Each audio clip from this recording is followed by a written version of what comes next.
Tyranitar is the best Pokemon in Gen 3 OU, and of all the number 1 Pokemon in any metagame I've ever played, Gen 3 Tyranitar is my favorite. This is a great example of a top tier Pokemon at just the right power level for a healthy metagame to develop around it. Tyranitar is powerful, versatile, and metagame defining. The way it's used evolves and changes just as much as the counterplay to it. Let's take a look at what makes Tyranitar so great and the many different ways it can be used. Tyranitar's defining trait is its ability Sandstream, which creates permanent sandstorm whenever it enters the field. This is the only permanent weather effect in OU, and it serves a very important purpose. In Generation 2 OU, Snorlax is the number 1 Pokemon in the metagame. Snorlax has amazing stats, a vast move pool, and it gets huge value out of the healing from leftovers. Sometimes, Snorlax can be pretty frustrating to eliminate, shrugging off a lot of common hits, and passively healing huge amounts over the course of games with leftovers. I enjoy Generation 2 OU, but it can be a hard metagame to get into, because of how sturdy and difficult to break some of these top tier Pokemon are, leading to a pretty slow paced metagame. Since Sandstorm cancels out leftovers healing, Sandstream is basically a universal nerf to a lot of powerful defensive Pokemon that would otherwise be very difficult to break through. If Sandstorm did not exist, Snorlax might be a contender for the best Pokemon in the game yet again. In Gen 3 Ubers, due to sand not being as common, Snorlax is one of the best defensive Pokemon in the format, even outranking many legendaries. On the surface it may seem like permanent sandstorm restricts the metagame a lot in a negative way, but I actually think it skews the metagame to a more satisfying pace. So if a Pokemon has really great defensive qualities and healing moves, it is probably also vulnerable to sandstorm, which really helps in offsetting those defensive advantages and making it easier to break through. A good defensive Pokemon with sand immunity, like Swampert, can't heal as reliably, and their health is a more limited and precious resource. Permanent sandstorm is a big factor in why offensive and defensive gameplay feel pretty evenly matched in Gen 3 OU. Beyond this metagame defining ability, Tyranitar is an excellent Pokemon in many ways. Tyranitar has a huge amount of set variety and can be extremely customizable. The most classic and standard Tyranitar set is a Dragon Dance set, a straightforward win condition with the excellent rock and ground physical coverage combination and many different possible options for the 4th move slot. Commonly this is Hidden Power Bug, which hits targets like Celebi, Starmie, and Claydol super effectively, but Double Edge is also common for strong neutral damage. Taunt can be used to disrupt things like Skarmory using Raw or a status move. Focus Punch can punish defensive switch-ins. Counter, along with enough bulk to live specific hits, can catch enemies like Metagross, Flareon, or Claydol off guard. And then there's even lure sets that use Hidden Power Grass or Ice Beam to punish incoming Swampert or Flygon. Even the most standard Tyranitar set has enormous amounts of variety in where you invest its EVs and the important choice of that last move slot. These days, the bulkier variants of Dragon Dance Tyranitar are most popular, having enough bulk to live important hits from full health, like Earthquake from Dugtrio, Hydro Pump from Starmie, and Meteor Mash from Metagross, allows Tyranitar to find more setup opportunities and just be more useful in general. Faster Tyranitar sets are still great on offensive teams. With a jolly nature and max speed investment, Tyranitar can outrun Gengar and offensive Starmie after a single Dragon Dance, which has a lot of benefit. Without enough bulk, these sets are outsped and KO'd by Dugtrio however, which is a big vulnerability. Every Dragon Dance Tyranitar set should be tweaked to appropriately fill the gaps of your team. Another common way to use Tyranitar is as a bulky physical attacker, with HP and attack investment and a moveset of 4 attacks. Tyranitar is both defensively potent and offensively frightening. This set was pioneered by old gens gamer and fellow YouTuber BKC, and is often nicknamed BKC Tar. Tyranitar is a very effective abuser of Focus Punch. You will often invite the enemy to switch into a rock resist with Tyranitar, and Focus Punch can punish those switch-ins quite effectively. This set is also really nice at offensively checking enemies like Carmine, Jirachi, and Celebi. Miscellaneous utility moves like Counter and Roar can also be used on this set. This is a great Pokemon on balanced teams that can really improve your matchup against important threats, while giving you some much needed offensive firepower. The most immediately threatening way to use Tyranitar is with a Choice Ban. This set comes with a bit of risk. It's more prediction reliant than the other sets, and can be more vulnerable to Dugtrio, which can punish many of the moves you lock into. Locking into moves allows various enemies to set up spikes or even boost up, taking advantage of your lock. block. But there are very few Pokemon in this metagame with the sheer immediate damage output of Choice Band Tyranitar. If you correctly land a Choice Band boosted Focus Punch, it can be completely game winning. Every time you have this Pokemon in, you're putting the enemy in a very awkward position. This set fits well on teams that aim to lure in and eliminate particular walls, making way for teammates. Sometimes just one big hit with Choice Band Tyranitar is enough to put you way ahead. Tyranitar can also be used with special attacking sets. In Gen 3, Pursuit is a special move, and Tyranitar is the most effective Pursuit user in the game. Pursuit Tyranitar has the important role of trapping and eliminating Gengar, which can enable many different teammates. Fighting types, Rapid Spinners, and offensive Pokemon with Explosion become much better when Gengar is eliminated. Pursuit and Crunch are must-haves on this set to threaten Gengar, but the last two slots are quite flexible. Fire Blast is a common option to hit Skarmory and other Steel types. Hidden Power Grass can punish Swampert. Ice Beam can punish Flygon. Focus Punch or Brick Break can be used to punish Blissey. This is a particularly nice option, as Blissey will often think they're totally safe against a special Tyranitar and be caught off guard by these options. Utility moves like Roar or Toxic can also be good, and Earthquake can help you out in the Jirachi matchup. Even if you're using Fire Blast, Calm Mind Jirachi can outpace and break through you eventually, so Earthquake can really help you cover this matchup. You can also use a speedy mixed attacking set on Tyranitar. This Pokemon has a vast offensive move pool with coverage to threaten most of the format. With Fire Blast, Hidden Power Grass, Brick Break and Ice Beam on one set, you're pretty tough to switch into. Tyranitar is a bit weaker on the special side, so it won't quite be able to one-hit most things, but it can cause a lot of early damage, force switches, and give you crucial information on their team. Mixed Tyranitar is one of the best aggressive openers in the game. Substitute attacking sets can also be used on Tyranitar, with both physical and mixed variants. Substitute plus Focus Punch is a classic combo, and if Tyranitar finds a safe opportunity to substitute, they're getting a guaranteed huge attack. This set is particularly good alongside Paralysis users. If Tyranitar can outspeed the enemy and substitute first, it's much more effective. These sets run a lot of different offensive options. Some invest in special attack and use moves like Crunch, Fire Blast, Thunder for bulky water types, Ice Beam or Hidden Power Grass for certain ground types, or you can invest fully in physical attack and use Rock Slide, Earthquake and Hidden Power Bug. These are basic outlines of the different roles Tyranitar can fill, but within every single one of these roles is massive set variety and different potential EV spreads. Players also use completely custom Tyranitar sets that mix and match ideas from all of these different roles. Although Tyranitar has been used commonly ever since Gen 3OU was first played on Net Battle almost 20 years ago, the way that players use it has evolved consistently. I don't think any other number one Pokemon has this much variety in different roles it can perform, and even further variety within each of those roles. With so many different ways in the metagame to respond to Tyranitar and all of its sets, it is never an overly dominant presence either. Answering Tyranitar is reasonable, and unlike many other powerful Pokemon in the franchise, using Tyranitar is not mindless. All good competitive teams will be equipped to handle Tyranitar in some way, and if you don't use this Pokemon intelligently, you're going to lose. This is what a top offensive threat should be. Powerful but fair, a healthy central presence that has shaped one of the greatest competitive Pokemon formats of all time.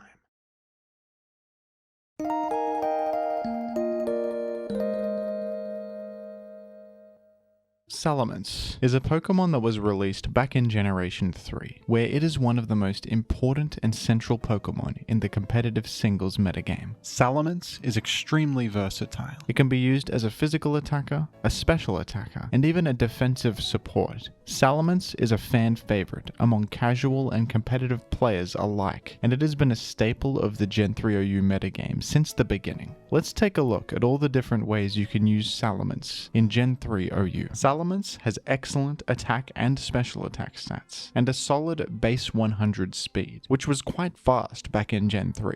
Not only does Salamence provide you with some offensive firepower, it also has great defensive qualities that make it really easy to fit on teams. Flying types are even better in Gen 3 than they are in later generations. Stealth Rock does not exist in Gen 3 yet, and Spikes are the only entry hazard available in the game. Flying types are completely immune to Spikes, which is one of the most valuable traits a Pokemon can have in Gen 3. Flying types are also immune to Dugtrio's Arena Trap ability, which is another very important quality. Dragon typing also provides Salamence with valuable resistances to fire, grass, and water. And thanks to Salamence's excellent ability Intimidate, which lowers the enemy's attack stat by 1 stage upon switch-in, Salamence can even stomach various physical hits. Salamence has no problem finding opportunities to enter the battlefield thanks to all of these amazing defensive qualities, and from there it can start posing a threat and making progress against the enemy team. Salamence is particularly good at improving your matchup against fighting types. With Intimidate plus your fighting resistance, you can really shut these Pokemon down and swing the momentum back in your favor. The most classic set for Salamence is a Dragon Dance set. Salamence can very easily outrun the entire metagame after a single Dragon Dance and act as an effective win condition, cleaning up teams in the late game. The standard set uses Hidden Power Flying, Earthquake, and Rock Slide as physical coverage, which is able to threaten the majority of the format. Brick Break can be used as an alternative to Earthquake for fighting coverage. Bulky Tyranitar sets are able to live a +1 Earthquake from full health and KO you back. Blissey is also able to live a Hidden Power Flying and KO you back with Ice Beam. But Brick Break is a nice way to catch these Pokemon off guard with super effective damage. You can one-hit KO Tyranitar, and although you don't quite one-hit KO Blissey, you do significant damage to it and can finish it off after it takes a bit of chip. Earthquake makes you more effective against targets like Metagross and Jirachi, but if you have another teammate that can threaten these Pokemon, Brick Break can definitely be worth considering. Dragon Dance Salamence requires a little bit of support to actually work effectively, since the common Skarmory and Swampert are able to defend against it quite easily. Magneton is a great teammate for Dragon Dance Salamence, since it can trap Skarmory with its ability Magnet Pull. Tyranitar and Metagross are also good teammates. They can help apply pressure to Swampert and eventually wear it down enough to allow Salamence to finish it off and win the game. Despite Salamence having a higher attack stat than special attack, and generally being viewed as a physical attacker, its most common set in Gen 3 is actually a mixed attacking set. This Dragon Dance set, while very good, requires a lot of support to thrive. But a mixed attacking set is much more self-sufficient, requiring almost no support to function effectively.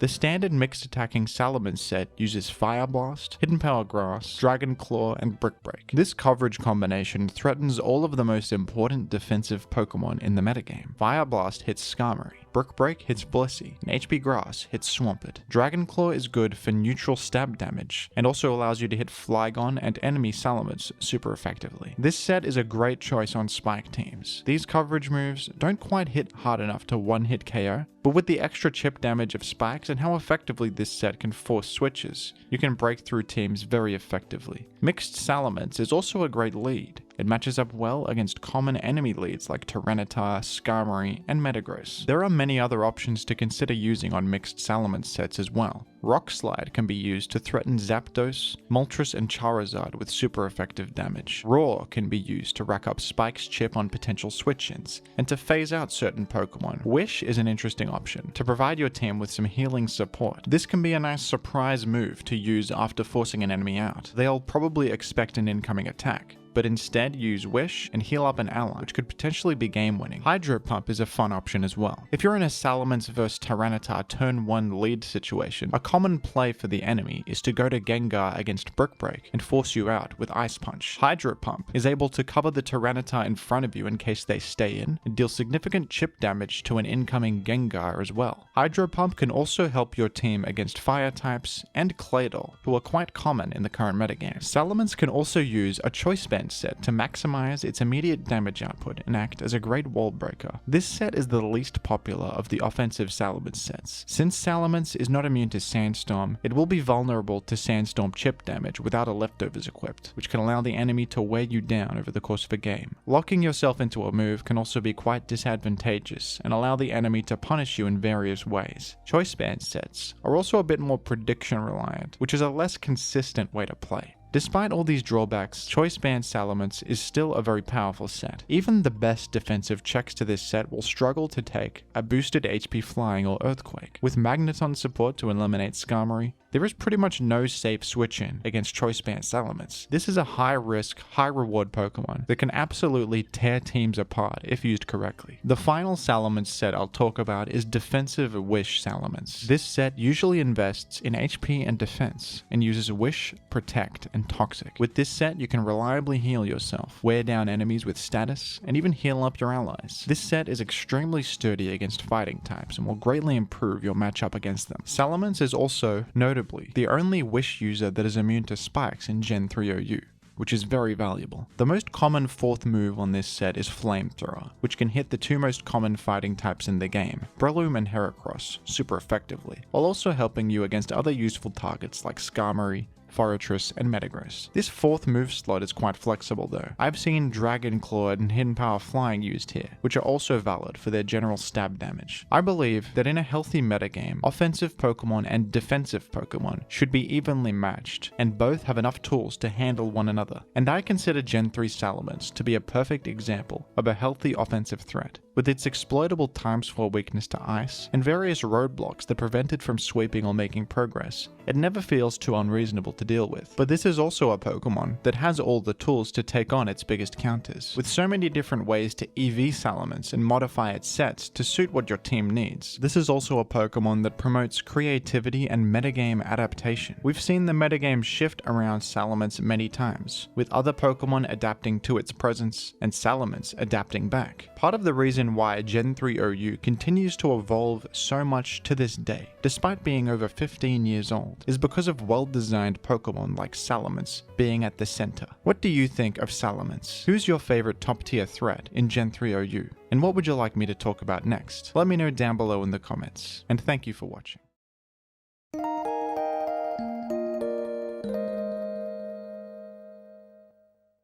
In the Gen 3 competitive Pokemon games, there are a staggering 46 Pokemon ranked in UUBL. What does that mean though? What is UUBL? The UUBL tier is basically competitive Pokemon purgatory. All of these Pokemon are stuck in the middle of two usage tiers. They are not powerful enough to be considered OU, but also too powerful to be legal in the lower tier of UU. And the Gen 3 games just happen to have a significant amount of Pokemon in that middling power level. There are more Pokemon in this middle point than there are in the official OU metagame, which only has 26 Pokemon ranked. Pokemon that find themselves in this competitive middle point are often struggling to actually exist anywhere. A prime example of this is Crobat. Crobat is fundamentally not a bad Pokemon. It has an extremely high speed stat of 130, which matches some very relevant Pokemon in the OU metagame. This is the same speed stat that Jolteon and Aerodactyl have. And your other stats are decent considering how fast you are. The 90 attack is serviceable, but unfortunately Crobat has an extremely limited attacking move pool. Poison Stab is not very useful, as Gen 3 has a significant amount of common steel and ground types, which totally stop that in its tracks. Crobat lacks any sort of ground coverage, which is pretty important to be able to threaten the things that you force in with your poison or flying stab. So despite being fast and fairly threatening, Crobat doesn't do much in Gen 3 OU. It's largely outclassed by Aerodactyl, who has better attacks and is crucially Sandstorm immune. Crobat is just an awkward, okay Pokemon. If it was a bit weaker, it might have a place to exist in UU, but it's a bit too good for its own good. The same can be said of something like Zangoose, who is a fairly decent normal type physical attacker with a 90 base speed and 115 attack. Zangoose's claim to fame is it's one of the faster things that gets access to Swords Dance, but Zangoose is also just in that awkward middle point of viability, where it's a bit too powerful for UU, but nobody would really want to use it in OU, would they? Not all of Gen 3's UUBLs are like this though. Some are quite competitively relevant, and some are even archetype staples. Medicham is a Pokemon that has been on the rise significantly in recent years. Medicham always seems to prop up in high-level tournaments, and certain kinds of players really gravitate towards this Pokemon. Although Medicham has some competition with other fighting types, those being Heracross and Breloom mainly, Medicham sets itself apart with its ability Pure Power, which straightforwardly doubles your attack stat. Thanks to Pure Power, Medicham is quite significantly stronger than other fighting types. It can achieve a much higher attack stat and more immediate firepower. And thanks to Pure Power, it can even afford to run a jolly nature if it wants to, and have an impressive speed stat of 284, which is very good considering how hard it hits. Medicham is a very popular lead on hyper offense teams because it's very easy for it to force things out and start the game off with significant early momentum. A lot of people even think Medicham is a Pokemon that might graduate and be granted OU status in the future. It's certainly possible with how often Medicham props up in tournaments. And this has happened before. Pokemon have been promoted to OU from the UUBL tier. The most significant recent examples being Charizard and Moltres, who were formerly BL ranked Pokemon.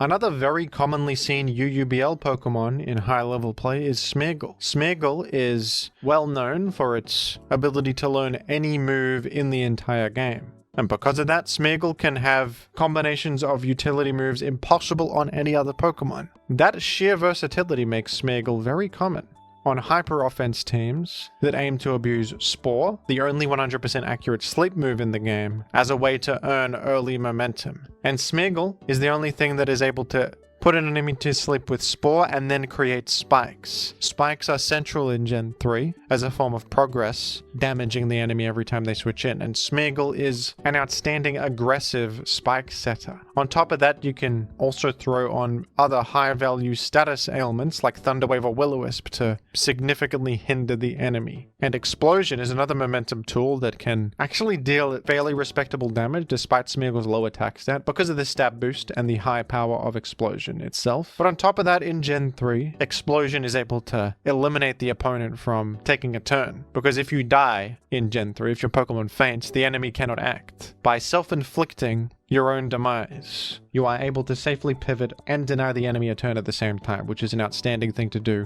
on an aggressive team. Smeargle is a spike setter like no other, that I would go so far as to call a staple of hyper offense spikes teams, which are a pretty popular archetype. This is another one that I think is fairly deserving of OU status possibly in the future, just because nothing else can quite do what Smeargle can do, and it defines a pretty strong team style. So there are some Pokemon that people would argue are OU staples, or central to the metagame in some way. But there are other UUBL Pokemon that have niche value on specific teams, but still do something that no one else can do. One of the chief examples of this is Kingdra. Now Kingdra is kind of a perfect viable UUBL Pokemon, a perfect example of that, because Kingdra can't fit on just any team. But on the teams it does fit on, it's one of the best Pokemon you can use. Kingdra is a rain based Pokemon. It has the ability Swift Swim, which grants double speed in the rain, and this is a generation without any permanent weather effects that you can use, so you have to manually set rain dance.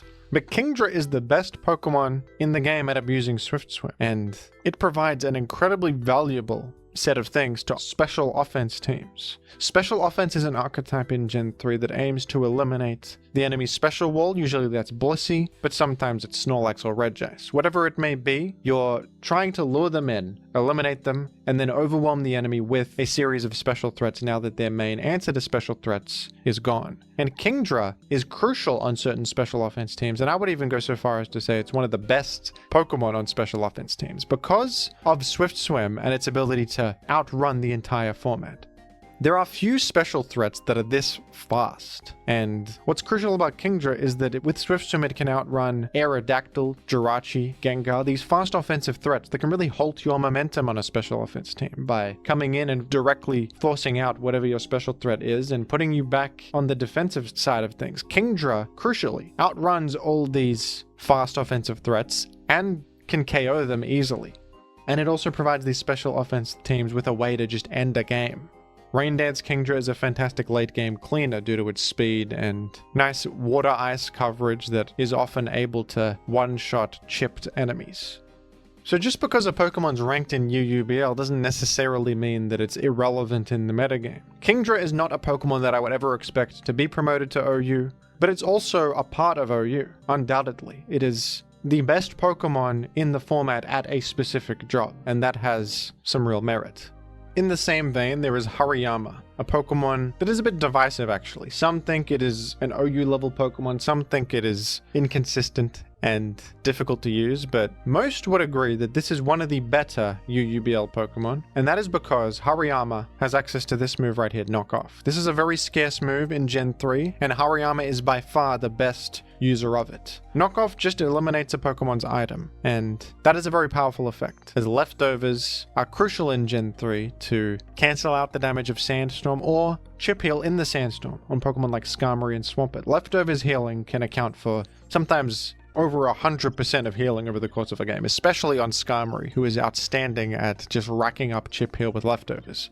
So the ability to get rid of leftovers is incredibly valuable, and what's so good about Knockoff as well is that it is a completely free form of progress making, which is very rare in Gen 3. Gen 3 doesn't have that many moves that are just safe to click with very low risk, like U-Turn and Scald in later games. Most moves come with a significant cost if they are predicted or used unintelligently. Knockoff is one of the rare exceptions. This move can't really be punished with anything. It is just a guaranteed good thing to get rid of an enemy item. But Hariyama is the only half-decent Pokemon that gets this move, and Hariyama suffers from the fact that it is very difficult for it to stick around. It has solid bulk with its massive HP stat, but its defenses are very low, and it's prone to Spike's Chip and Sandstorm and simple neutral hits that threaten it greatly, and is not very good at healing. It only has rest. So despite not being able to fit on just any team and having a specific purpose, Hariyama does something that nothing else does in this format because of its access to Knockoff. Entire teams can be built around the item removal of Knockoff and getting as much value out of that as possible. So some of these UUBL ranked Pokemon are actually valuable members of the OU metagame, and they have a place there. But others are totally irrelevant, many of them completely outclassed by superior options, offering nothing unique to the format. But what if it didn't have to be that way? What if there was a format for all of these UUBL Pokemon to exist? I mean, there's 46 of them. That's enough Pokemon to create a format by itself. This is one of the largest UUBL tiers in Pokemon history, with a bunch of Pokemon just happening to settle around this middle point of power level. Why not turn it into its own tier? Well, someone did. This did happen, and in fact, you can play the tier right now on Pokemon Showdown. It's in the rotational ladder right now. It's just called Gen 3 UUBL. And it's a pretty interesting format, actually, because without some of the central dominant forces of OU, like Tyranitar's Sandstring or Dugtrio's Arena Trap, keeping these Pokemon down, some of them can actually achieve value in ways that they never could before. There are 3 Pokemon in the S rank of Gen 3 UUBL viability, and they are Dragonite, Raikou, and Regice. These are all Pokemon held back in Gen 3 OU by various things, but in UUBL they are the top dogs. They are running things. Dragonite, of course, is a Pokemon that suffers significantly in OU from its competition with Salamence, who is overall a better version of the same Pokemon. With higher speed and a superior ability in Intimidate, Salamence is much more often the desirable Dragon-type physical threat. Dragonite is occasionally used for its niche access to Heal Bell and unique offensive options like Focus Punch and Thunder, but it is very rarely seen compared to the high-tier and commonplace Salamence. But Dragonite is inherently extremely good. In fact, it's kind of underappreciated how fundamentally strong Dragonite is. It has very good stats, with solid bulk, an extremely high 134 attack, and 80 speed is decent too.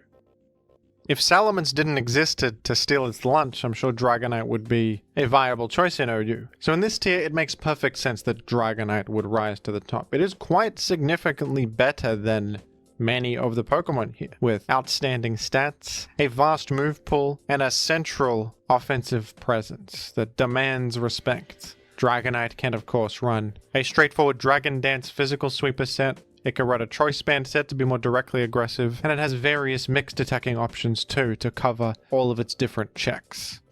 Raikou being S rank also shouldn't be too much of a surprise. This is yet another outstanding Pokemon that is mostly suffering from the circumstances of the Gen 3 OU metagame. I mean, when you look at its stats, it is incredible. It has a 115 speed stat, which is very fast for Gen 3 standards. Its bulk is impressive, and it has access to Calm Mind, turning it into a very fast, uncharacteristically fast special threat. This is one of the fastest and bulkiest things that gets Calm Mind, and it can use that for fantastic setup opportunity. And Raikou is used in OU a fair bit on certain teams. The problem with Raikou in OU though is its adversarial relationship with Dugtrio, who is faster and threatens to one-hit KO Raikou with Earthquake, as well as trapping it so that it can't switch out. Raikou contending with Dugtrio is a big drawback, and Raikou also has to contend with Blissey at the same time, who easily prevents Raikou from sweeping by walling it with its immense special bulk and 1v1ing it with Seismic Toss. If it wasn't for Raikou's poor matchup into two of the most common Pokemon in the game, it would be outstanding. And in the game's history, Raikou was ranked OU. It only fell down to UUBL fairly recently, so in a world without Dugtrio and without Blissey, Raikou is loving life, and it is the most powerful special attacker in this whole format. And Registeel being S-rank also makes perfect sense, yet another victim of circumstance. I mean, Registeel fundamentally is an outstanding Pokemon. It has some of the best defensive stats in the game, with 150 in its defense and special defense. Mono Steel typing is also not too bad. In Gen 3 OU, Registeel's biggest problem is its competition with Metagross. Although Metagross doesn't do everything better than Registeel, it has a worse special defense stat. For the most part, Metagross is a far better Pokemon. Metagross is more offensively threatening and has a wider diversity of different ways it can be used. And the flexibility offered by a high attack stat and Explosion is difficult to match. Metagross Explosion can trade with almost anything in the format, especially unresisted switch-ins. And the threat of that alone makes it easy to get a lot out of a Metagross. Metagross also has Meteor Mash, which is an incredible physical attack with stab boost on it, which is just much better at dishing out damage and getting things done. Registeel is sometimes used in Gen 3 OU, but it's very rare. And when it's used, it is often on incredibly slow-paced teams that can get the most out of its absurd bulk. Registeel can be a curse win condition, using curse boost to snowball to a point where it's unkillable. But those kinds of Registeels are often prone to getting crits, as it takes a very, very long time for Registeel to actually pose much of a threat. I mean, the guy only has 75 attack, no good steel stab option. Your move pool is decent with, Earthquake, Rock Slide, and Explosion, but your attack isn't high enough to get much out of that. Registeel can also be used as just a miscellaneous wall. It does have options like Thunder Wave and Counter, which are very fitting on it. And even though Metagross can do much the same thing, Registeel is better on the special defense side, making it a bit nicer against enemies like Starmie, Suicune, or Zapdos. You're not going to get totally destroyed by them because your special bulk is so good. But the big drawback is that you have almost no offensive output. However, in Gen 3 OU, there is no Metagross to steal your lunch, just like how Dragonite is thriving and actually getting the most out of its fundamentally strong qualities. Registeel is much the same in the Gen 3 UUBL tier. Nothing else in this tier has such defensive excellence. In Gen 3 UUBL, Registeel feels like a king. It is a wall to many things, a check to many things, a paralysis spreader, a win condition. It is one of the most solid defensive Pokemon here. And there are other things that help Registeel out too, like no Dugtrio to worry about. Even though Registeel can live a Dugtrio hit, you're often threatened by that Dugtrio range. So it's nice to just never worry about that ever again. Registeel also doesn't have to worry about those pesky fire types, Moltres and Charizard, who are nowhere to be seen in Gen 3 UUBL. Something kind of funny about the UUBL format is, there's some instances where the second best version of an OU Pokemon is really good. Like Dragonite filling the shoes that Salamence once filled, or Registeel sort of filling Metagross's shoes. But in some instances there isn't a clear second best that does the same thing, so sometimes it's just the baby version, like Diglett.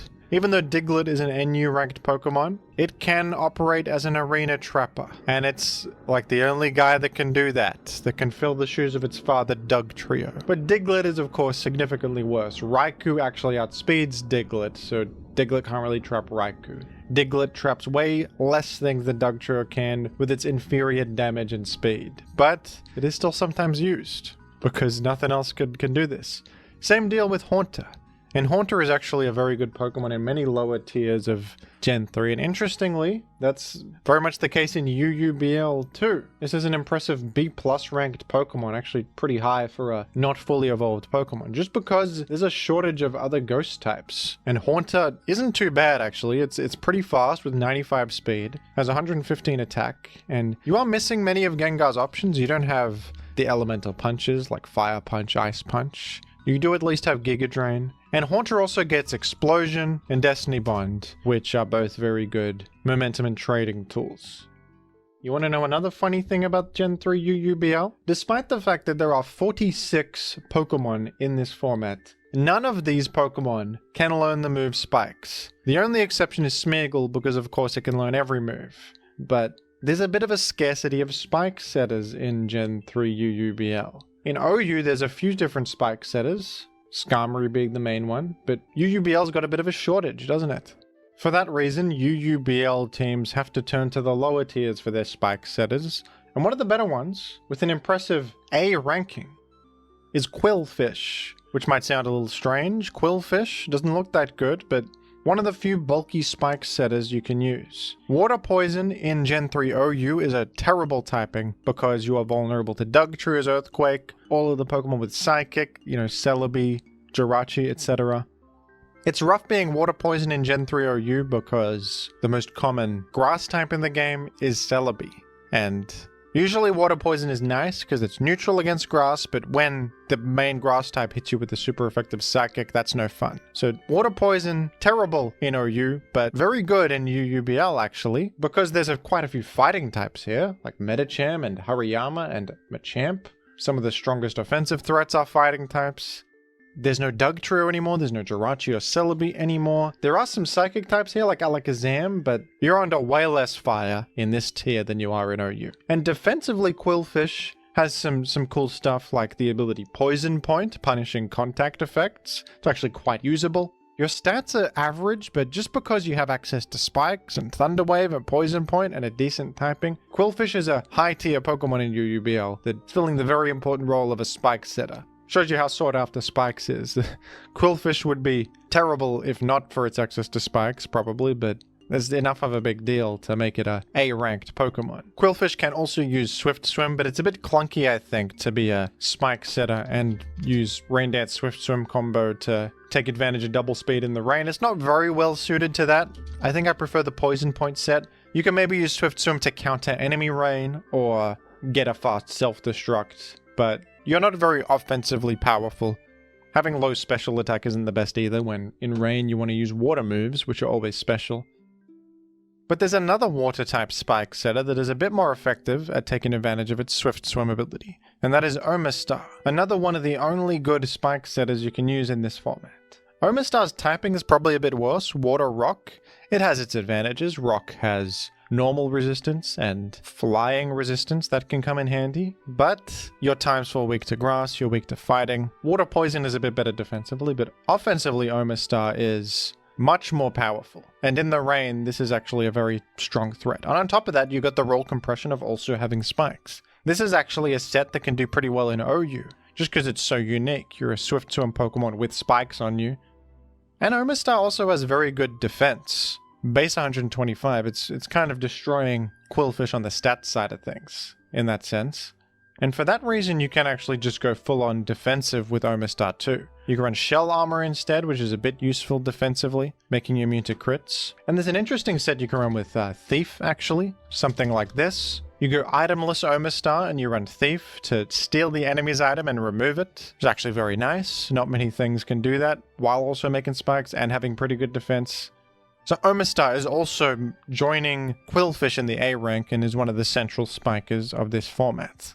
As for rapid spinners to get rid of Spikes, the most popular is Donphan, who is also sometimes seen in OU. Donphan is a mono ground type Pokemon, which is a good typing, and is a rare rapid spinner that is able to also act as a Tyranitar check, Aerodactyl check, and even Salamence check in Gen 3 OU. What sucks about Donphan though in OU is that it gets incredibly punished by both Gengar and Skarmory. Gengar and Skarmory absolutely destroy Donphan, because none of your attacks can hit them very hard, and they can significantly punish you with Toxic or Will-O-Wisp or just super effective attacks. So Donphan in OU often needs the support of Magneton to trap Skarmory and get rid of it, and Pursuit Tyranitar to get rid of Gengar. So you need two trappers for Donphan to function properly. It can work, but it's a lot to ask. However, of course, in UUBL, Skarmory and Gengar are not here, and Donphan is also one of the premier bulky ground types in the whole game, with its fantastic attack and defense, filling the shoes of OU Pokemon like Swampert and Flygon that are no longer available. And it's a rapid spinner on top of that, so that's really good. The thing about Donphan though is that it has a positive and negative matchup against the two most common spikers. It can hit them both with a super effective Earthquake, and it has a high attack, so that does hit quite hard, but it's also weak to water, and both of them are water types. So another alternative rapid spinner you can use is Tentacruel. It's a UU ranked Pokemon, but it is still used here of course, because of its ability to rapid spin, and because all of the stuff that threatens it in OU is no longer here. Very similarly to Quillfish, has the same typing, and is restricted by all the same things. Dugtree Earthquake, Psychic from all those common Psychic types. In Gen 3 UUBL, Water Poison is a much better typing, and Tentacruel actually matches up fairly solidly against the two most common Spikers, with its own typing, resisting many of the attacks that they use. Now, some people dislike the fact that Sandstorm is always up in Gen 3 OU. It can feel restrictive because Sandstorm basically makes it so you have to use leftovers on a lot of Pokemon to cancel out the Sandstorm damage, and that can feel a bit annoying, but I would argue Sandstorm has a positive effect in a lot of ways by punishing defensive walls that would otherwise chip heal significantly, and pushing a lot of cool Pokemon to the forefront, Pokemon that can exist in Sandstorm. I think it's a good thing for the pace of the format, and it punishes Pokemon that I think deserve to be punished. But UUBL is a world where there is no Sandstorm, which has its pros and cons. The pros are that more item variety is possible now. You don't have to run leftovers on everything. But the downside is that that enhances certain Pokemon to such an extent that they are now nearly broken, aren't they? Another thing that Sandstorm really restricts is reversal sweepers. Reversal is an attack that has higher power the lower your HP is. So if you deliberately bring your Pokemon down to exactly 1 HP, Reversal has 200 base power. So you can use a combo with Reversal and a Salackberry and bring yourself down to the 1 HP either with Substitute or the move Endure, which allows you to survive an incoming hit on 1 HP. Maybe somewhere in there you get a Swords Dance boost or a Bulk Up boost as well. And with this absurdly high power attack, a speed boost, and presumably some coverage to help you hit the things that Reversal can't hit, this can win a game as fast as anything can in Gen 3. The Reversal sweepers are kind of insane. Sandstorm punishes this because, of course, if you bring yourself down to 1 HP and Sandstorm is up, Sandstorm will just knock you out. It'll deal 1 damage and your Pokemon dies. So in OU, to run these reversal strategies, or Salackberry sweeper strategies, you first need to eliminate Tyranitar and reset the weather with Sunny Day or Rain Dance, so that Sandstorm is gone and your Pokemon will not die to the Sandstorm anymore at 1 HP. In your UBL though, there's nothing stopping reversal sweepers from running rampant. So you are in constant threat of getting swept by a reversal Pokemon. The most popular being Medicham. Medicham, we already established, is a fantastic Pokemon in OU, and in UUBL it feels even stronger. It has all the same fantastic qualities that make it great in OU, that unmatched damage output with pure power, a pretty solid physical move pool, and decent speed for how hard hitting it is. But now you can use Endure Reversal with a Salackberry, and Medicham has access to a 200 base power fighting type move, and no Sandstorm to stop it from just going to the moon.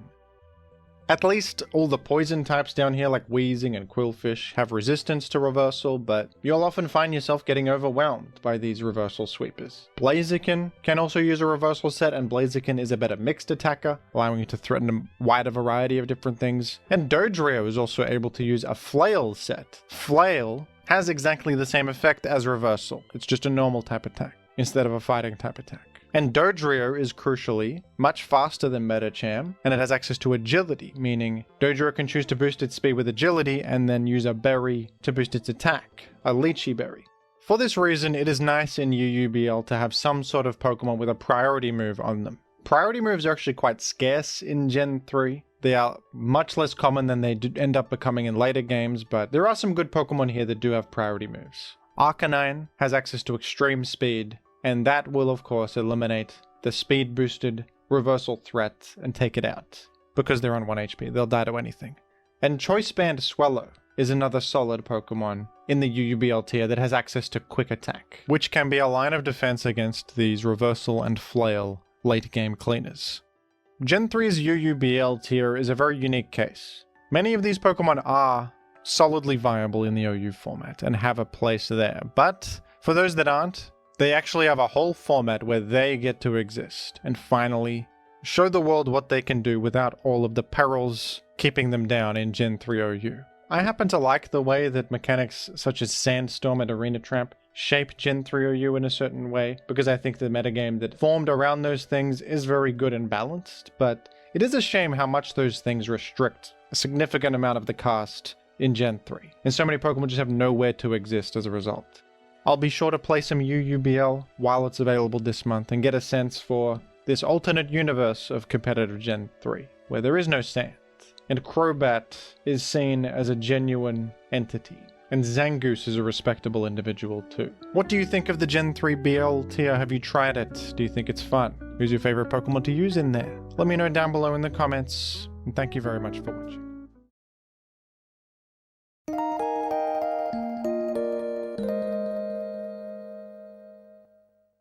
Porygon 2 was the long-awaited sequel to Porygon 1. This Pokemon debuted in Generation 2, where it had a solid niche in the OU format, as a bulky normal type with access to Recover and a good special attack stat. In the transition from Generation 2 to 3, Porygon 2 gained the ability Trace. Thanks to this new ability, Porygon 2 would provide a specific role in Gen 3 OU that nothing else could. Entire team archetypes can be built around Porygon 2 and the unique utility that it provides. Let's take a look at the important job Porygon 2 has in Gen 3 OU. Porygon 2's ability Trace allows it to copy the enemy's ability after it switches in. This ability, combined with solid bulk and the moves Recover and Ice Beam, make Porygon 2 the hardest counter in the format to the commonly used Pokemon Dugtrio. Dugtrio is a popular choice in Gen 3 OU thanks to its ability Arena Trap, which prevents grounded Pokemon from switching out against it. Dugtrio can be used to eliminate common targets like Tyranitar, Celebi, Metagross, and Blissey, but Porygon 2 has the ability to give Dugtrio a taste of its own medicine. Porygon 2 will copy Dugtrio's Arena Trap, preventing it from switching out. Porygon 2 can actually repeatedly use Recover and stall all of Dugtrio's Earthquake PP, eliminating it while staying at high health. The ability to reliably eliminate Dugtrio like this is a very unique quality. In Generation 3, many archetypes are built around trappers. Magneton can trap and eliminate Skarmory, so it's commonly used alongside teammates that are countered by Skarmory. Dugtrio can trap and eliminate Blissey, enabling teammates that hate Blissey like special attackers. And Porygon 2 can trap and eliminate Dugtrio, enabling teammates that are weak to Dugtrio. Pokemon such as Tyranitar, Celebi, Metagross, Jirachi, and even lesser seen choices like Raikou or Blaziken love having Porygon 2 as a teammate.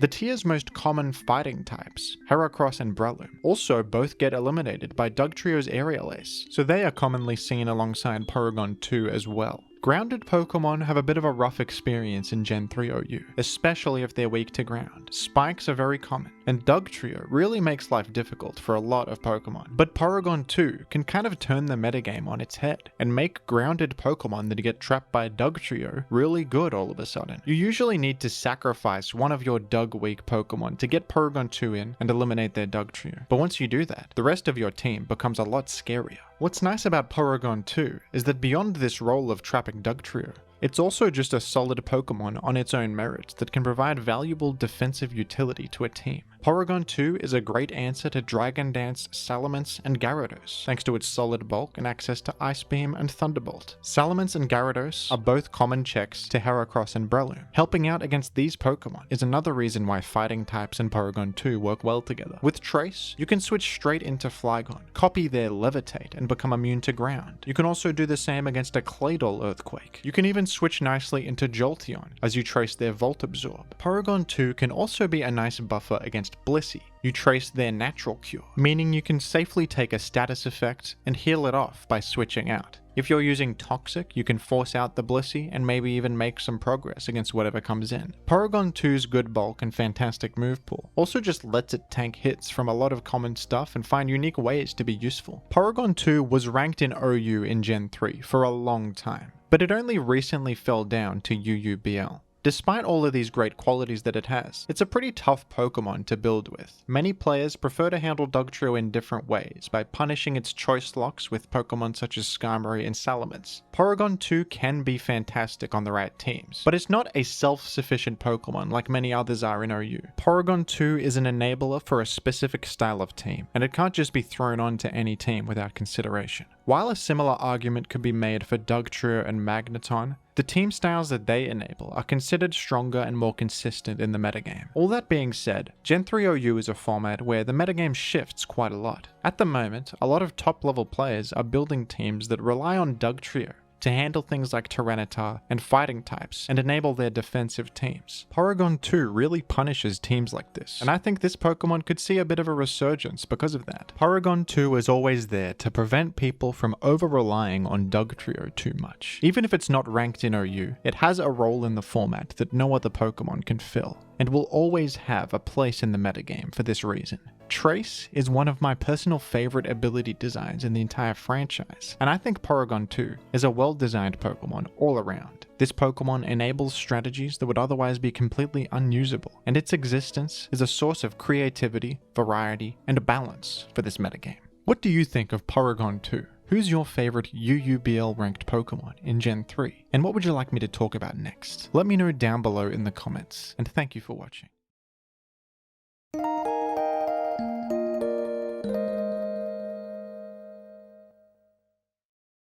Blaziken is one of the most iconic starter Pokemon in the series, as the original fire fighting type, and perhaps the coolest fictional chicken of all time. Blaziken has captured the hearts and minds of gamers everywhere. When you think of Blaziken in competitive singles, the first thing that probably comes to mind is the ability Speed Boost, an ability that Blaziken gained in Gen 5. This incredible ability that increases a Pokemon's speed by 1 stage every single turn propelled Blaziken from just another fire type into an offensive behemoth. Thanks to Speed Boost, Blaziken was the first starter Pokemon to ever be banned from OU and ranked in Ubers among the legendaries. It was that powerful. But back in Blaziken's original game, it didn't have Speed Boost yet. Blaziken was at a much more modest power level, and at first glance, it may seem like a pretty mediocre Pokemon, especially compared to the great heights it would reach in the future. Speed Boost made up for Blaziken's below average speed and turned it into a monster. Without Speed Boost, it seems like it would be too slow to really pose much of a threat. Blaziken is not a central OU presence in Gen 3, and it's competing with the much more solid fire types, Moltres,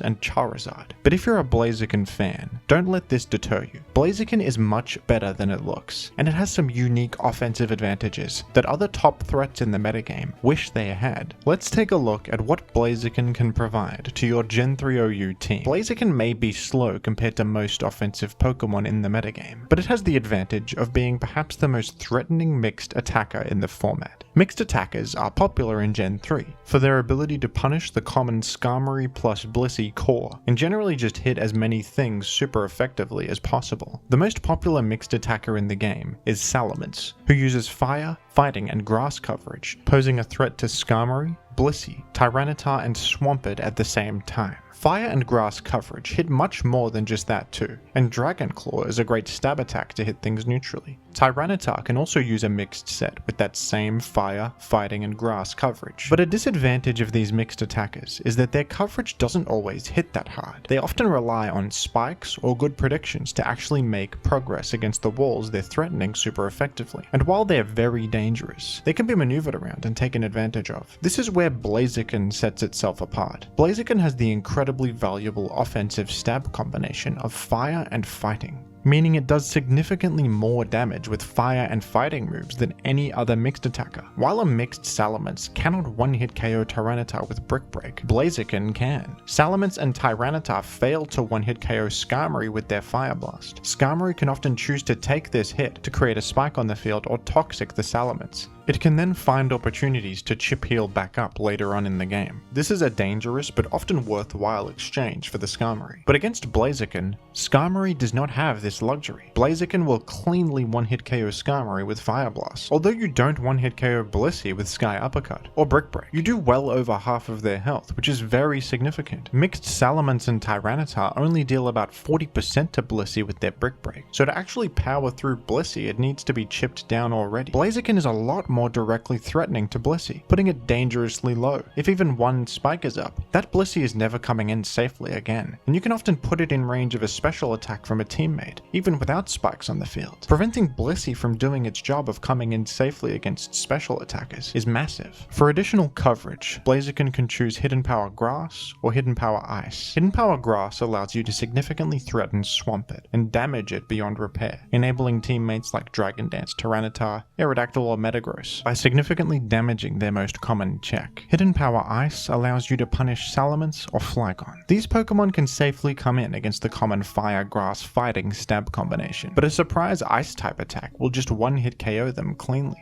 Blaziken is one of the best Pokemon in the game at luring in Salamence and eliminating it thanks to Hidden Power Ice. In Blaziken's last move slot, you can run many different things. Thunder Punch is a form of electric type coverage which can help out against bulky water types and Gyarados, who are otherwise very effective switch-ins. Stab Boosted Focus Punch is another great way to punish miscellaneous switch-ins with a huge nuke. Toxic is a nice mid-ground option, and a generally good move on many fire types. A lot of common switch-ins against fire types get totally crippled by Toxic. Toxic can punish multiple different possible switch-ins, whether it be Swampert, Flygon, Salamence, or Suicune. Having an option to punish all of these different switch-ins is really useful. Hidden Power Ice and Toxic are a nice combination. Without Hidden Power Grass, you're vulnerable to Swampert, but Toxic can remedy this and give you another avenue to punish Swampert. Despite all of these great advantages, Blaziken can sometimes be a hard Pokemon to fit on teams. Moltres and Charizard are more desirable fire types most of the time, thanks to their complementary flying typing. With an immunity to spikes, you have way more opportunities to enter the field over the course of the game, and therefore more longevity. It also really helps that you're not vulnerable to Dugtrio's Arena Trap or ground type attacks. Blaziken cannot stick around as long as these Pokemon can, but it is a lot more threatening to common cores than they are. Although Charizard has options like Beat Up and Substitute plus Focus Punch to hit Blissey, Blaziken's ability to directly and reliably threaten Blissey with a stab fighting type move is a significant advantage. For this reason, Blaziken is often used in the lead slot to do as much damage as it can, as early as possible. You can expect Blaziken to faint pretty quickly, so you want to use it early and try to get as much as you can out of it. Blaziken has very solid lead matchups. It directly threatens some of the most common leads in the game, including Tyranitar, Skarmory, and Metagross. Even Zapdos isn't safe. If they Thunderbolt you, they put you into Blaze range and boost your fire type damage, meaning they get one-hit KO'd by the incoming Fire Blast. Mixed Salamence lead also can't one-hit KO you with their standard set, and if you're using Hidden Power Ice, you can one-hit KO them back. This is a bit dangerous, as an unrevealed Salamence could be a physical set, and you would be vulnerable to Hidden Power Flying, but just the threat of one-hit KOing them is significant, and can often lead them to switch out in this lead matchup, just to be safe. Some offensive Spikes teams, or even Spikeless offense teams, will use a mixed Tyranitar in the lead slot for a similar purpose, to do as much damage as possible with wide coverage as early as possible, paving the way for the rest of your team to clean up. Blaziken can do very much the same thing, but with stab types better suited to the role of mixed attacker. If you're not using Blaziken in the lead slot, you still want to bring it in as early as you can, ideally before spikes are up, and take advantage of that uniquely powerful mixed attacking arsenal. Although Blaziken is vulnerable to Dugtrio, it actually doesn't mind getting trapped by Dugtrio as much as a lot of other Pokemon do. This is a Pokemon that you don't expect to live very long anyway, and for Dugtrio to safely come in probably means you already earned a KO with Blaziken. Dugtrio cannot directly switch in to Blaziken unless they predict a Thunder Punch, which doesn't happen very commonly. Once Dugtrio eliminates you, you can now punish their Choice Band Earthquake lock and keep your offensive pressure going. You're probably already up a Pokemon at this point, and now you're up in momentum too. Blaziken is an awesome offensive Pokemon, and one of my personal favorites to use in the whole format. I would say that it's the third best fire type in Gen 3 OU, behind Moltres and Charizard. While other fire types have their niche uses, Blaziken's role as a mixed attacker is a more broadly useful one. A short lifespan, as well as vulnerability to Dugtrio and bulky water types, are significant disadvantages, but with support and some intelligent gameplay, Blaziken can put enemies in tough positions and surprise them with its amazing offensive tools.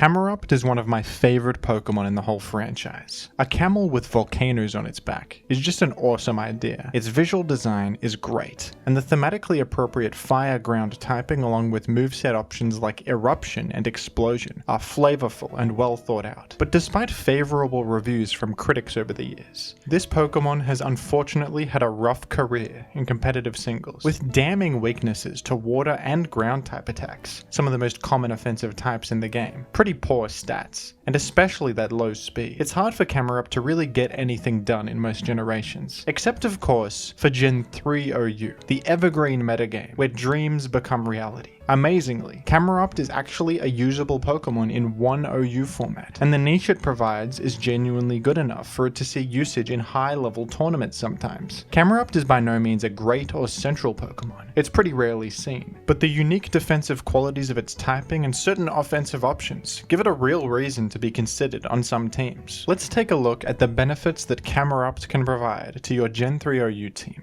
In most generations, Camerupt's fire ground typing is a massive downside. But in Gen 3, this unique typing that nothing else in the game has is the reason it's usable. Despite their immunity to electric, ground types are actually not great against most electric types. The majority of electric types, or special attackers with electric coverage, will use options to be able to hit ground types. Electric type attacks are almost always paired with ice or grass type attacks to threaten the ground types who are immune to electric. Swampert is an unsafe answer to Zapdos, for example, because of the common Hidden Power Grass. Flareon can sometimes be effective against Hidden Power Grass Zapdos sets, but if they're using Hidden Power Ice instead, which is relatively common, Flareon will be KO'd in one hit. Gengar commonly uses Thunderbolt and can threaten ground types as well, not only with ice and grass coverage, but even Will-O-Wisp, which cripples them for the remainder of the game. Camerupt, however, is the one ground type in Gen 3 that is unaffected by all of these problems. Camerupt is not only immune to electric, it's neutral to the common ice and grass coverage used to hit ground types, thanks to its secondary fire typing. Water coverage is almost never used to hit ground types in Gen 3, due to the prevalence of grass and ice weak Pokemon like Swampert, Salamence, and Flareon, and Camerupt can use this to its advantage. Camerupt is an excellent switch-in against Zapdos, Jolteon, and Gengar. Not only is Camerupt immune to Gengar's Thunderbolt, and neutral to the ice and grass coverage, it's also immune to Will-O-Wisp because of its fire typing. Gengar can't really touch Camerupt, but Camerupt can certainly threaten Gengar with its frightening fire stab. Once Camerupt switches in against these common metagame threats, it's in a pretty fantastic position. None of them can 1v1 Camerupt, so they're forced to switch out, and Camerupt is surprisingly threatening. With fire stab and Hidden Power Grass for coverage, it can threaten the majority of the metagame. With Stab Earthquake, it can operate as a mixed threat as well and do great damage to Blissey and other special walls. And it even has Explosion, one of the best moves in Gen 3 OU, to sacrifice itself, take out an important enemy Pokemon, and keep your team's momentum up. Salamence and Flareon are pretty good switch-ins against Camerupt if they're using a set like this. They both resist fire, are immune to Earthquake, and can shrug off HP Grass. But some Camerupt gamers can use this to their advantage to specifically bait in these Pokemon. Hidden Power Ice can be used instead of Grass, to catch the enemy switching into what they think is a solid answer, and earn you a significant surprise KO. Toxic is a good middle ground option for Camerupt, to cripple almost anything that comes in, whether it be Salamence, Flareon, or Swampert. One great disadvantage of Camerupt is that it's extremely vulnerable to Dugtrio. It gets trapped and easily one-hit KO'd by Earthquake. But in typical Gen 3 OU fashion, sometimes you can turn a weakness into a strength. Camerupt can be used on certain teams, not only as a temporary game plan against electric types and Gengar, but also a way to lure in Dugtrio. By inviting Dugtrio to trap and eliminate you, you can ensure a counter trap with your Porygon 2, who will trace Arena Trap and take out their Dugtrio. By eliminating Dugtrio, you make life much easier for your win conditions that may have been stopped by Dugtrio, like Tyranitar, Metagross, or Jirachi. Baiting in Dugtrio can also allow you to get Skarmory or Salamence in for free, and take advantage of their choice band Earthquake lock, gaining a free turn to create spikes on the field or Dragon Dance. I'll share a team featuring Camerupt built by Gen 3 OU legend Callus, if you'd like to try it out for yourself. Callus built this team and sent it to me, after watching me try and fail to build around Camerupt in some of my old Gen 3 OU gameplay videos, and I still enjoy using the team to this day. This is a Magneton offense team that aims to eliminate Skarmory and sweep with Gyarados. Gyarados is defensively checked and threatened by Zapdos, Gengar, and Jolteon, making Camerupt a good teammate. Camerupt can safely switch in against all of these threats and generate offensive momentum for your team afterwards. Camerupt is also great alongside Porygon 2 here to lure in and eliminate Dugtrio, helping out all of your Dugtrio weak teammates, Metagross, Celebi, and Magneton. Porygon 2 also happens to be a great check to Salamence, which also helps out this Camerupt, who is weak to Salamence since he's using HP Grass, not Ice. Give the team a go. You'll be surprised how effective Camerupt actually is. Just like everyone else on the planet, I love Camerupt, and I think it's one of the most enjoyable Pokemon to use in Gen 3 OU. When a format has a balanced and reasonable power level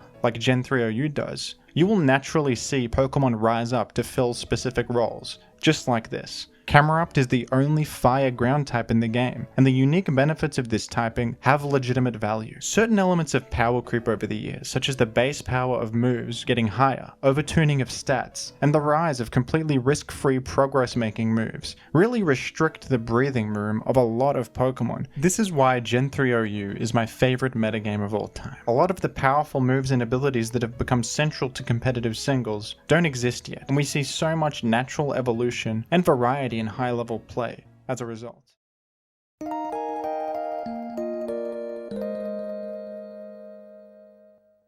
The iconic psychic type Alakazam was released back in Generation 1, and it's had a decent history in competitive singles. In its debut generation, it was a top-tier choice, thanks to its high speed and special stats, along with an excellent move pool. You may also associate Alakazam with Generation 5 OU, where it's one of the most powerful offensive threats in the metagame. Alakazam received the ability Magic Guard in Gen 5.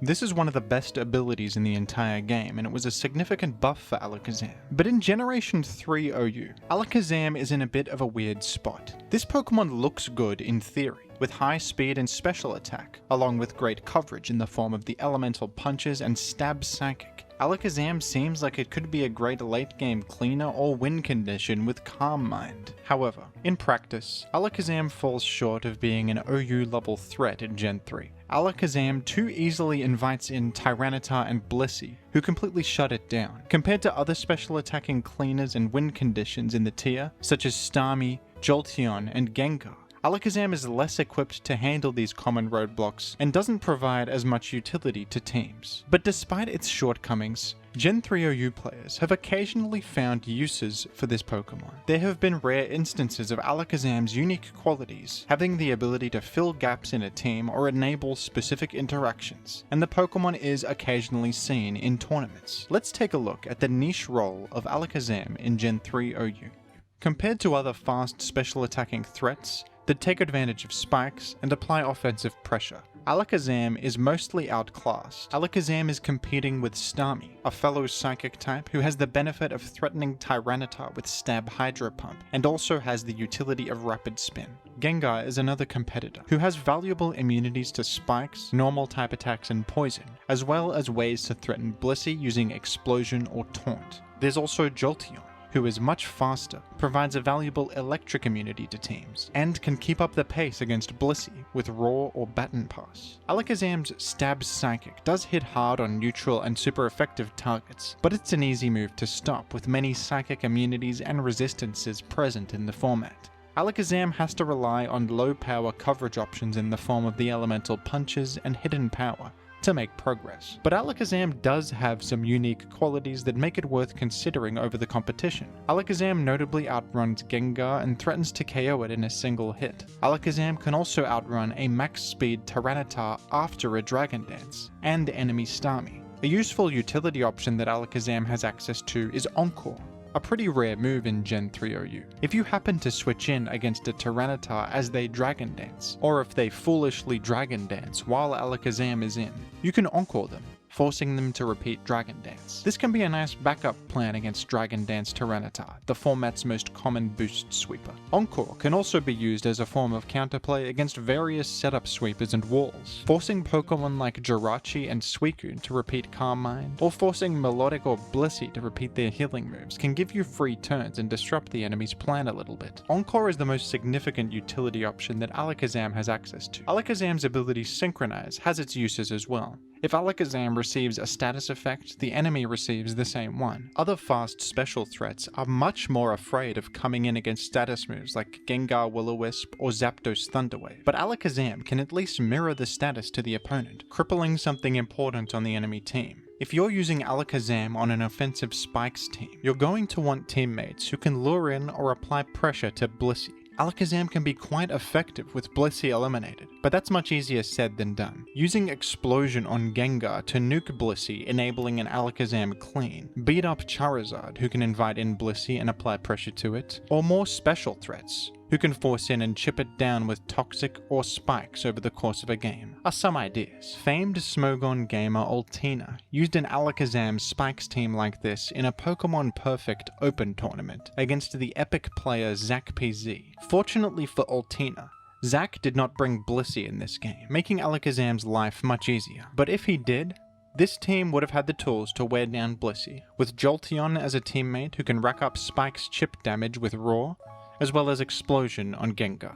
Alakazam's Encore came in handy in this game, forcing Suicune to repeat Calm Mind and securing the game. The last Pokemon in the team wasn't revealed, but I would assume it's some sort of Rock Resist to handle Aerodactyl and Tyranitar, probably Swampert or Metagross. One cheesy way you can try and answer Blissey with Alakazam is to use Trick and a Choice Band. If a Blissey happens to come in, you can completely ruin their life, giving them your Choice Band and making them useless. But I would not recommend this. It's a pretty inconsistent strategy that's easy to play around. Another direction you can go with Alakazam is using it on Special Offense. Special Offense is a team style in Gen 3 that aims to eliminate Blissey using Dugtrio. On these teams, Dugtrio runs just enough bulk to live modest Ice Beam from Blissey and 2-hit KO it with Beat Up or Adamant Earthquake. With Blissey out of the picture, special threats can overwhelm the enemy, break through and win. Alakazam fits decently on this team style, having some merit over the competition. Alakazam is the fastest Calm Mind user in the format, making it pretty difficult to revenge KO. And if the enemy tries to paralyze you to stop your sweep, they'll cripple their own important Pokemon thanks to Synchronize, allowing your teammates to break through. The player Pokology used an interesting team with this concept in ADVPA on a special offense Rain team with Swift Swim Ludicolo. Alakazam was used in the lead slot with the intention of luring in and trading with either Tyranitar or Blissey, while also threatening enemy Salamence lead and matching up decently versus Zapdos and Skarmory leads as well. In this game, the opponent goes to Tyranitar on turn 1, and Pokology sacrifices Alakazam while doing some damage on the way out, to enable a safe switch to Dugtrio. With Tyranitar eliminated, Ludicolo can come in and use Rain Dance, permanently clearing sand from the field, and now posing a huge threat with Swift Swim and Rain Boosted Hydro Pump, while also supporting its teammates. Suicune appreciates having sand removed from the field so it can chip heal with leftovers, and Salakberry Heracross is an excellent late game cleaner once sand is removed as well, no longer worried about fainting to the sandstorm chip. Using Alakazam as an aggressive lead and a way to lure in Tyranitar or Blissey for a range strategy is one of the more creative uses of the Pokemon that I've seen. Alakazam is not a Pokemon I would recommend using if you're starting out in Gen 3. It's a difficult Pokemon to fit onto teams and properly take advantage of, but like many other UUBL Pokemon in Gen 3, it's certainly viable, and in some situations, it can be the perfect gap filler or surprise threat. Trying out novel strategies and being unpredictable is an important part of competitive Pokemon, and Gen 3 OU is a metagame where you always seem to see these weird choices pop up in high-level games for their random, unique qualities. What do you think of Alakazam? Who's your favorite UUBL Pokemon in Gen 3? And what would you like me to talk about next? Let me know down below in the comments, and thank you for watching.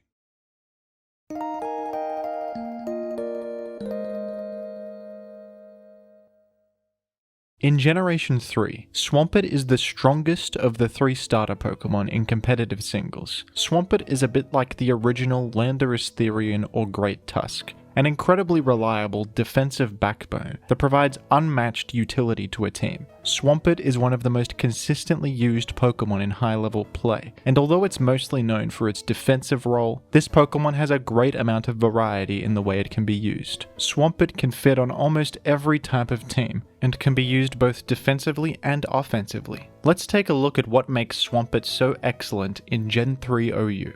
This stat distribution may not look that fantastic, but back in Gen 3 OU, this was very solid. Swampert's great base HP and attack, and decent defenses, are good for the lower power level environment of Gen 3. But what really makes Swampert so excellent defensively is its water-ground type combination. This is one of the absolute best defensive type combinations you can get. Water and ground complement each other perfectly, removing all of each other's weaknesses except for grass. This typing is particularly good in Gen 3 OU, where Tyranitar is the king. Rock resistance and sandstorm immunity are some of the most valuable traits a Pokemon can have in this format. Steel resistance is also great to be able to switch in safely against Metagross and resist Meteor Mash. Metagross is another very popular top tier Pokemon. Your ground stab off the back of that great base attack can also threaten both of these Pokemon. With access to Ice Beam and a decent 85 base special attack, you can even switch in against Dragon Dance Salamence and threaten a one-hit KO against it. Swampert is able to defensively answer all of the top physical attackers in the format. Swampert has the standard water-type starter Pokemon ability Torrent,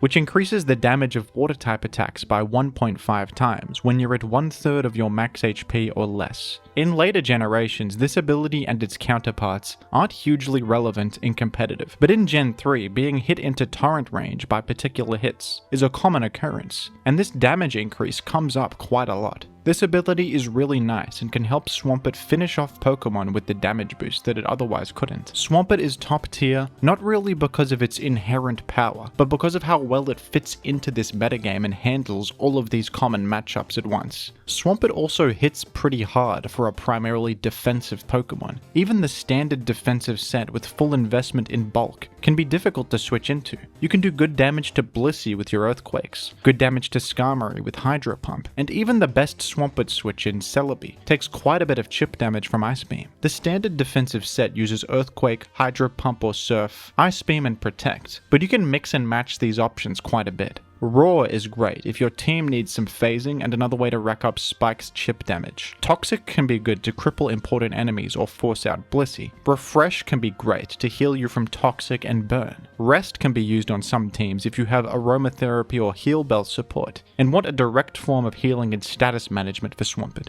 Even Focus Punch is a good way to punish Blissey, either as they're trying to switch in against a water move, or to catch them as they're using Soft Boiled or a status move. And even Curse can be used to help you 1v1 passive Pokemon like Suicune and Snorlax in an endgame situation. Swampert can also be used as an offensive Pokemon, since Swampert can solidly check physical threats even without any defensive investment at all, thanks to its excellent natural bulk and typing. Investing in special attack can let you get even more out of your Swampert as you're forcing the enemy out. Offensive Swampert is extremely difficult to safely switch into and can absolutely tear apart certain defensive cores. The standard offensive Swampert set uses Hydro Pump, Earthquake, Ice Beam and Focus Punch. A common speed benchmark is investing just enough to outrun Claydol. This speed benchmark is especially useful on Spike's teams. Offensive Swampert can scare most of the metagame with this moveset and also directly threaten Gen 3's most common Rapid Spinner with super effective Stab. Foregoing speed and investing in HP is another valid way to go with this set if you want to be more sturdy. This incredible offensive momentum, along with still acting as a decent check to important Pokemon like Tyranitar and Salamence, makes offensive Swampert a great addition to many teams. Another more aggressive direction you can go in with Swampert is the Endeavor Salakberry set. This set can use substitute repeatedly until Swampert eats its Salakberry. With maximum speed investment and the boost from the berry, you reach an impressive 360 speed, which outruns a large portion of the metagame. Now that you're at low health, you can use Endeavor, which is a move that deals enough damage to the enemy to make their health equal to yours. This serves to basically trade your Swampert with the enemy Pokemon, which can be really useful on certain offensive teams that benefit from trading. This Swampert set will trade 1-for-1 at worst in most games. HPs, but sometimes it will even trade up. If you successfully use Endeavor while at 1 HP against an enemy who is not sand immune, they will be KO'd by the Sandstorm chip damage. Now you can Endeavor their next Pokemon. In the right situations, this set can cause serious damage and put you way ahead. Since Swampert is so popular, it naturally has a huge target on its back. With that exploitable ×4 weakness to grass, grass coverage moves are everywhere, and some sets are designed specifically to lure in Swampert. Even specific team styles exist to put as much pressure on Swampert as possible and eventually eliminate it. In chess, there is a concept called overloading, where if one piece is trying to defend against too many things at once, it will eventually be broken through and won't be able to defend everything. A similar thing can happen to Swampert in Gen 3 OU. Although Swampert is great for its ability to check so many different things at once, if your opponent is using more than one of these threats and forcing in Swampert every time, Swampert is eventually going to be worn down and overloaded. Some teams can achieve this simply by forcing in Swampert repeatedly and wearing it down with spikes, chip damage, and moves like Aerodactyl Double Edge, eventually damaging it to the point where one of the rock type threats can take it out and win the game. This style of team is called rock spam, but some teams go even harder on punishing Swampert,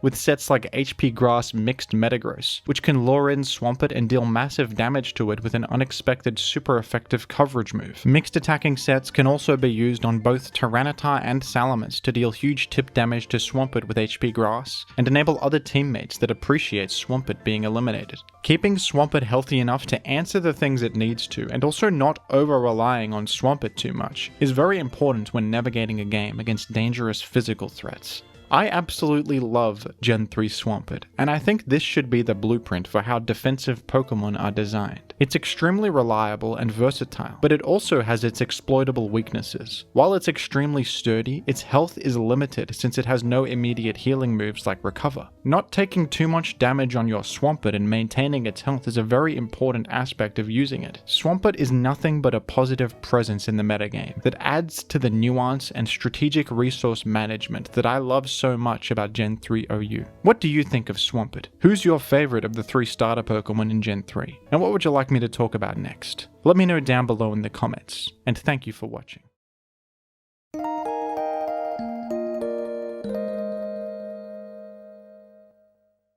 Gen 3 OU is my favorite competitive Pokemon format, and it is home to some of the most creative players of all time. While some will play by the book, using tried and true combinations of Pokemon that are safe and reliable, many of the best players in this format are those that think outside the box. Not only do you see novel lower tier Pokemon being used in Gen 3 tournament games for their niche qualities that fill gaps, enable certain interactions, or bait the enemy in some way, you also sometimes see very out there move choices on standard Pokemon. A great way to catch the enemy off guard is to use a common Pokemon with unexpected tools. Let's take a look at some of the weirdest Pokemon and moveset choices that have been used in high-level games. But first, an exciting announcement. I, Jimothy Cool, have done something spectacular, a world-first achievement. I am the first person to ever play Pokemon Showdown on the Great Wall of China. In honor of this incredible feat, I hope that you can find a moment to like this video and subscribe to the channel. Thank you.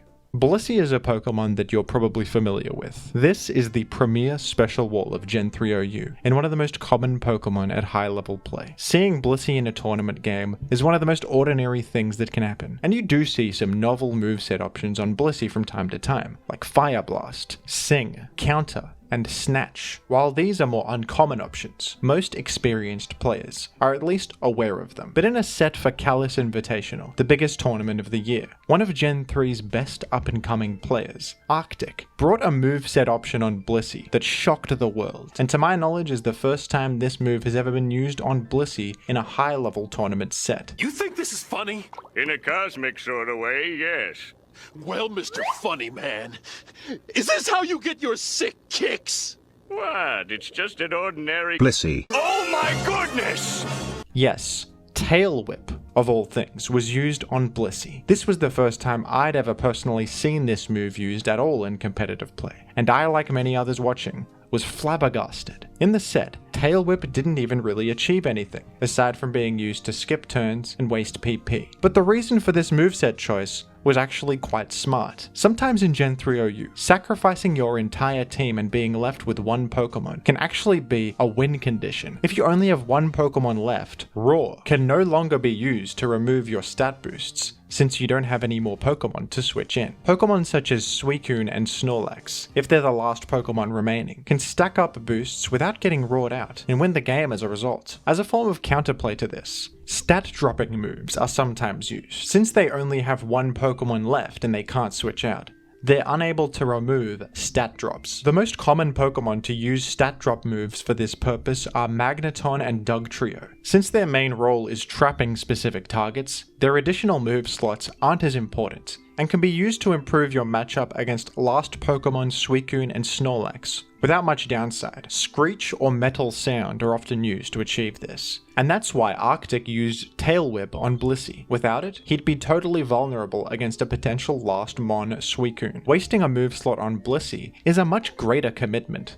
since Blissey has so many valuable utility and coverage moves that can be used in that slot. Arctic felt that covering last Pokemon Suicune was more important, and he couldn't fit a stat drop move anywhere else. Although it looks weird, and it didn't end up doing anything in the set, Blissey still did its job. The insurance against Suicune was worth the move slot sacrifice. Next up, we have perhaps the strangest team I've ever seen in a competitive game that somehow won. Super Epic Ampharos, or C for short, is a player known for using some pretty ridiculous strategies. A couple of years ago, he drew attention to the merits of Lantern in Gen 3 OU. In 2022, C was chosen to play Gen 3 OU in Smogon Premier League, the biggest team tournament in all of competitive singles. And in his Week 9 game, he brought a team that made him look like a bit of a lunatic. C brought Lunatone plus Exeggutor, special offense. Exeggutor is an uncommon choice in Gen 3, but you do see it occasionally. It has some good tools like Sleep Power, Sunny Day with Chlorophyll, and Explosion. Lunatone is what really stood out to me at the time I saw this game. What in the world does Lunatone do? Lunatone's stats are terrible, and its rock psychic typing isn't fantastic either. But Lunatone actually does have some redeeming qualities, and C did use it for a legitimate reason. Lunatone is actually a great switch-in against physical Salamence sets. Thanks to rock typing and Levitate, you're immune to sandstorm damage, spikes, and Earthquake. You resist hidden power flying and can shrug off Rock Slide. And with access to Ice Beam, you force out Salamence by threatening a one-hit KO. Lunatone also has good ways to capitalize on this advantageous position, with Hypnosis to put the enemy to sleep, disabling them and giving yourself a free turn, Calm Mind to boost up, and Baton Pass to transfer those boosts to a teammate. Lunatone can actually fit on special offense teams that are weak to Salamence, which this team certainly was. Every single other Pokemon on the team is vulnerable to Salamence after a Dragon dances, making Lunatone a good choice as a gap filler that improves this matchup and also fits with the overall plan of the team by disrupting the enemy, keeping up momentum, and passing Calm Mind boost to teammates like Zapdos or even Exeggutor. A team like this is never going to be a consistent choice. This team is insane. But sometimes throwing in a crazy team like this every once in a while can throw off your opponent and defeat them through sheer confusion, which I guess is what happened here, because C did win this game, admittedly with a bit of luck on his side. This has got to be the craziest team I've ever seen in a high-level game, and it was my personal introduction to the merits of Lunatone. Lastly, we have a team built around a very rarely seen Pokemon with quite an interesting set that enables a unique style of hyper offense.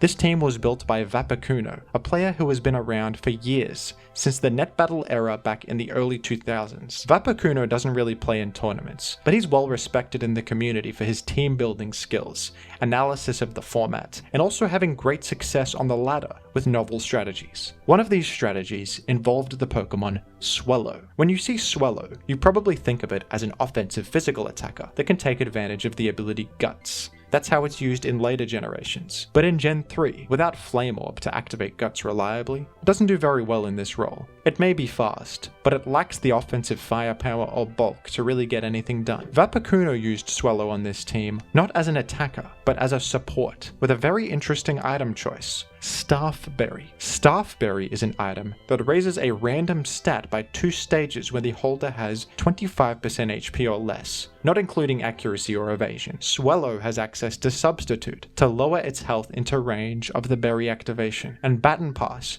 to transfer whatever boost it gets to its teammates. This on the surface may seem like it's just fishing for good luck, but on this team, Vaporeon has teammates that can benefit from whatever stat increase the berry happens to give. Heracross and Suicune benefit from speed. Heracross also benefits from attack. Jolteon, Suicune, and Swampert all benefit from special attack, and Suicune benefits from any of the defensive boosts. And what's nice about this Swellow is that it has another alternative plan if stat passing doesn't look like it'll work. Swellow also has access to Endeavor, an attack that deals exactly enough damage to the enemy to leave their HP stat equal to your own. Since Swellow can substitute down to 1 HP, it can set the enemy's health to 1, allowing any teammate to KO them afterwards, essentially using Swellow to trade, a useful tool for an offensive team. Swellow is the fastest Pokemon in Gen 3 with access to Endeavor. It can outspeed just about every relevant Pokemon in the metagame except for Aerodactyl and Jolteon, meaning it's pretty much guaranteed to either get an Endeavor or a Staffberry pass when it's in the lead slot. If you end up getting a Staffberry boost that seems bad for the matchup, you can just Endeavor instead and still get value out of the Swellow. This extremely dynamic use of Swellow that can shift depending on the matchup and various factors is without a doubt one of the most creative sets I've ever seen in Gen 3 OU, and Vaporeon has achieved impressive results with this team. He made a video back in 2020 explaining the team, with the goal of reaching 1500 ELO, but even as recently as 2022 he was using this team on the ladder, and ended up achieving a top 5 position, and an impressive rating of 1640. That's a tough accomplishment with an off-meta, novel team like this one. There are many more instances of creative Pokemon choices, moveset options, and team structures in high-level Gen 3 OU that I could highlight. Let me know if you enjoyed my showcasing of these weird strategies. In the future, I could even do a part 2, or showcase some of these examples in individual videos. Which of these strange strategies was your favorite, and what would you like me to talk about next? Let me know down below in the comments, and thank you for watching.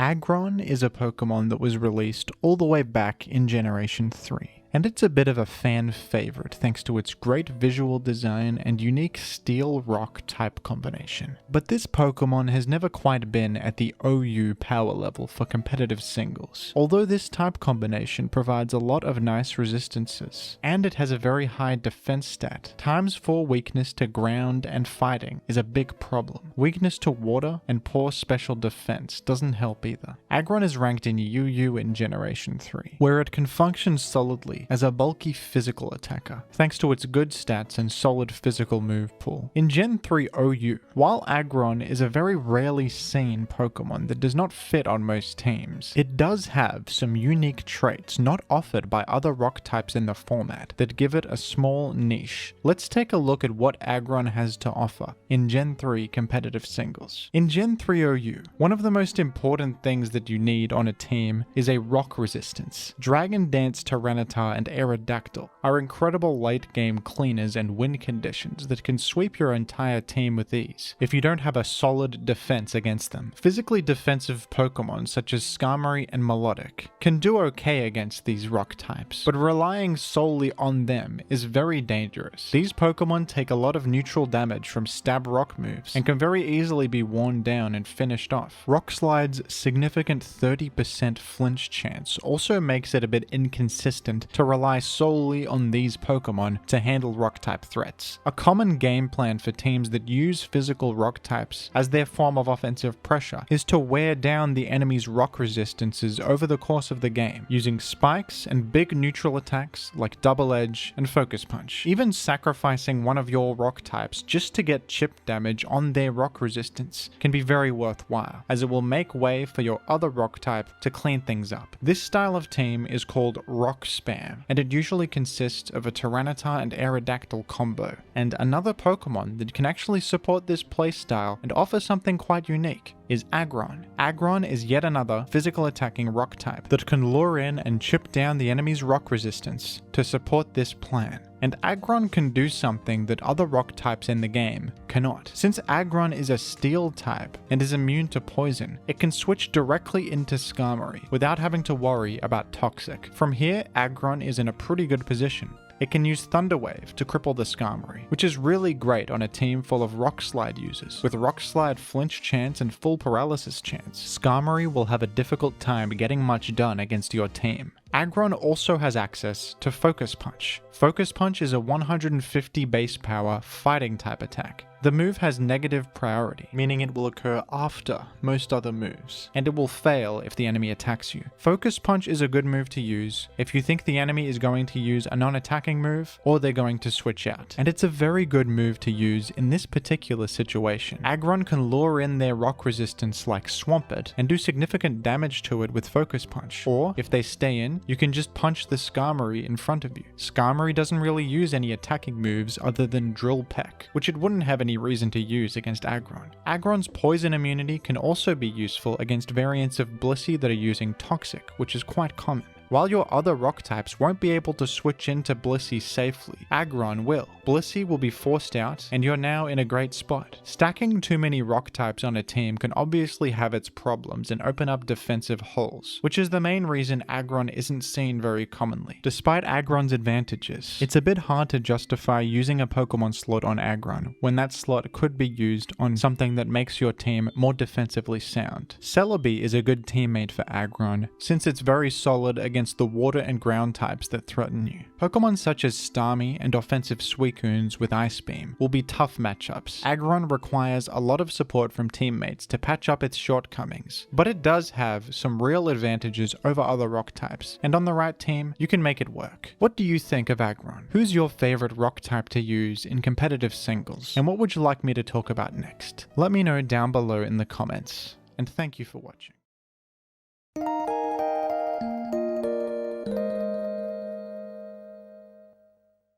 Dusclops is one of the few Ghost-type Pokemon available in Gen 3, and that alone gives it a lot of value, as Ghost is one of the most powerful types in the game. Gengar is by far the most popular Ghost type in the format, and one of the most central threats, but as far as alternative Ghost types go, Dusclops really sets itself apart. Dusclops is defined by its incredible defensive stats, making it the bulkiest Ghost type available in Gen 3. It's one of the few Ghost types that can take advantage of Stab Shadow Ball, and it has a great move pool beyond that too, with various useful coverage and utility options. In the very early days of Gen 3 OU, Dusclops was quite popular, but over time, this popularity faded. Dusclops is easily chipped down by sand and spikes, and also quite passive and easy to take advantage of, compared to the much more consistent Gengar. Even in the realm of alternative Ghost types, Misdreavus has recently risen in popularity as a more desirable option than Dusclops, thanks to that crucial immunity to spikes and some important utility moves. But I personally think Dusclops is a little bit underrated. I've had a good amount of success myself with Dusclops in tournaments, and on the right team, it can really work. Let's take a look at the unique advantages of using Dusclops as your Ghost type of choice in Gen 3 OU.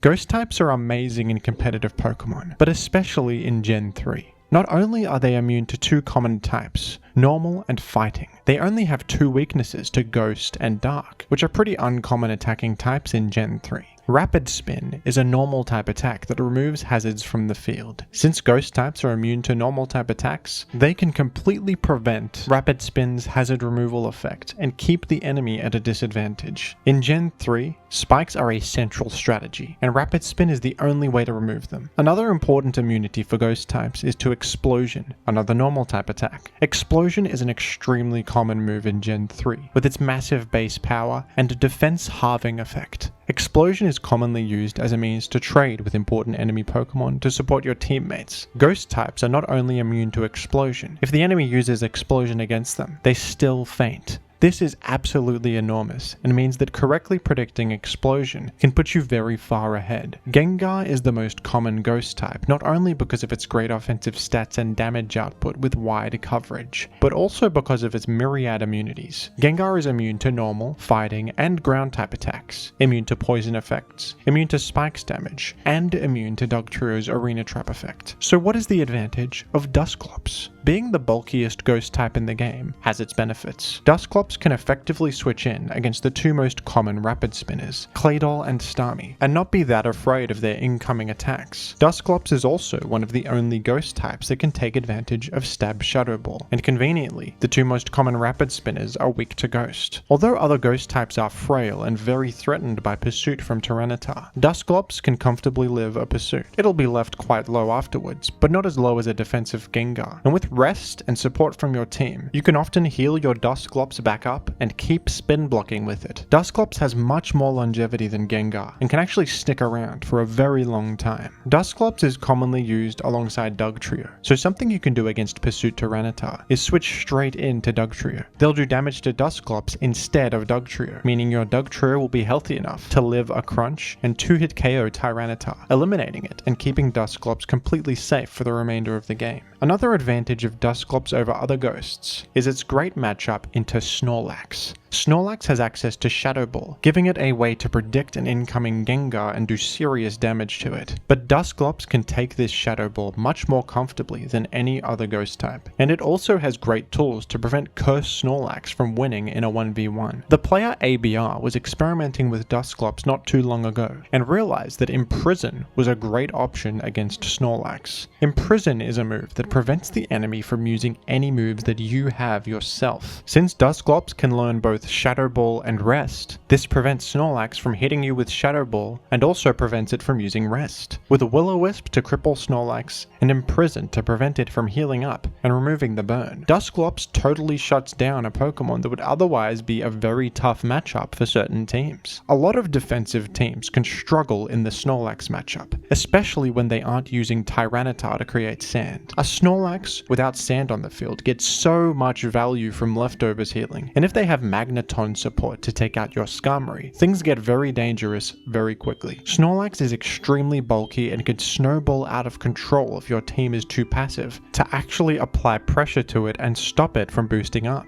Dusclops remedies this issue very well, not only providing your team with a spin blocker to keep your spikes on the field and help you against Claydol and Starmie, but also a way to handle Snorlax who would otherwise completely destroy your team. Dusclops is best used on very defensive teams. Teammates like Aromatherapy Blissey to cure your Rest, Dugtrio to take out Pursuit Tyranitar, and more Pokemon that are great in late game situations like Suicune, Melodic, and Claydol work very well with Dusclops. Sunny Day or Rain Dance on random Pokemon just to clear sand from the field also help Dusclops out a lot, allowing it to chip heal with leftovers and enhance that longevity even further. On top of all these great advantages, Dusclops has the ability Pressure, an amazing ability on defensive teams. Pressure causes the enemy to waste twice as much PP on their moves used against you. This has a lot of useful applications, letting you win in endgames against passive enemies and take advantage of low PP moves like Fire Blast or Hydro Pump. The set with Imprison is my personal favorite way to use Dusclops, but the Pokemon actually has a massive amount of options that are kind of unexplored. Calm Mind and Ice Beam can be used to give Dusclops a bit of snowball potential, and even act as a win condition sometimes. Dusclops gets Focus Punch, which can nail an incoming Pursuit Tyranitar, or a Blissey trying to heal or use a status move. Mean Look and Ghost type Curse can trap and eliminate certain enemies. Snatch or Psych Up could help Dusclops 1v1 enemies like Suicune, and even Pain Split can be pretty nice. Pain Split will average the HP of both Pokemon, and then set their HP to that amount. Since Dusclops has low base HP, and most of its bulk comes from those high defensive stats, you will often gain a huge amount of HP, and lower the enemy's HP significantly when using Pain Split, especially against high health targets like Blissey or Snorlax. Although Dusclops is difficult to fit on teams compared to Gengar, who has more immunities and more useful applications overall. On certain defensive team structures,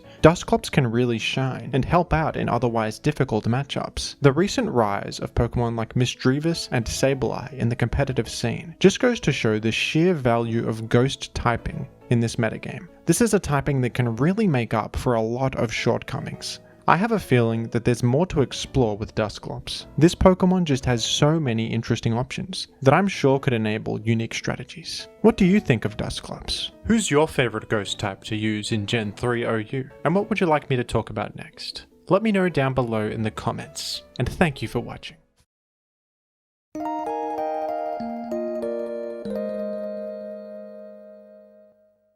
Glalie is a Pokemon that was released all the way back in Gen 3, that on the surface looks completely horrible in every way. It's an Ice type, the worst defensive type in the game. Its stats are base 80 across the board, nothing special at all, and its ability, Inner Focus, is pretty much completely useless. Glalie doesn't look like it does anything at all. In Generation 3, Glalie is ranked in NU, but amazingly, Gen 3 OU players have discovered a use for Glalie that is actually quite worthwhile. Against all odds, Glalie is a viable choice in an OU singles format. What could Glalie, a Pokemon that seems so bad, possibly offer to a Gen 3 OU team? Let's take a look. Spikes are the only entry hazard available in Generation 3, and they are a central part of the metagame. Teams are built around abusing spikes, removing spikes, or ignoring spikes. Some of the best Pokemon in the metagame are as good as they are because of their access to spikes and how well they can find opportunities to create them. There are 3 spikes users ranked in OU in Gen 3, Skarmory, Forretress, and Cloyster, and they all share a common problem: a poor matchup against Zapdos, Salamence, and Gengar. These 3 Pokemon threaten all of the spike setters with their huge special attacking damage output and super effective coverage. Competitive singles players should all be familiar with the concept of hazard setting leads.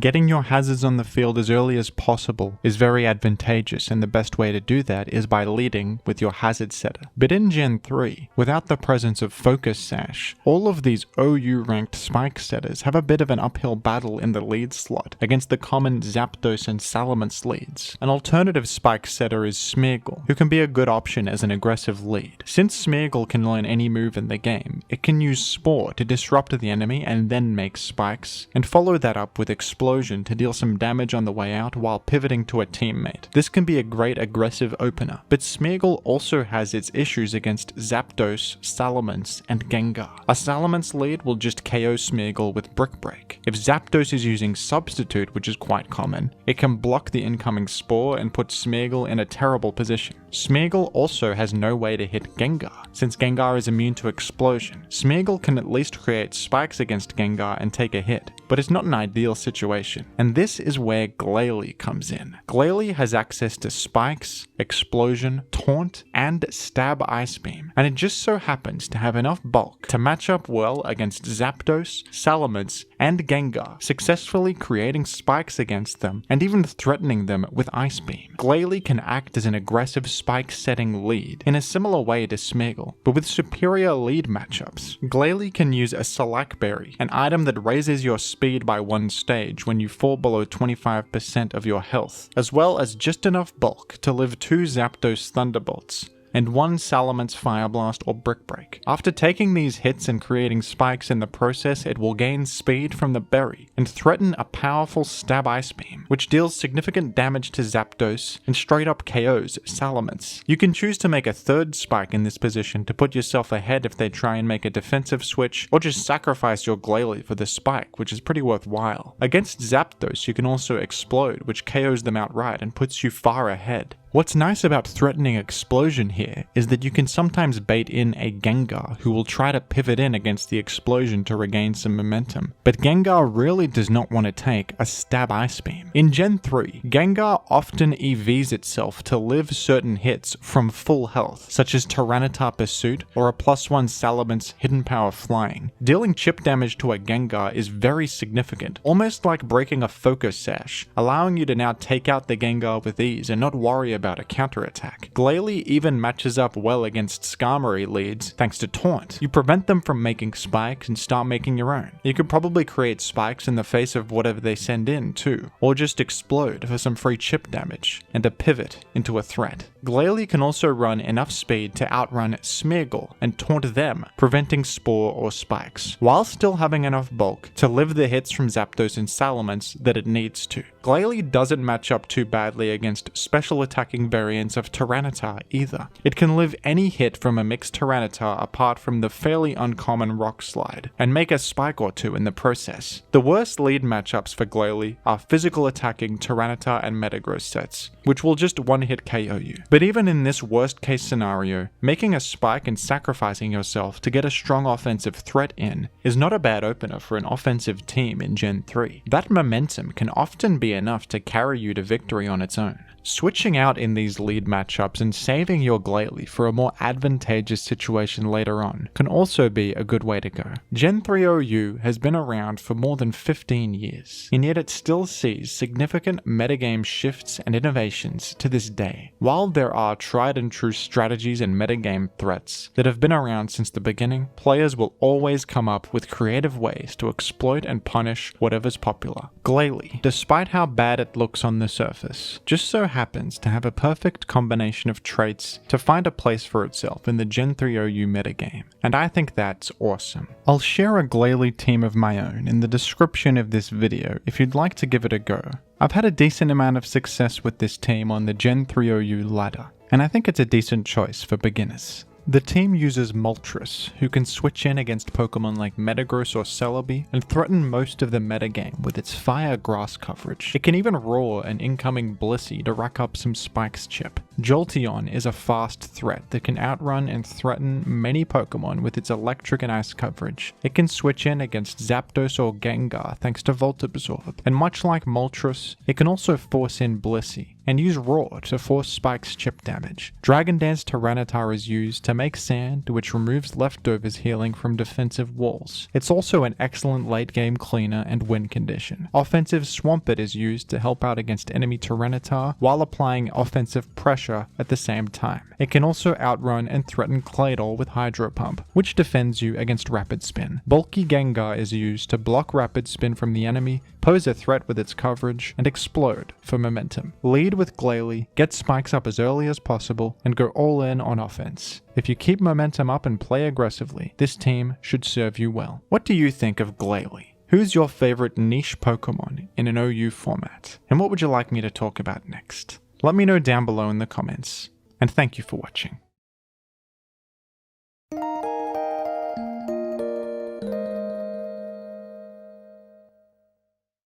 Flareon is the worst of the original evolution trio. While Vaporeon and Jolteon have both been ranked in OU multiple times throughout the years, with solid roles in competitive singles, Flareon never has. Flareon is a bit of a strange and fundamentally flawed Pokemon design. It's a mono fire type, with very high attack, special defense, and very low speed. This is a strange combination of traits that just doesn't work very well. Water, rock, and ground are some of the most consistently seen and common offensive types in competitive Pokemon. Weaknesses to these types is pretty damning. It's hard to take advantage of Flareon's high special defense when water-type special attackers are a common presence in just about every single metagame. It's also hard to take advantage of that high attack stat when Flareon's speed is so low, and it's vulnerable to so many common attacks from faster enemies. The addition of Stealth Rock in Gen 4 and more physical fire types that outclassed Flareon did not help its case. Flareon rarely has anything to offer over other fire types, and has always struggled to find an identity for itself. But in Gen 3 OU, Flareon does actually have a few distinct traits that set it apart from the other fire types in the format, and although it may seem unthinkable, Flareon was once used in a high-level tournament game by one of Smogon's most talented players. Let's take a look at this once-in-a-lifetime moment where Flareon actually did something useful in competitive singles. Although fire types have a lot more room to breathe in Gen 3, since Stealth Rock does not exist yet, they still have a lot of roadblocks to overcome. Many common Pokemon in the metagame can threaten fire types super effectively, including Tyranitar, Swampert, Starmie, Suicune, and Aerodactyl. Not only are fire types under constant pressure from these commonly seen offensive threats, they are also vulnerable to being trapped by Dugtrio. Dugtrio will prevent the enemy from switching out unless they're a flying type or have the ability Levitate. Dugtrio can trap and eliminate fire types very easily with Stab Earthquake, making life pretty difficult for them. By far the most common and powerful fire types in Gen 3 are Moltres and Charizard, primarily because of their fire-flying type combination. Not only are they immune to ground type attacks, they are also immune to Dugtrio's trapping effect. For a grounded fire type to be viable in Gen 3, it needs to provide some sort of unique utility that Moltres or Charizard can't. Houndoom is one example of a grounded fire type that is occasionally seen. Thanks to its dark fire type combination, Houndoom matches up well against Jirachi and Celebi thanks to that psychic immunity. Houndoom is also one of the few Pokemon in Gen 3 with access to Stab Pursuit, allowing it to trap and eliminate Gengar.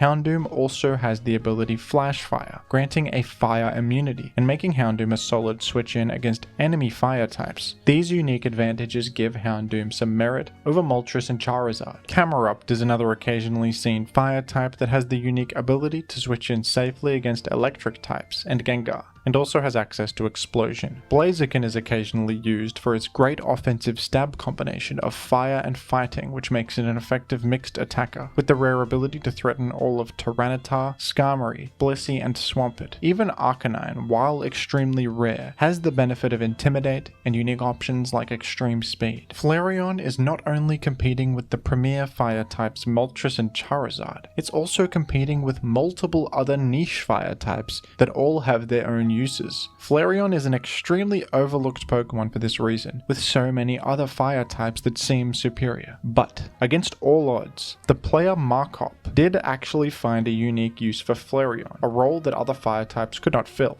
and ended up bringing Flareon to an SPL game. Flareon was also given the ability Flash Fire in Gen 3, and while fellow Flash Fire Pokemon Houndoom has the benefit of trapping and eliminating Gengar and Psychic Immunity, it is extremely frail and can very easily be worn down and eliminated. Flareon, unlike other fire types, has a very good special defense stat, and it also has access to the move Wish, a form of healing for not only Flareon itself, but its teammates. Wish can be a very powerful option in Gen 3 on certain teams, providing defensive Pokemon or bulky attackers with a form of healing when they can't heal for themselves. Flareon has the unique role compression of helping out your team against enemy fire types, while also providing Wish support. Teams that use Forretress alongside Houndoom are something that we've seen before in Gen 3. Forretress is vulnerable to fire types, and it hates ghost types that block Rapid Spin, making Houndoom a logical teammate with its fire immunity and ability to eliminate ghosts. Wish support is also common on Forretress teams, since Forretress and its common teammates, like Hariyama or Swampert, have no reliable way to heal themselves. Flareon was used by Machamp on a Forretress team for support against fire types and for the utility of Wish. As you can see, Machamp was using Forretress alongside Claydol on this team. This probably means that Forretress was not using Rapid Spin, and Claydol was instead used as the Rapid Spinner. Forretress sometimes replaces Rapid Spin with an option to lure in and punish Gengar, such as Hidden Power Ghost or Zap Cannon. Although the full Forretress set was not revealed in this game, I think this is likely what Machamp was doing, since this team lacked a Pursuit user to handle Gengar. Jirachi is often used on teams like this for Wish support and help against special attackers, but one disadvantage of using Jirachi for this is that it is vulnerable to Will-O-Wisp. While Blissey can cure status ailments with the ability Natural Cure, Jirachi is very vulnerable to status ailments. This is another reason Flareon was a smart choice here, as it has that crucial immunity to Gengar's Will-O-Wisp, meaning Machamp didn't need to use Blissey. Flareon not only helps out against offensive fire types, it also helps against mixed threats. Mixed Salamence and Tyranitar sets use Fire Blast as their strongest attack, and often run various coverage moves for common targets. Flareon can pretty easily wall a lot of these sets. As much as I've praised this team and the unique usage of Flareon, this team unfortunately didn't win. But it wasn't really Flareon's fault. This was an unlucky game, where Flareon took an enormous 70% damage from a critical Brick Break, leaving it way too low to get anything done after that. On top of this, the enemy mixed Salamence was using Rock Slide, a pretty uncommon option. The most standard mixed Salamence set uses Fire Blast, Hidden Power Grass, Brick Break, and Dragon Claw, which Flareon can wall.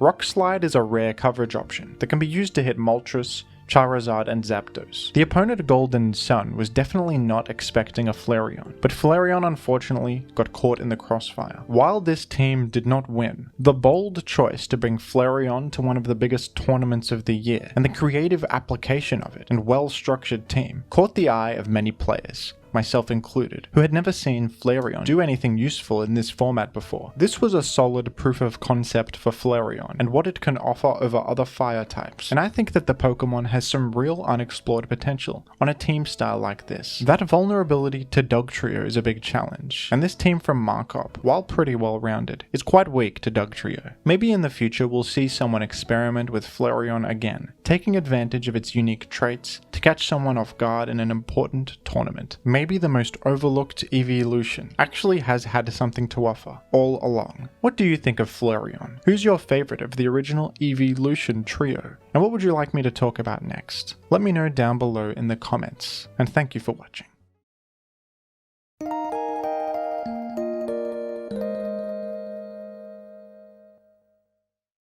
Sableye is a dark ghost type Pokemon that was released in Gen 3. You may associate Sableye more with Gen 5, where it received an enormous buff in the form of a new ability, Prankster. This is one of the best support abilities in the game, granting +1 priority to all non-attacking moves, and was enough to shoot Sableye all the way up to UU rank. Not bad for a Pokemon with such poor stats. You may also associate Sableye with its extremely powerful Mega form. When Sableye Mega evolves, it receives a huge increase to its defensive stats and gains the ability Magic Bounce. This is yet another one of the best abilities in the entire game. Not only does it grant immunity to status moves, hazards, and more, it bounces back these negative effects to the enemy. Mega Sableye is one of the only defensive Pokemon to ever have been banned to Ubers. It was that good. But back in Gen 3, when this little guy first came out, it didn't have any of these powerful abilities, and it was a pretty forgettable Pokemon overall, with very bad stats and the useless ability Keen Eye. Sableye is ranked down in NU in Gen 3, but don't put it past Gen 3 OU players to make horrible looking Pokemon like this somehow work in competitive singles. If a Pokemon can do a single unique thing that nothing else can, it probably has some random niche use in Gen 3 OU. One of the format's best players, ABR, has recently been experimenting with Sableye and testing it out on the ladder, where he's achieved very high positions. And in Kalos Invitational 7, the biggest Gen 3 OU tournament of the year, with money and pride on the line, ABR even brought Sableye to one of his sets. What could this terrible looking Pokemon possibly provide to a high level Gen 3 OU team? Let's take a look. Ghost is one of Pokemon's best types, especially in the older gens. Before Defog and other hazard removing mechanics were introduced, Rapid Spin was the only way to remove hazards from the field, and since it's a normal type attack, Ghost types can block it from taking effect completely and prevent you from removing the hazards. Ghost types are also completely immune to Explosion, one of the most common moves in early generations. Back then, Explosion halved the enemy's defense when used, effectively giving it a base power of 500. And in Gen 3, if a Pokemon faints, the enemy is actually unable to act at all, so Explosion can even be used as a form of disruption. Ghost types are completely immune to Explosion, and if you correctly predict an Explosion and switch into your Ghost type at the right time, you basically just earned a free KO. Although Ghost is an amazing type with extremely valuable immunities, the amount of Ghost types available in Gen 3 is very limited. By far the best and most common Ghost type in the game is Gengar. It has a ground immunity thanks to Levitate, on top of the great immunities already provided by its Ghost Poison typing. It's very fast, and has a wide offensive and utility move pool. Gengar is the central Ghost type of the format, and if teams want to safely Rapid Spin, usually they need to take down Gengar first. The most popular Rapid Spinner in the format is Claydol. Claydol is a great defensive utility Pokemon thanks to its Sand immunity, Spikes and Ground immunity from Levitate, Stab Earthquake to hit common threats like Tyranitar and Metagross, Explosion to trade and keep up momentum, and of course, Stab Psychic to threaten its greatest rival, Gengar. Since Gengar is the most common ghost type and rapid spin blocker, it makes perfect sense that a rapid spinner with access to a super effective stab option against Gengar has risen to the top. Claydol can threaten to 2-hit KO Gengar with Psychic, and it has good enough base special defense to handle Ice Punch and other coverage too. As a response to the rise of Claydol, players have started to explore different ghost types in the format that match up better against it. The most popular option has been Misdreavus. Despite looking pretty bad, Misdreavus is very effective against Claydol thanks to its Earthquake immunity, and unlike Gengar, it's neutral to that stab Psychic. With tools like Mean Look and Perish Song to trap certain Pokemon, and Calm Mind to boost up, Misdreavus is a decent choice as a spin blocker for more defensive teams that can be okay sacrificing Gengar's offensive firepower to be sturdier against Claydol.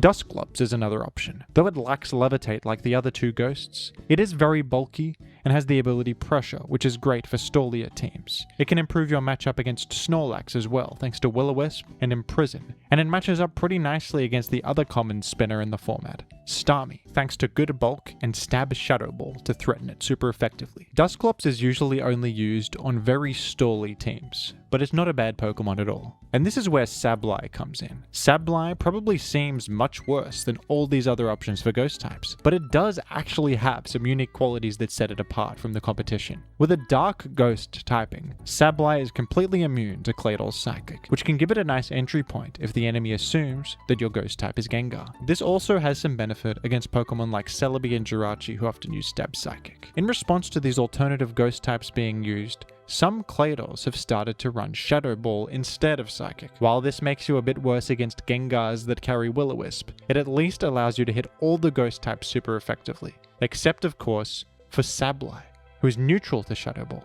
Sableye also has a pretty good move pool. This is the only ghost type with access to Recover for reliable and immediate healing, which is very nice. Gengar is prone to getting chipped down, and the other alternative ghosts both rely on Rest for healing, which leaves them vulnerable. Sableye has a much better healing move at its disposal, and another great option that Sableye has is Knockoff, a very uncommon move back in Gen 3. Knockoff can be used to remove leftovers from the enemy Claydol or anything that switches in to respond to Sableye. This is a fantastic move that can help you win the long game by permanently crippling the enemy Pokemon and removing their chip heal. Unfortunately, Sableye doesn't get access to Will-O-Wisp in Gen 3, unlike fellow ghosts like Gengar and Dusclops, but it at least gets some decent options to fill out its moveset. Seismic Toss lets you deal good damage, and Psych Up is what ABR has used in the last slot to help out against Curse Snorlax, copying their boosts and letting you wear them down with Knockoff, Seismic Toss, and Sand Chip. This could also be helpful against Calm Minders in certain situations,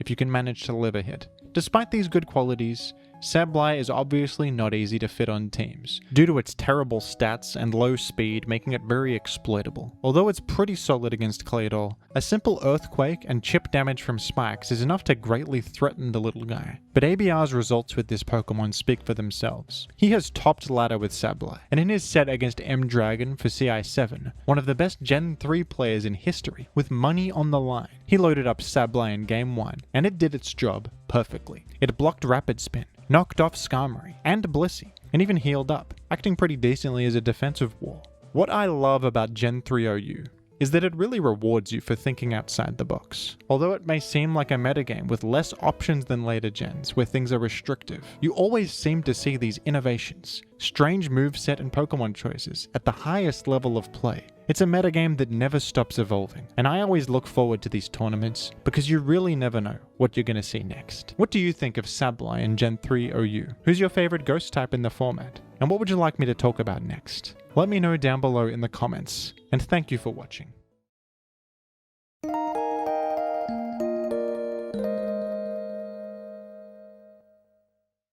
Every competitive game has a meta, powerful strategies that rise to the top, but sometimes the best way to win in competitive games is to look at what's popular and try to counter it. Gen 3 OU is a very cyclical metagame. All of the top tier Pokemon have exploitable weaknesses and counters. If something rises in popularity, counterplay to that strategy will rise in response. Let's take a look at some of the prime examples of strategies that aim to target and punish the most popular Pokemon in Gen 3 OU. Gen 3 OU's most central team archetype is called TSS, which stands for Toxic, Spikes, and Sand. These are balanced teams that have a solid mix of defense and and offense. They aim to establish spikes and permanent sand on the field, wearing down the opponent's team over the course of a game. Forcing the enemy to switch is an important concept here, which can be done either with offensive threats like Zapdos or Starmie that invite in specific responses, or defensive walls like Blissey, Swampert, and Skarmory that 1v1 the enemy's offensive Pokemon, forcing them to switch out. Gengar is often used on these teams, not only as an offensive threat that forces switches, but because it can block Rapid Spin, which keeps your spikes on the enemy field and maintains your advantage. This is the most consistent and popular team style in Gen 3.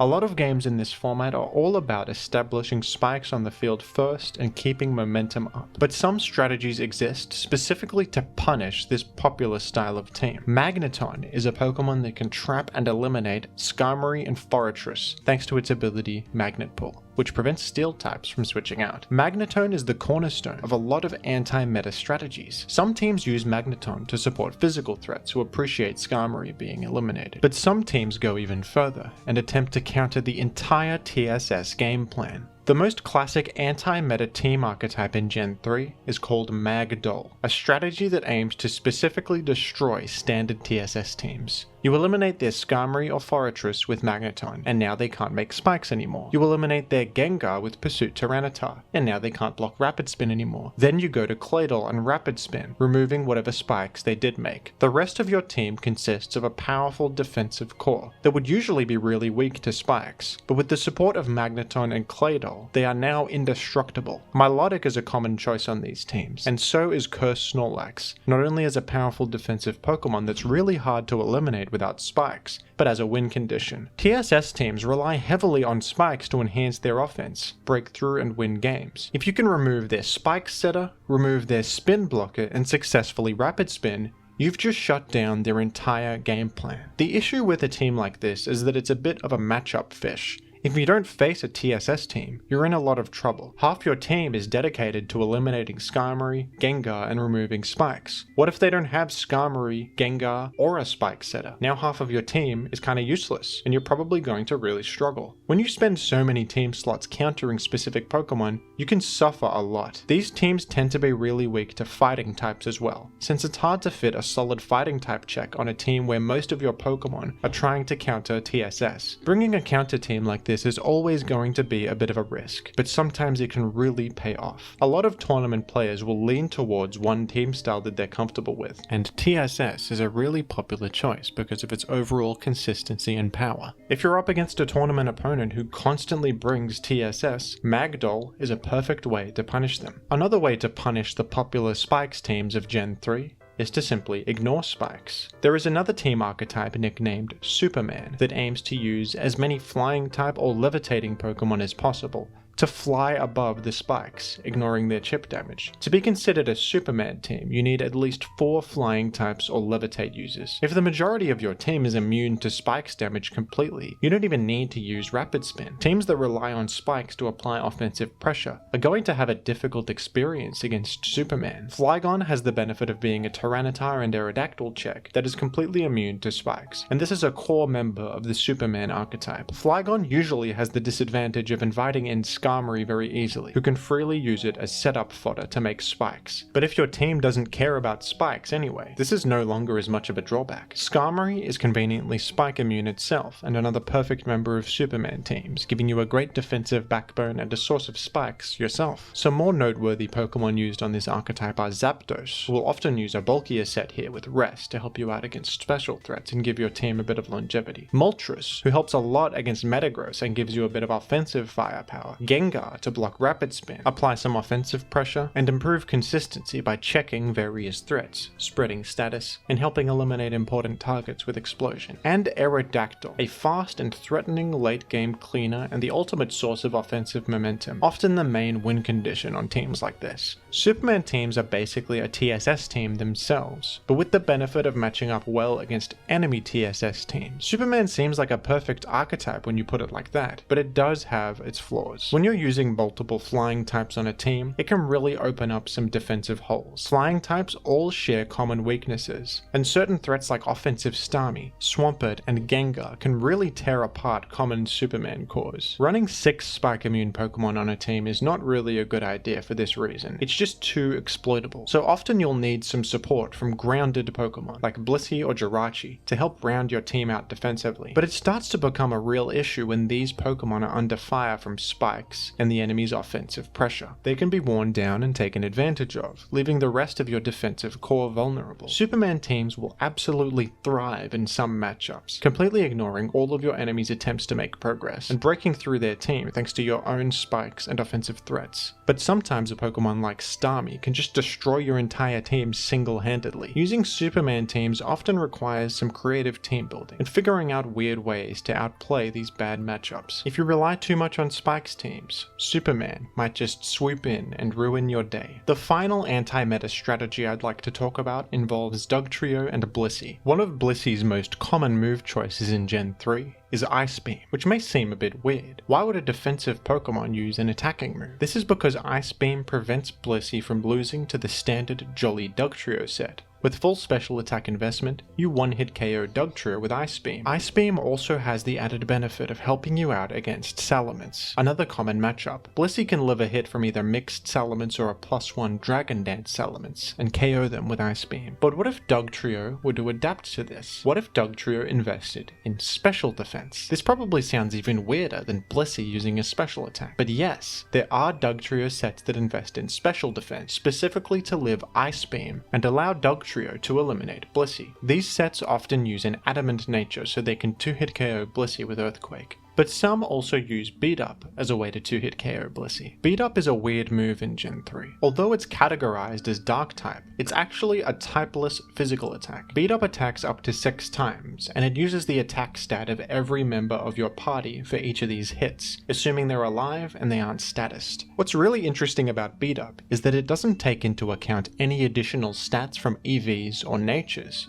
It uses your team's base attack stats and the enemy's base defense stats when calculating. Since Blissey has a tiny base defense stat of only 10, and Beat Up completely ignores Blissey's defense EVs, Beat Up does enormous damage to Blissey. This also serves to play around Counter, a rare option on Blissey that can let it win against the bulky Adamant Earthquake sets. Counter will simply fail against Beat Up and allow a guaranteed 2-hit KO. There are so many teams that rely on Blissey defensively for important matchups. Blissey is the most reliable special wall in the game. By safely eliminating their Blissey, you have just made your special threats a lot better. This bulky dog set is often used alongside Zapdos, not only because Zapdos is a special threat that loves having Blissey eliminated, but Zapdos can invite in Blissey and then Baton Pass, guaranteeing an entry point for Dugtrio. This Zap-Dug combo is the cornerstone of many special offense teams. Pokemon like Calm Mind Pass Celebi, Calm Mind Jirachi, Suicune, and even Kingdra really thrive alongside bulky Dugtrio. Not only does bulky Dugtrio ruin Blissey's life, it also helps against other common special walls. Specially defensive Celebi and Jirachi sets are quite popular, and Dugtrio is able to trap and eliminate them as well, though it may require some prior chip damage on them to do it safely. This kind of team can be very powerful, but there's always a bit of potential inconsistency when you're relying on one Pokemon to trap a specific enemy to enable your game plan. If the enemy establishes spikes on the field early on, this can now put your Dugtrio into range of Blissey's Ice Beam and ruin your plan. If you're relying on Beat Up to 2-hit Blissey, you need to keep your entire team healthy for it to do enough damage. If a teammate faints or gets statused, they won't be able to perform a Beat Up attack, so if the enemy is able to spread some status or gets an early KO, this might mean your Dugtrio can't trap Blissey anymore. Some teams use Snorlax instead of Blissey as their special wall, and this can be a terrible matchup. That special defense investment is useless against Snorlax, who will just one-hit KO you easily with Body Slam or Return. Snorlax at least lacks reliable healing and can be worn down, but if most of your team is special threats, it can be really hard to break Snorlax. Snorlax also offensively threatens just about every special attacker, which makes things even more difficult. These teams benefit a lot from flexibility, with Pokemon like Substitute Jirachi who can actually hold its own against Blissey, and Metagross who can help out against Snorlax. If you're completely all in on a single plan, it can backfire massively. It's nice to have some backup plans for when your main plan falls through. These are just some examples of anti-meta strategies in Gen 3 OU. Often you can cover popular Pokemon and trends in more subtle ways that aren't quite as all-in as these ones, but I wanted to highlight some examples of teams that are specifically targeting and punishing certain popular Pokemon. There have been many examples of teams like this paying off massively in tournament settings. If you're playing in tournaments tournaments, try not to be too predictable, or you might find yourself getting punished by a counter team.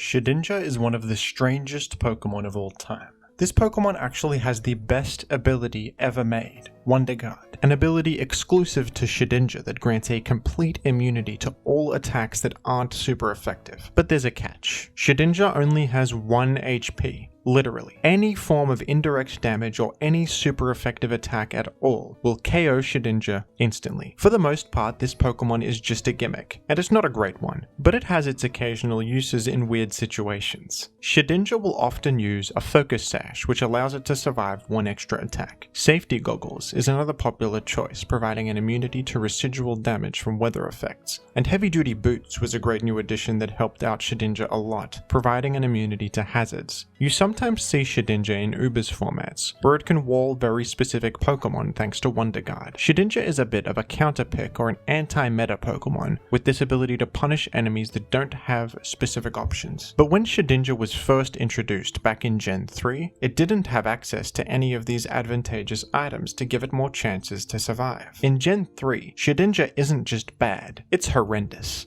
I can't stress this enough. Gen 3 is a metagame defined by the permanent sandstorm of Tyranitar. In the vast majority of games, permanent sand is going to be on the field, which will KO Shedinja instantly. If Shedinja wins the lottery and faces a team without Tyranitar, it's still awful. The second most central mechanic in Gen 3 behind sand is spikes. The majority of teams have some sort of spike setter, and Shedinja obviously faints instantly to a single layer of spikes. Safety Goggles don't exist in Gen 3. Focus Sash doesn't exist. Boots obviously don't exist. I can't think of a worse metagame for Shedinja than Gen 3 OU. But for some reason, Shedinja was just used in one of the most important Gen 3 OU tournament sets of all time. Semi-finals of Kalos Invitational 7, an invite-only tournament with a prize pool of over $3,000. And against all odds, Shedinja won. How is that even possible? The majority of players would bring something safe and solid this deep into a tournament, play conservatively. But Super Epic Ampharos, or C for short, is a player known for bringing some of the most ridiculous and creative teams in high-level Gen 3 play. In a previous video, I showcased one of their teams featuring the absurd combo of Exeggutor and Lunatone. In the previous game of this very set, C used Slaking, an infamously terrible Pokemon. And earlier in the tournament, C made expert use of Glalie in one of the most impressive games I've seen in a while against McMegan, one of the best Pokemon players of all time. Miraculously, C brought Shedinja in game 2 of this set, and matched up against a team without Tyranitar to make sand, and without spikes. So Shedinja actually operated pretty well in this game as a defensive wall, not having to worry about the residual damage that usually threatens its life. But how the hell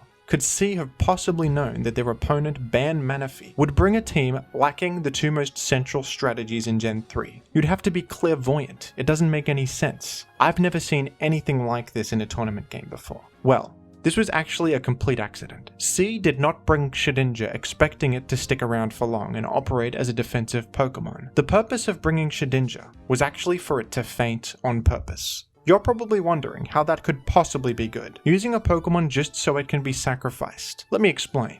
Gen 3 has a unique mechanic, where if one of your Pokemon faints, the enemy cannot act at all. If you use Explosion, for example, in later games the enemy would be able to use a move afterwards, like a healing move, to counteract the damage they just took. In Gen 3, if you faint at all, the enemy can't act. They can't heal, or boost, or do anything. Explosion is sometimes used not just for its damage, but for this disruption effect that denies the enemy from taking their turn. You can use Explosion to guarantee a switch to Dugtrio and trap the enemy. Another way to feint your own Pokemon and prevent the enemy from acting is by sacrificing them to spikes. If your Pokemon is low enough to be KO'd by spikes damage, the enemy won't be able to act. This is another way you can guarantee a Dugtrio or Magneton trap, or bring in some other threat to regain momentum. Since Shedinja has only 1 HP, it is the most reliable spike sack in the entire game. If the enemy sets a layer of spikes, you can now use that Shedinja sacrifice as a guaranteed pivot into whatever you want, pivoting while also preventing the enemy from making a move.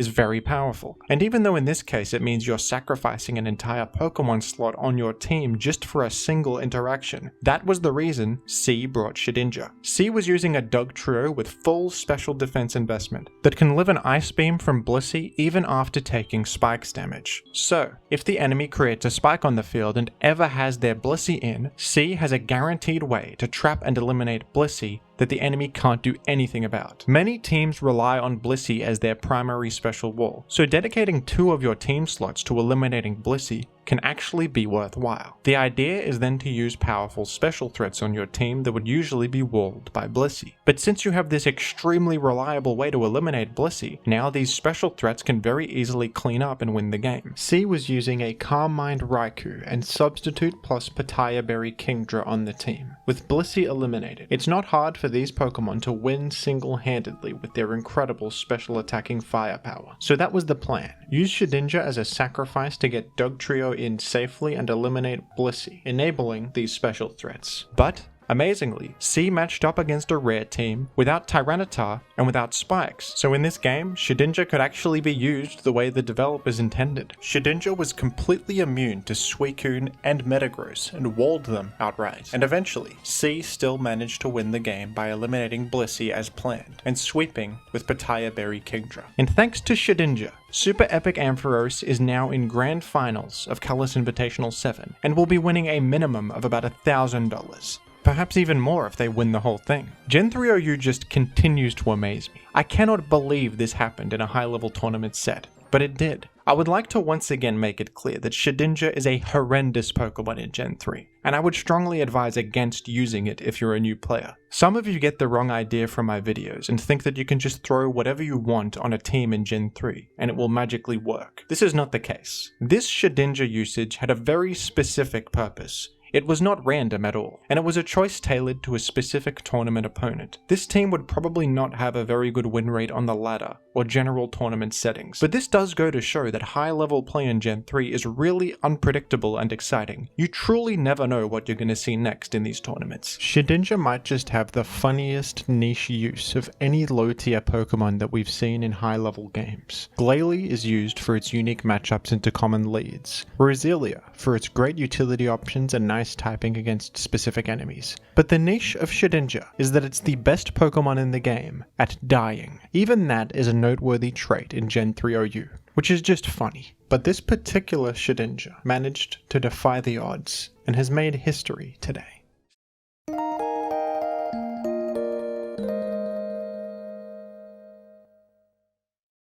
Mr. Mime does not seem like a very threatening Pokemon at all, but this Pokemon was once the cornerstone of an almost unbeatable strategy in Gen 3 OU. Mr. Mime was such a problem that it was banned and then unbanned and banned again. What could possibly be so powerful about Mr. Mime? Let me explain. Baton Pass is one of the most controversial moves in competitive singles, and it is outright banned in many generations. This is a move that causes you to switch out and pass on stat changes and various other effects to a teammate. This may not sound that powerful, but Baton Pass can often create these infinite chains of stat passing. You start off with a speed booster. Baton Pass to something like Espeon that has the ability Magic Bounce to prevent counterplay to boost sweepers like Taunt or Whirlwind. Then boost up some more stats. You can keep Baton Passing from Pokemon to Pokemon, accumulating a ridiculous amount of stats, outrunning everything, living every hit, and if your team has enough disruption mechanics like Taunt, Magic Bounce, and Encore, you can just create this unbreakable chain. Your opponent can't do anything to stop it, and with all of these boosts you quickly snowball and win. The game-breaking potential of Baton Pass has led to many complex attempts at solving it. In some metagames they attempted to limit Baton Pass to only 3 Pokemon on a team, ban Baton Pass on specific Pokemon, or ban Baton Pass along with certain combinations of moves or abilities. But in most generations, the simplest solution seems to be to just ban the move completely. But that's not the case in Generation 3. In Gen 3, Baton Pass is actually legal to this day, but with certain restrictions in how it can be used. Baton Pass serves the important purpose in Gen 3 of allowing you to simply pivot and respond to an enemy. Pivoting moves like U-turn and Volt Switch do not exist in Gen 3, and Baton Pass is often used not just for its stat passing effect,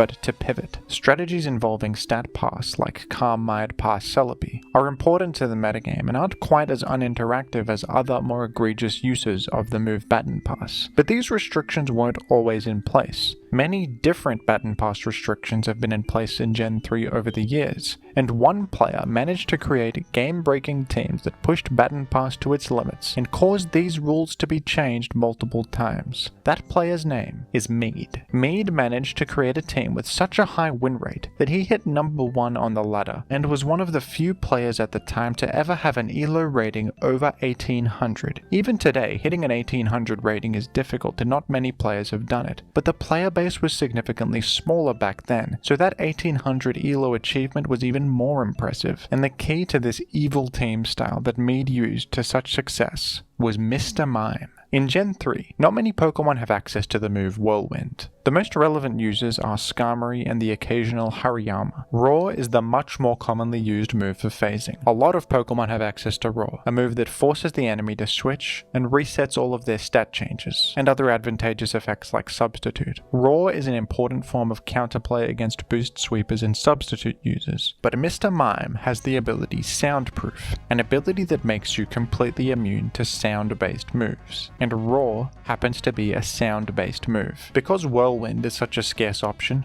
Mr. Mime was able to act as an anchor for these Baton Pass chains and prevent the enemy from roaring you out and getting rid of all your boosts. With Magneton on your team to eliminate Skarmory and prevent Whirlwind, it wasn't hard to start getting these unbreakable chains moving. These teams would lead off with Agility Pass Zapdos or Baton Pass Ninjask. If you're in danger of being roared out, you can always go to Mr. Mime. Then Encore to force the enemy to roar again and start using Substitute and Calm Mind. Mr. Mime also has Baton Pass, so it can keep the chain going, accumulating more boosts and Substitute to support the eventual endgame recipient. Vaporeon is common on these teams too, with its combination of Acid Armor, Baton Pass, Substitute and Roar, with enough speed to outrun anything, enough defensive boosts to live pretty much anything, and a powerful sweeper to receive all these boosts and easily win the game. This strategy became dominant very quickly. You could theoretically beat this, but it involved getting precisely correct predictions multiple times, which is a lot to ask. Even Whirlwind Hariyama could be stopped by Vaporeon's faster Roar. These Mr. Mime teams absolutely dominated the ladder, and as a result, the ability Soundproof was banned from the format completely. Since Soundproof is the only ability that Mr. Mime has, Mr. Mime itself was therefore banned alongside it. For a time, there was peace on the Gen 3 OU ladder, until Mead cracked the code once again. Mead eventually discovered that Mr. Mime could be replaced with Hypno on these teams. Although Hypno does not have Soundproof and isn't as good at maintaining stat boost as Mr. Mime is, Hypno has the combination of Substitute, Baton Pass, Taunt, Calm Mind, and even Hypnosis for further disruption. Agility Zapdos proved very effective on these teams. Ninjask is a much more telegraphed speed passer since that's the only thing it can really do, but Zapdos can have multiple sets. Agility Pass Zapdos wielding a Pinch Berry to gain yet another stat boost, like Ganlon Berry for defense, could quickly get the ball rolling on this Baton Pass plan before the enemy had any time to react. And once Hypno got in with that speed and defense, it could Taunt to prevent Roar, Whirlwind, or even Haze. Then it would get to Calm Minding and Substituting, get more boosts from friends if necessary, and go to some win condition to sweep everything. The community had to rethink what to do once again, and a complex ban was put in place to try and remedy this issue. Now you could only use Baton Pass and one kind of stat pass per team. So if you have Agility and Baton Pass, you can't also have Calm Mind and Baton Pass elsewhere. This prevented these unbreakable chains where teams would stack up every defensive boost along with speed and become invincible. Now you could only pass one kind of boost at a time, which was much more manageable. As a result of this new development, Soundproof was unbanned and Mr. Mime was once again legal in OU. Since Baton Pass chains were so much more restricted now, the community believed Mr. Mime would not be a problem anymore. This turned out to be a huge mistake. Mead was now reunited with his old friend, and he managed to break the game once again with Mr. Mime, even considering all these new restrictions. You could still speed pass to Mr. Mime, and although you couldn't then stack up Calm Mind boosts or pass defensive berry boosts to Mr. Mime, and you could no longer use Vaporeon for additional defensive boosts, you could set up Light Screen and Reflect to enhance your team's defenses. Mr. Mime could create a safe position for belly drum threats to max out their attack and begin sweeping with with the speed. These threats could outrun everything and defeat entire enemy teams with ease. Hariyama and Poliwrath were popular choices here. Poliwrath was nice as it also had access to Hypnosis, which could give it free turns to set up Belly Drum, and also the ability Damp to block Explosion, another form of potential counterplay to this strategy. Hariyama is bulky, has good coverage, and hits hard, so the plan now became to support these Belly Drum users as much as possible and find a single turn to use Belly Drum. Once you did, pretty much won on the spot. Mr. Mime showed no remorse for its prior crimes against humanity, and went right back to its old habits, ruining the ladder and spoiling everyone's fun, so Soundproof was banned once again.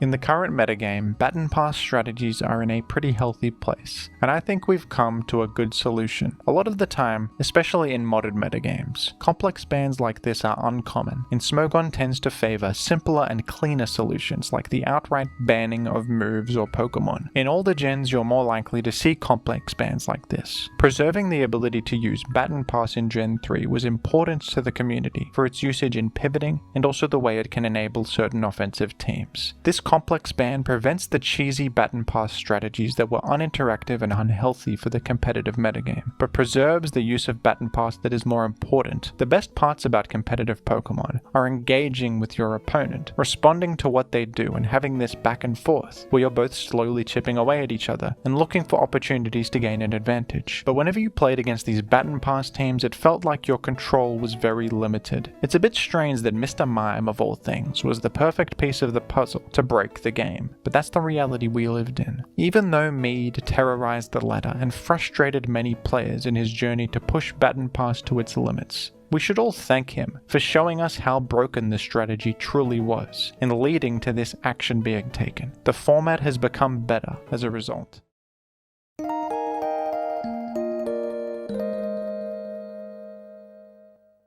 Slaking is a famously terrible Pokemon, but at a glance it may not seem like it. What you're seeing on this screen probably looks outstanding, as Slaking has some of the highest stats in the entire game, but as many of you probably know, these amazing stats come with a serious drawback. Slaking has the ability Truant, which means it is unable to act on every other turn. This significant drawback makes Slaking extremely exploitable and inconsistent to use despite its legendary level stats. Slaking is ranked extremely low in most generations, and tends to be a terrible choice in competitive play. But in its debut game, Gen 3, Slaking is actually not completely terrible, with the highest attack stat in OU, and a pretty great speed tier for the lower power level of Gen 3. Slaking can overcome the drawback of Truant by threatening to outrun and KO a large portion of the metagame. Slaking is prediction reliant, inconsistent, and exploitable, but if you do predict correctly with Slaking, you can KO just about anything. Not many Pokemon in Gen 3 OU have such sheer power. In the hands of an insane gamer, Slaking can be very scary, which is exactly why the player Blues Energy decided to use Slaking on his quest to achieve the highest Gen 3 rating of all time. Blues Energy is a player known for obsessively grinding on the Gen 3 ladder and using very creative and unorthodox strategies. Blues Energy's great results on the ladder and in community tournaments even earned him a spot in the main event of CI7, an exclusive invite-only tournament. The Gen 3 OU ladder has been more active than ever recently, and with more players on the ladder, higher ELO ratings than ever before are now possible. This has led to a bit of a gold rush for skilled players attempting to get the new world record, and Blues Energy set out to achieve this prestigious title in style. This Slaking team that Blues Energy used for his run is frankly insane. Slaking is usually paired with Magneton to eliminate Skarmory and enable Slaking's powerful normal stab damage, but not on this team. This is a Slaking Spikes balance team, which is a very different approach. Blues Energy leads off with the Slaking here as an aggressive opener, aiming to force out Tyranitar and Zapdos leads, the two most common leads in the game. Slaking immediately puts the enemy in a tough spot, where a wrong move could mean a KO. Slaking threatens to KO Zapdos or Tyranitar if they do stay in. Focus Punch can do massive damage to an incoming Skarmory, or any other Pokemon neutral or weak to fighting that might come in. Shadow Ball can take out Game Gengar, and Earthquake can do huge damage to Metagross and other normal resistant Pokemon. A Slaking lead starts the game off with a serious bang. Defensive Wish Jirachi is used on this team as a way to heal Slaking back up and get more value out of it. Skarmory can create spikes to make Slaking's forced switches even more devastating. Carmine Blissey is a special wall and alternative win condition. Flygon is a rock resist to help out against Tyranitar and Aerodactyl. And the real standout teammate here is Blastoise. Blastoise is such a strange choice. I don't think I've ever seen Blastoise used in any serious capacity in Gen 3 OU before, until I saw this team. Blastoise is largely outclassed by Starmie as a defensive rapid spinner, and is almost never seen because of that. Starmie is a fellow water type with access to Recover, Thunder Wave, and the ability Natural Cure to help out against status, options that Blastoise does not have. Blue's Energy's reasoning for using Blastoise here is that unlike Starmie, it has access to the combination of Refresh, Rapid Spin, and Roar, a move combination that no other bulky water type has in Gen 3. Roar is important on this team as a form of counterplay to boost sweepers and substitute attackers, and a way to rack up Spike's chip damage. And with Wish support from Jirachi, you can make up for the lack of recovery on Blastoise a little bit. Flygon helps to cover the rock types that would otherwise give Blastoise some trouble as well. This team looks completely bizarre, and at a glance I might call it terrible. But Blue's Energy's results with this team don't lie. Blue's Energy went on a historic ladder run, absolutely demolishing not only the many new players trying the format for the first time, but many of the experienced players fighting for the top spot. Blue's Energy eventually hit number 1 on the ladder, but he wasn't done there. He was going for the world record. When Blue's Energy was just one additional win away from achieving the world record, he sent me this replay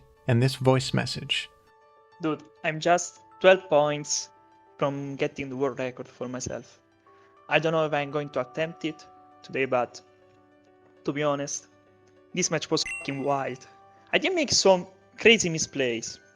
Maybe because, I don't know, to be honest, I watched, but dude, this is, oh my gosh, this is happening. This is happening. This Slaking number 1. Unbelievable.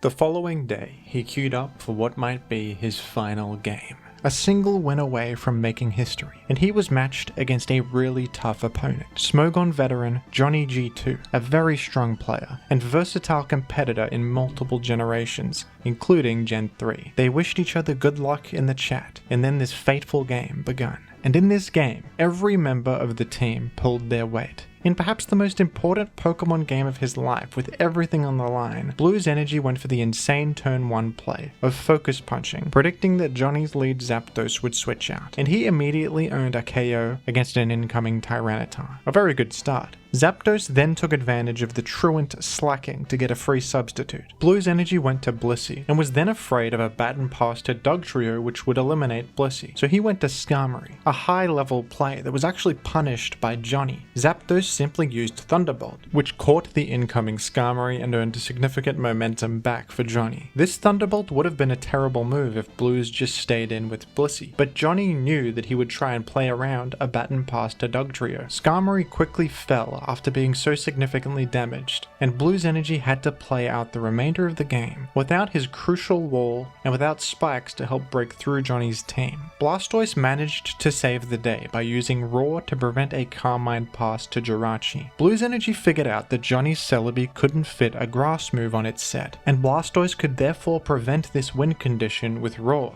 With that Wish support to keep Blastoise healthy, Blue's Energy managed to prevent Johnny's setup multiple times. Slaking eventually managed to maneuver in and earn a successful KO against Zapdos with Double Edge, but that allowed Johnny the free turns to set up those Calm Minds and get Jirachi in a near winning position. And that's where Blue's Energy's Calm Mind Blissey came into play, matching Jirachi's boosts and eventually forcing out the Jirachi. Flygon managed to land a crucial Earthquake on the turn that Johnny chose to baton pass his boosts to Jirachi, and with only Celebi remaining, Johnny was out of steam, and Blue's Energy finished the job, winning this crucial game, and finally earning a rating of 1874, the highest rating in Gen 3 history up to that point. Many Gen 3 players consider Slaking to be a meme, It's not terrible, but most serious players would not use it in important games with money or pride on the line. This is a Pokemon that requires serious confidence to use, and Blue's Energy had the confidence to use this Slaking team all the way up to the highest rank ever achieved. Blue's Energy held this record for a couple of days until he was eventually overtaken by H-Clat, one of Gen 3's top players. H-Clat was the first player to ever achieve a rating over 1900. But Blue's Energy impressed the entire community with this historic run. If anyone can match that 1900 achievement and even overtake it,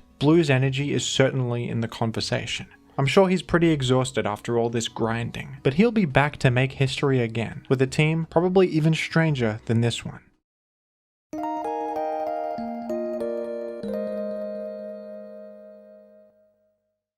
Hariyama is one of the most unique fighting types in all of Pokemon. Hariyama set itself apart from the competition in its debut game, with that massive 144 base HP stat and access to the excellent defensive ability Thick Fat, which provides a fire and ice resistance. This is the earliest example of a defensively oriented fighting type. Unfortunately, from Gen 4 onwards, Hariyama would begin to get outclassed with the addition of more and more bulky fighting types over the years. But in Gen 3, Hariyama's unique qualities and defensive advantages over its competition are very valuable, and it is the premier bulky fighting type in the metagame. Although Hariyama is officially ranked in UUBL, a lot of players think this should change. Hariyama has proven itself a consistent and popular choice in high-level play for the past couple of years, and as time goes on it only seems to get more popular. Hariyama's usage and win rate in tournaments are often higher than some OU-ranked Pokemon in Gen 3 like Cloyster and Breloom. The tiering system for old gens like Gen 3 works a bit differently to modern metagames. Rather than being based on ladder usage, tournament usage and perceived viability from top players in the community is taken into account much more when tier shifts happen. Some recent examples are Moltres and Charizard, who rose to OU as they proved to be consistent metagame threats commonly seen in tournaments. But Pokemon like Porygon 2 and Raikou fell from OU to UUBL, with their relevance and usage in high-level play decreasing over time. I and many others believe that Hariyama will likely be the next Pokemon to officially rise up to OU. Let's take a look at what this Pokemon has to offer in Gen 3 competitive singles, and why its popularity has risen over the years. Hariyama's most noteworthy trait is its access to knockoff, a very scarce option in Gen 3. The only other bulky knockoff Pokemon in the format is Armaldo, who is decent but much harder to fit on teams. Hariyama is the most commonly seen and best user of knockoff in the format. Before Gen 6, knockoff did not do very much damage, but the utility of item removal was still incredibly valuable. The greatest strength of knockoff is that it will punish pretty much anything. Fighting types in Gen 3 often have issues against Salamence and Gengar. These switch-ins can shift momentum back in the enemy's favor, and it can be hard to call out these switch-ins with a bold prediction when it's early in the game, and you have very little information about the enemy's team. But knockoff is a great move against any fighting type switch-in, whether it's a Skarmory, Salamence, Gengar, or some fringe option like Weezing. Knocking off their item is always good. Aside from being the main Pokemon who has the luxury of using knockoff, Hariyama has many other positive traits. Thanks to its massive HP and attack stats, this Pokemon is both bulky and threatening. The threat of knockoff will make your opponent play awkwardly sometimes. They don't want to lose their item on something important, and you can use this to your advantage to create mind games. Maybe your opponent wants to get knocked off on their Magneton, which could be a less important Pokemon in the matchup, so you could just Brick Break instead to KO the incoming Magneton. Maybe they have something like an offensive Swampert who doesn't need its leftovers as much as its other teammates. This would probably be the best thing to get knocked off. If you can identify this, maybe you go for a Focus Punch instead, calling out the switch. Hariyama also has the ability Guts, like many other fighting types. This ability provides a 1.5 times attack boost if Hariyama is statused, and also ignores the physical damage halving effect of Burn. Hariyama punishes teams that rely on status to disrupt and wear down threats. A lot of teams rely on Skarmory's Toxic, but Guts makes that a lot more dangerous. If Skarmory does Toxic Hariyama, it will take enormous damage from Focus Punch. Pokemon like Zapdos and Jirachi may not want to inflict paralysis on Hariyama if they value their lives, and Gengar's Will-O-Wisp, which is usually a great way to answer physical threats, will only add fuel to the fire against Hariyama. This combination of knockoff, Guts, and high attack make Hariyama difficult to respond to sometimes. Hariyama has access to Rock Slide, which can punish the flying types attempting to come in and resist fighting. Hidden Power, Ghost, or Bug are also commonly used to punish Ghost and Psychic types. Hidden Power Bug can really catch Celebi off guard in particular, with ×4 super effective damage. This kind of bulky offensive Hariyama set works well with Wish support. Teammates like Jirachi, Blissey, or Salamence carrying Wish can help Hariyama heal back up and keep being annoying with knockoff and its hard-hitting physical attacks. Hariyama also appreciates the support of Paralysis. By spreading Paralysis against the enemy, severely nerfing their speed, Hariyama can overcome its own low speed and pose even more of a threat. This is a team archetype called Paraspam, characterized by bulky offensive threats, Wish users, and a lot of Paralysis moves. Hariyama can also fit well on Spike's teams. Knocking off enemy leftovers will leave them vulnerable to Sandstorm chip damage, and with Spikes on top of that to stack residual damage even more, Hariyama can help you wear down enemy teams over time. It can sometimes be hard to wear down enemies like defensive Starmie and Celebi, who have the ability Natural Cure to heal status on switch out, and also Recover, and great defensive typings. Knockoff helps out against these Pokemon a lot by removing their leftovers healing. The offensive threat Hariyama poses can also force switches a lot, which is great for a Spike's game plan. Hariyama can even go in a more defensive direction if it wants. Thick Fat is an alternative ability for Hariyama, and an option that sets it apart from other fighting types like Heracross or Machamp. Thick Fat causes fire and ice type moves to deal half as much damage to Hariyama. With investment in bulk and the help of Thick Fat, Hariyama becomes incredibly sturdy and can switch in nicely against a lot of Pokemon. Hariyama is already quite solid against Tyranitar, but with Thick Fat, it isn't even scared of Fire Blast from special variants. Thick Fat gives Hariyama more entry points against enemies like Mixed Salamence, Moltres, Charizard, and Gengar, and from there it can safely go for knockoff. These bulkier sets often use Rest for longevity, alongside a Heal Bell user like Blissey to cure the sleep status from Rest. Whirlwind is also used to help out against threats like a resting Cursed Snorlax or Carmine Suicune, and to shuffle enemies around and rack up Spike's damage. These bulky Hariyama sets are often used on stallier Spike's teams. Rather than using offensive pressure alongside Spikes to force progress and win, these teams try to wear down the enemy with Spikes at a slower pace. Hariyama fits well on these teams with knockoff to remove leftovers, the utility of Whirlwind, and also helping out defensively in important matchups. Mixed attackers and fire types can be threatening, but Hariyama helps out here, and is also safe against pretty much every Tyranitar set. The ability to threaten enemies like Blissey and Snorlax is also worthwhile. Hariyama has firmly proven itself to be a prominent member of Gen 3OU's competitive metagame. As the best knockoff user and bulky fighting type in the format, nothing else in the game can do what Hariyama does. Low risk moves like knockoff can become a problem if they're too widely distributed, but I think Hariyama is a pretty reasonable user of knockoff. It has its defensive advantages, but for it to successfully use knockoff, it often needs to take a strong neutral hit in the process, or maneuver in against something that it forces out, which can be difficult. Many scholars and scientists have agreed that Hariyama is certifiably epic. It's a great presence in the format that ticks important boxes for teams and enables unique strategies.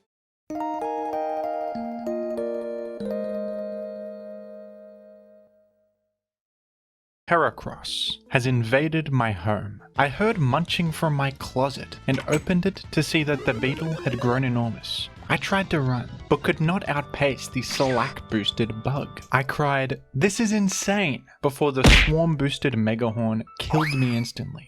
In all seriousness, Heracross is at the absolute peak of its power in Gen 3, and is the best offensive bug type in the game, and arguably even the best fighting type in OU. This is a classic example of a wall breaker, with an impressive 125 base attack and enough speed to pose a threat to slower defensive Pokemon. Despite a lot of Pokemon in this metagame that make life difficult for Heracross, such as Salamence, Dugtrio, and Gengar, Heracross has prevailed throughout the years as a uniquely powerful, physical attacker with unrivaled breaking power. Let's take a look at all of the different ways you could use Heracross and examples of it being used in high-level play. Heracross has access to one of the most powerful physical stab moves in Gen 3 OU, Mega Horn. 120 base power is pretty massive for Gen 3 standards, and this is one of the most threatening moves in the entire game. Common physical walls like Swampert, Melodic, and Suicune can shrug off damage from most standard physical attackers, with their important resistances and the lower power of moves like a stab HP Flying from Salamence or non-stab Earthquake from Metagross. But all of these Pokemon are greatly threatened by that Heracross Mega Horn. Fighting is also a really good complementary stab type, as it can hit the steel types that resist Bug for super effective damage. Access to Rock Slide for coverage rounds out Heracross very nicely, allowing it to threaten the flying types that resist both Bug and Fighting. Heracross also has access to Focus Punch. This move has a massive 150 base power, but it requires you to tighten your focus first, and if you get hit at all, your focus breaks and the move will do nothing. This is another great option for wall breaking in Gen 3 OU that can punish defensive switches. Stab boosted Focus Punch threatens even the sturdiest of switch-ins like an incoming Skarmory or Pokemon like Zapdos or Moltres that resist fighting. With access to the ability Guts, Heracross has yet another way to punish passive teams. Guts will grant a 1.5 times attack boost if Heracross is statused, and also an immunity to the damage halving effect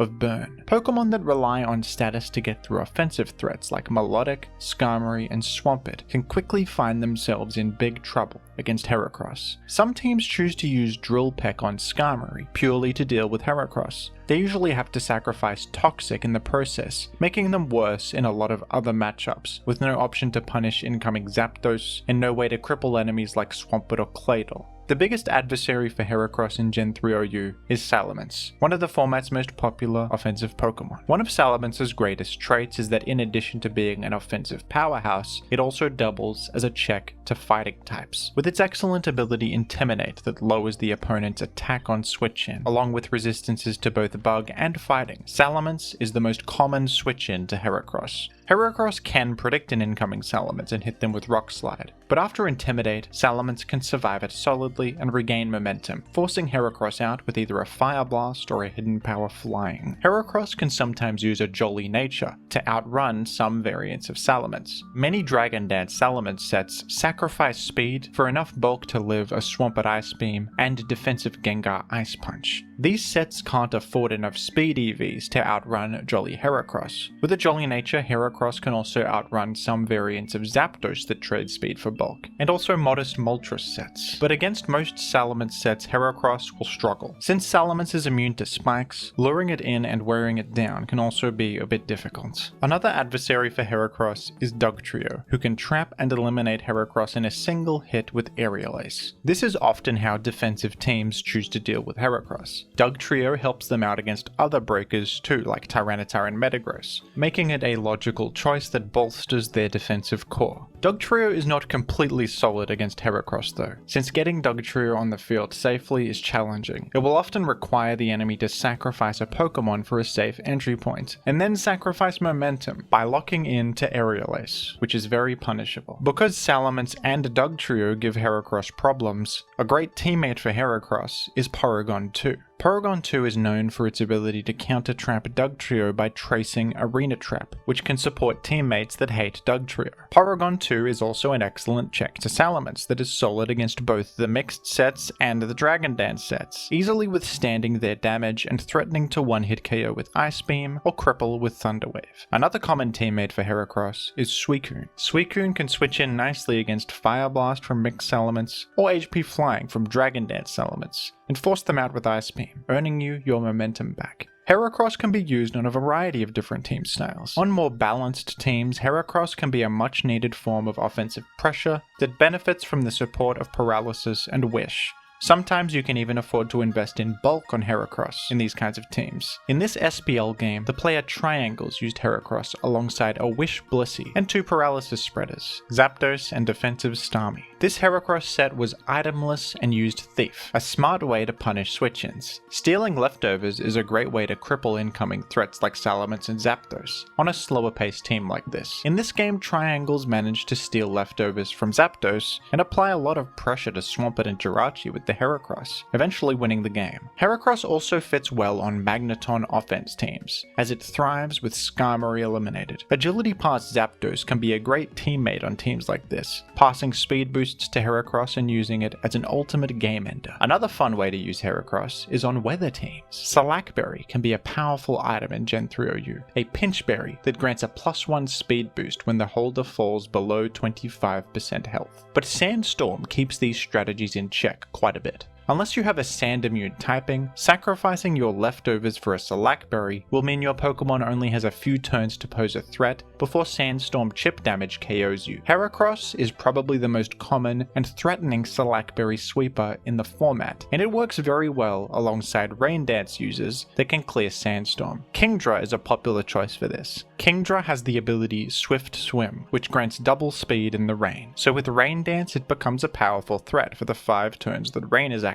Kingdra is often used alongside Bulky Dog Trio, which can safely eliminate Blissey. With Blissey gone, a rain boosted Kingdra will threaten the majority of the metagame. And Salakberry Heracross is another great teammate to pick up the pieces and clean up. After successfully eliminating their Tyranitar and clearing Sandstorm, Heracross can substitute down to its Salakberry and become a monstrous sweeper. These sets use the ability Swarm rather than Guts, which grants a 1.5 times boost to bug type moves if Heracross is below 33% health. With this boost, and maybe even a Swords Dance on top if you can find an opportunity, Heracross will often win on the spot. This is one of those sets that can completely bring back games that looked lost and reverse sweep entire teams. In this game for Kalos Invitational 7, the player Kurtz ended things with a bang using a Salak boosted Heracross. ABR happened to bring a team without Tyranitar, so Kurtz didn't even need to worry about clearing the weather. But judging by the rest of the team, I would expect that Magneton or Suicune were carrying Rain Dance. Heracross managed to successfully substitute against a Porygon 2 using Thunder Wave, earning a free turn to Swords Dance up, and then getting into Salak and Swarm range with further substitutes. Heracross very easily took out ABR's remaining Pokemon from there.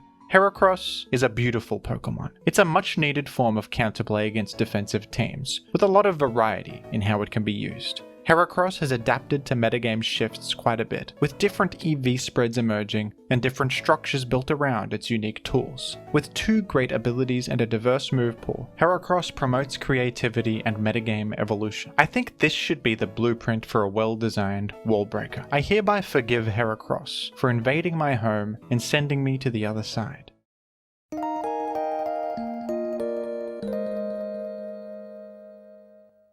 Ice type is often considered the worst defensive type in all of Pokemon, with only a single resistance to itself and 4 weaknesses to common types, including a damning rock weakness, leaving them vulnerable to stealth rock damage. There are almost no defensive advantages to being an ice type. The majority of defensive ice types over the years, even legendary Pokemon like Articuno, end up in the very low tiers of competitive singles, struggling to overcome all of their crippling disadvantages. But in Gen 3 OU, the Pokemon Regice is a rare instance of a defensive ice type that is quite good in competitive singles. Regice was actually a member of OU in the past, but it is currently ranked in UUBL, as over time its usage and success dwindled. But that's still much better than most defensive ice types, and recently, Regice has seen a bit of a resurgence in the metagame. Regice has been surprisingly popular in high-level tournaments in the past couple of years, with top players realizing the merits of this Pokemon and its unique advantages as a more aggressive special wall. While it's not an OU mainstay, and has some serious competition from fellow special walls like Blissey, Snorlax, and Jirachi, Regice stands out among all of them and offers value to teams that they don't. Let's take a look at this rare instance of a defensive ice type actually being good, and how the Pokemon is used on competitive teams. The mono ice typing of Regice still doesn't provide a whole lot defensively in Gen 3. At least Stealth Rock does not exist yet, and ice resistance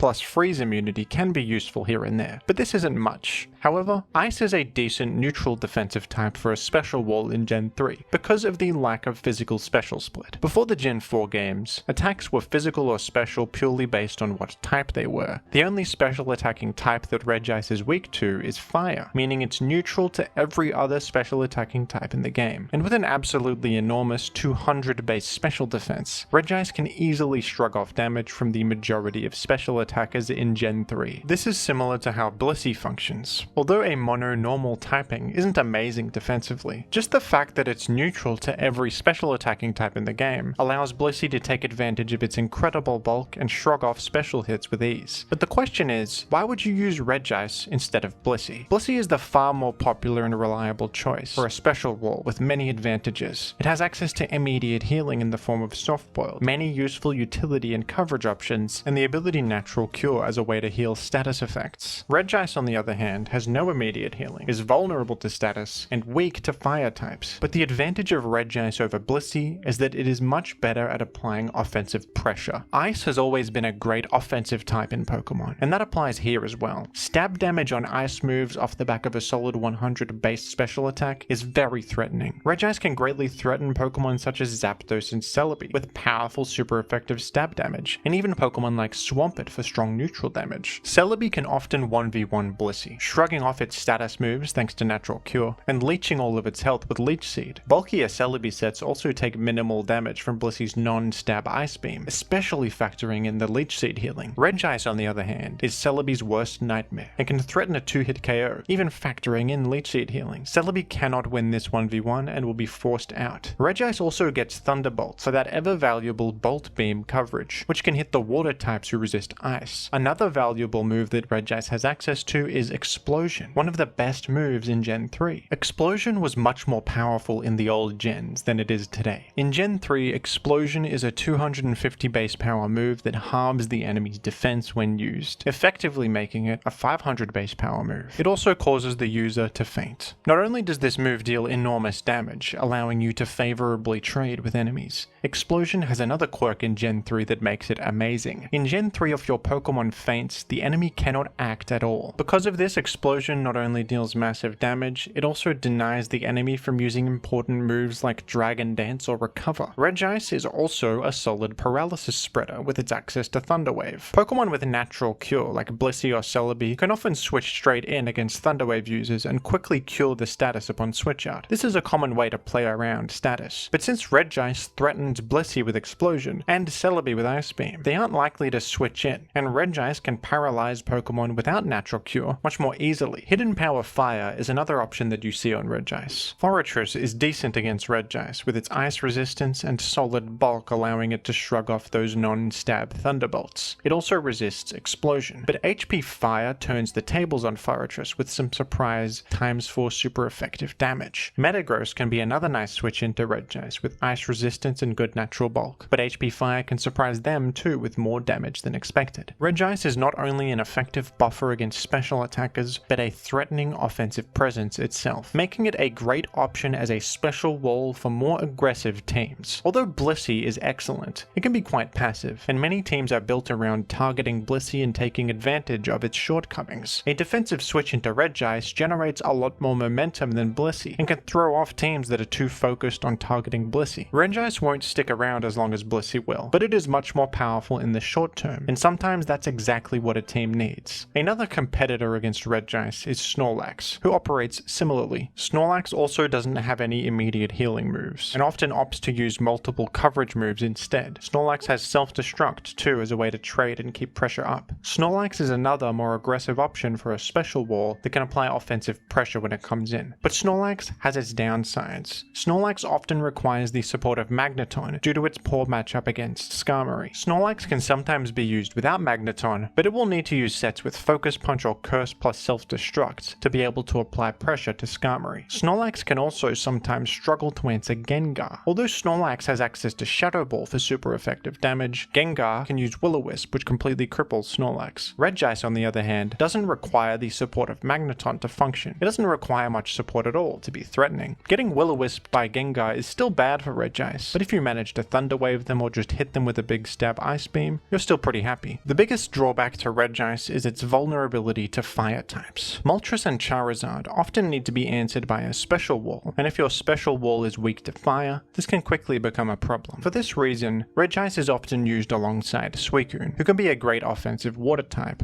on fast-paced teams, and also act as a check to those troublesome fire types. In this tournament game for Kalos Invitational 6, one of the favorites to win the event, ABR, brought an interesting Dugtrio offense team that featured Regice. On Dugtrio's special offense teams that aim to eliminate Blissey and support special threats, Regice can be a great choice for a special wall that fits well on the archetype. Suicune is a staple of these kinds of teams, so support in the fire type matchups is sorted. ABR was even using an offensive Starmie as an additional water type to assist against Moltres and Charizard. This team by Rob Jr. used in SPL shows a different approach you can take with Regice. While the first team's game plan was built around Dugtrio and special threats, this is a more standard Spikes team. Spikes are a common strategy in Gen 3, and a great way to apply pressure and enhance the breaking power of your threats. The same Regice plus Suicune combo can work well on these teams too, as a more aggressive alternative to Blissey, and the team choice of Regice Spikes worked out well for Rob Jr. in this game. H-Clad was using a Rest Sleep Talk Suicune, which would have 1v1'd a Blissey long term thanks to pressure and repeated Calm Mind boosts, but Regice was able to hold its own against the Suicune here, keeping it low with Thunderbolts and also threatening to explode. Although H-Clad correctly predicted the turn where Rob Jr. chose to explode, the presence of Regice was still able to force Suicune out. Other special walls would have lost the game here, but by keeping Suicune at that low 58% health and scaring it out with the threat of explosion, Rob Jr. was able to handle what would have otherwise been a frightening win condition. In a format where Ice is not completely terrible as a neutral defensive type, and with more special attacking firepower than other special walls, Regice has a solid niche in Gen 3 OU that has proven to still be worth something in the modern metagame.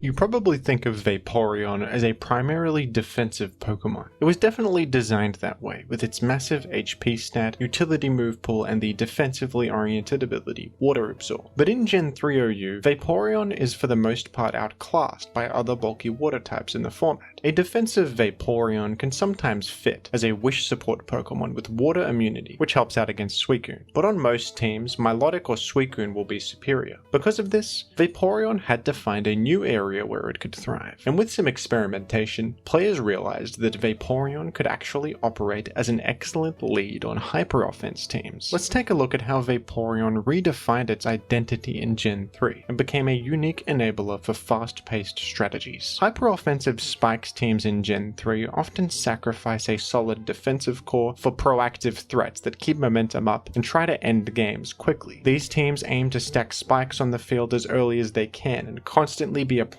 pressure. These teams can very easily fall apart if the enemy manages to weather the storm and stabilize against their offense, and sometimes that can happen as early as turn 1. Smeargle is a common aggressive Spike setter in Gen 3. Since Smeargle can learn any move in the game, it has the useful combination of Spore, Spikes, and Explosion, which generate free turns to create spikes and allow you to prevent the enemy from acting. This is an aggressive opener that can cause a chain reaction that carries you to victory in the right situations. But Smeargle has pretty inconsistent lead matchups. The common mixed Salamence lead can simply outspeed and threaten to KO Smeargle with Brick Break. Being forced out on turn 1 is terrible for a team without a strong defensive core, and without your disruptive Spore or early Spikes, your team can quickly fall apart. Zapdos can simply substitute against Smeargle to dodge the Spore and go for a safe 2-hit KO. Smeargle can at least set up some Spikes, but Zapdos behind that safe substitute can get even further value and put you in a rough position. If leads like Tyranitar or Metagross happen to be carrying a Lumberry, they can easily counteract Spore and just KO Smeargle back, leaving you one Pokemon down with no Spikes on the field, already in shambles. On paper, Smeargle may seem like a great aggressive lead, but in practice it's quite inconsistent. The importance of those early turns for aggressive teams can make the whole archetype inconsistent if you happen to get a bad lead matchup that puts you behind, and that's why Vaporeon is such a good fit on these teams. I don't know who exactly pioneered this Vaporeon set, but I first saw it used by the player Eden, who shared it in a sample team. This set has a positive lead matchup against pretty much every common lead in the game. That includes Tyranitar, Metagross, Salamence, Skarmory, and even Zapdos. With some speed and special attack investment, it's easy to see how you'd match up well against Tyranitar. You can directly outrun and threaten it, forcing them out and earning yourself early momentum. What's great about Vaporeon's massive base HP stat is that with very little investment, you're able to make 101 health substitutes. Since Seismic Toss only deals 100 damage, this means you can safely baton pass that substitute to any teammate, and it won't be broken by a Blissey's Seismic Toss. This is very valuable, especially on a special threat like Vaporeon that can lure in Blissey. When you're forcing out that Tyranitar on turn 1, you can choose to go for a substitute. Worst case scenario, you scout their Tyranitar set, and in many situations you'll invite in a Blissey, baton pass to a teammate, withstand their Seismic Toss, and now you're in an incredible position. Salamence is also likely to switch out against a turn 1 Vaporeon, since it's threatened by Ice Beam. Metagross and Skarmory might be scared to take a big neutral Hydro Pump too, and probably switch out. So this substitute play can come in handy a lot as you force out these common leads. It might seem weird to say that Vaporeon can beat a Zapdos lead, but it actually can. With only 16 EVs in HP and 12 in special defense, Vaporeon is able to barely live a modest Thunderbolt from max special attack Zapdos, and this Vaporeon set is using a Slackberry. If you just Ice Beam in the face of Zapdos on turn 1, you'll survive their Thunderbolt, deal well over half of their health, and then eat your Slackberry. Now you've got a speed boost, meaning you're faster than them, and threatening to KO with another Ice Beam. What's beautiful about this situation is that Vaporeon also has access to Baton Pass. If the enemy wants to save their Zapdos, which they often will, you can go for a Baton Pass, not only pivoting and responding to their switch out, but also passing on that speed boost from the berry and keeping your momentum up. This Vaporeon Smeargle Hyper Offense team by Eden has some great recipients for the speed boost. Smeargle is an obvious choice, as with a speed boost it can outrun and put anything to sleep, then establish spikes, or even go for a Thunder Wave on the predicted switch out, putting you even further ahead. With spikes on the field, an enemy asleep, and even Explosion to deal a bit of damage on the way out while pivoting to a powerful threat like Aerodactyl, you are in complete control of the game. While a Smeargle lead is very all in on getting a good turn 1 matchup to establish that ever important early game momentum, Vaporeon has fantastic lead matchups and synergizes perfectly with Smeargle, granting it even more safe opportunities to get those Spore and Spikes going. Tyranitar is also a great recipient of that speed boost. This team by Eden is using a much slower and bulkier Tyranitar than you would expect. This is because when it receives the speed boost from Vaporeon, that bulk allows it another free turn to Dragon Dance against a lot more Pokemon, and with 2 speed boosts it's fast enough to start applying a lot of pressure. This set also benefits from receiving substitutes from a baton passing Vaporeon. With a lot of HP investment and a little bit of special defense, you can even live Hydro Pumps from offensive water types like Starmie, Suicune, and Swampert.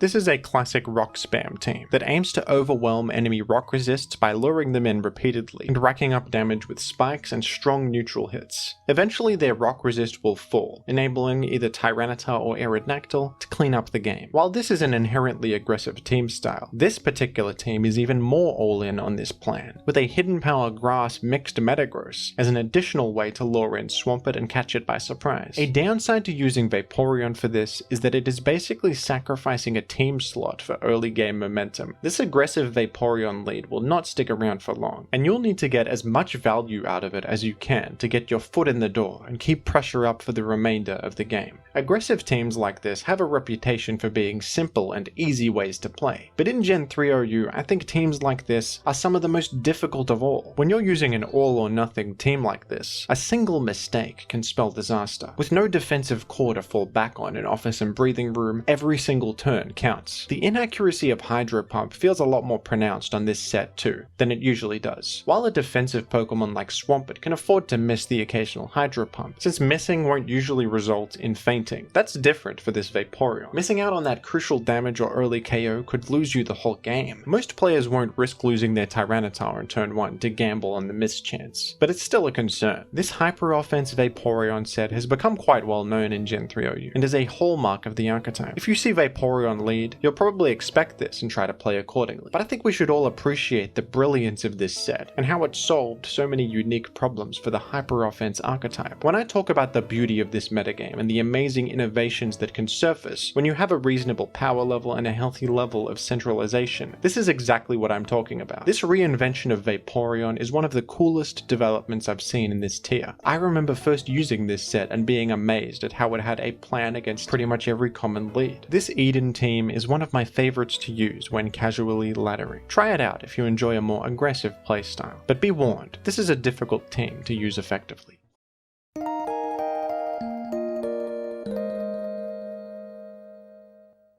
Medicham is one of the scariest offensive threats in the Gen 3 OU metagame. I've always thought highly of this Pokemon, but recently it seems that the general community believes Medicham is one of a select few UUBL ranked Pokemon that deserve to rise up to OU. This monstrous wall breaker sets itself apart from fellow Gen 3 fighting types thanks to its ability Huge Power, which allows it to achieve an absurdly high attack stat. It also has unique moveset options and a variety of different ways it can be used. Medicham is a Pokemon that rewards skillful and confident play and creative team building. Although it's fairly slow and frail, this is a rare Pokemon that can pose a threat to absolutely everything in the metagame and cause serious damage if you make the right choices. For that reason, Medicham is my personal favorite Gen 3 Pokemon. Whenever you see this Pokemon in a high level game, you know it's about to get way more exciting, and using this Pokemon in competitive battles is an absolute treat. Let's take a look at Gen 3 OU's most skillful and epic Pokemon, and all the different ways it can be used. Pure Power is an ability that doubles a Pokemon's attack stat. Although Medicham's base attack of only 60 is quite low, this ability will double all of your additional stats from your EVs and nature.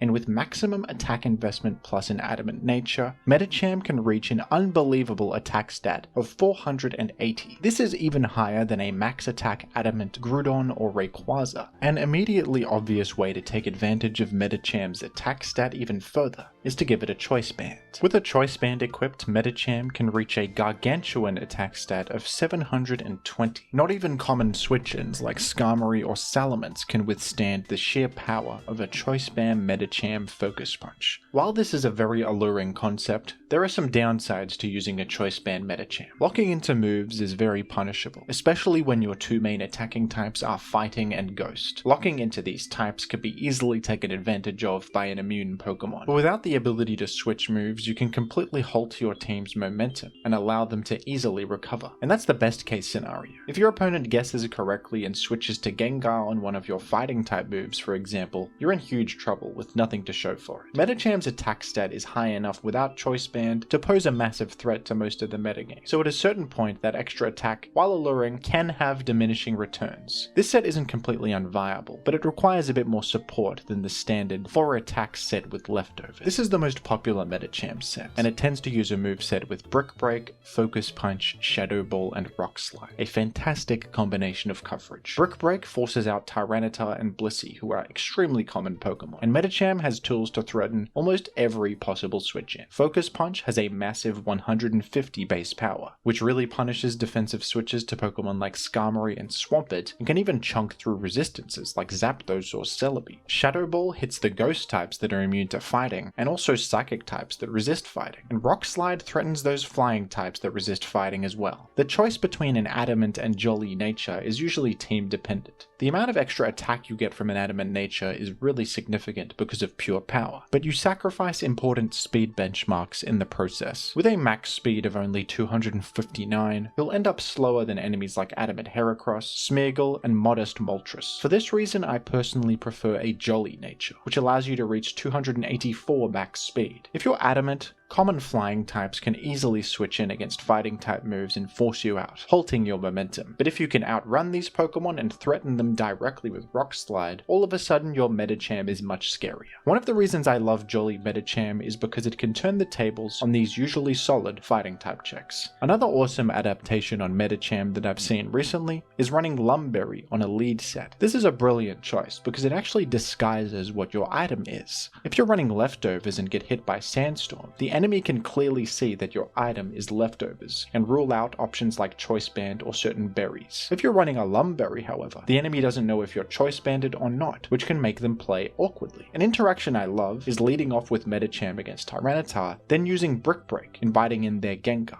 Since Gengar is immune to fighting, you deal no damage, so they have no information about your attack and can't determine whether you're Choice Band or not. Since you don't have leftovers, a lot of players will assume that you are Choice Band and currently locked into a fighting type move, so they use Will-O-Wisp thinking it's totally safe. You heal that burn with your berry and get them with a surprise Shadow Ball. Another awesome option on Medicham is Salakberry. This also serves the purpose of concealing your item and can let you get way more short-term value out of your Medicham. With an adamant nature, max speed, and a speed boost from the berry, you can outrun almost everything in the game, reaching 388 speed. Outrunning Starmie and Gengar and threatening them with Shadow Ball is particularly significant. Substitute can be used to help you get into berry range and also let you use that classic Substitute Focus Punch combo. Baton Pass is another cool option on these sets that can help your flexibility. While sacrificing a coverage option is significant, the ability to pivot out and keep momentum up can be very worthwhile. This is especially effective if you're using Magneton. If they go Skarmory and you Baton Pass out, you've just guaranteed a completely safe trap. The ability to pass on effects like Substitute and that Salakberry speed boost can also be valuable alternative game plans. Salakberry Medicham is a great opener that has multiple different possible ways to keep momentum up and maintain your offensive pressure.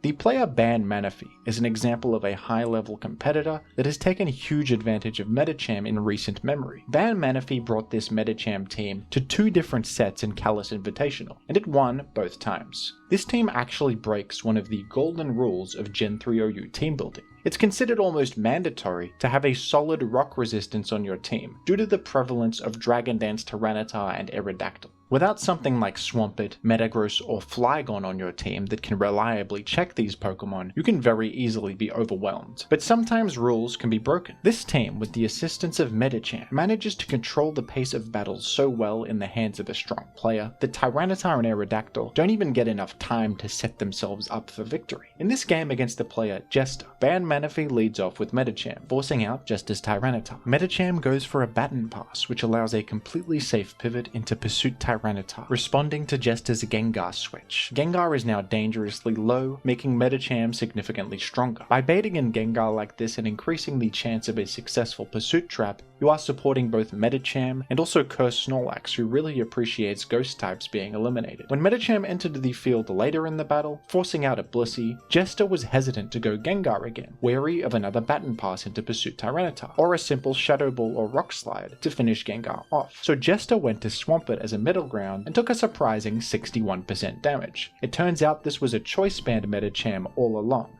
This is a great example of how Medicham can maintain offensive pressure and create awkward positions for the opponent through bluffing and mind games. Medicham is overall a fantastic presence in Gen 3 OU. This Pokemon serves to keep this metagame fresh, not only by encouraging tense and exciting in-game situations, but by enabling really unique team structures. Medicham is great at punishing overly greedy and defensive teams, which also keeps the metagame from becoming too stagnant. And that's why it's my favorite Pokemon in the format. Medicham represents everything that I think makes competitive Pokemon so awesome.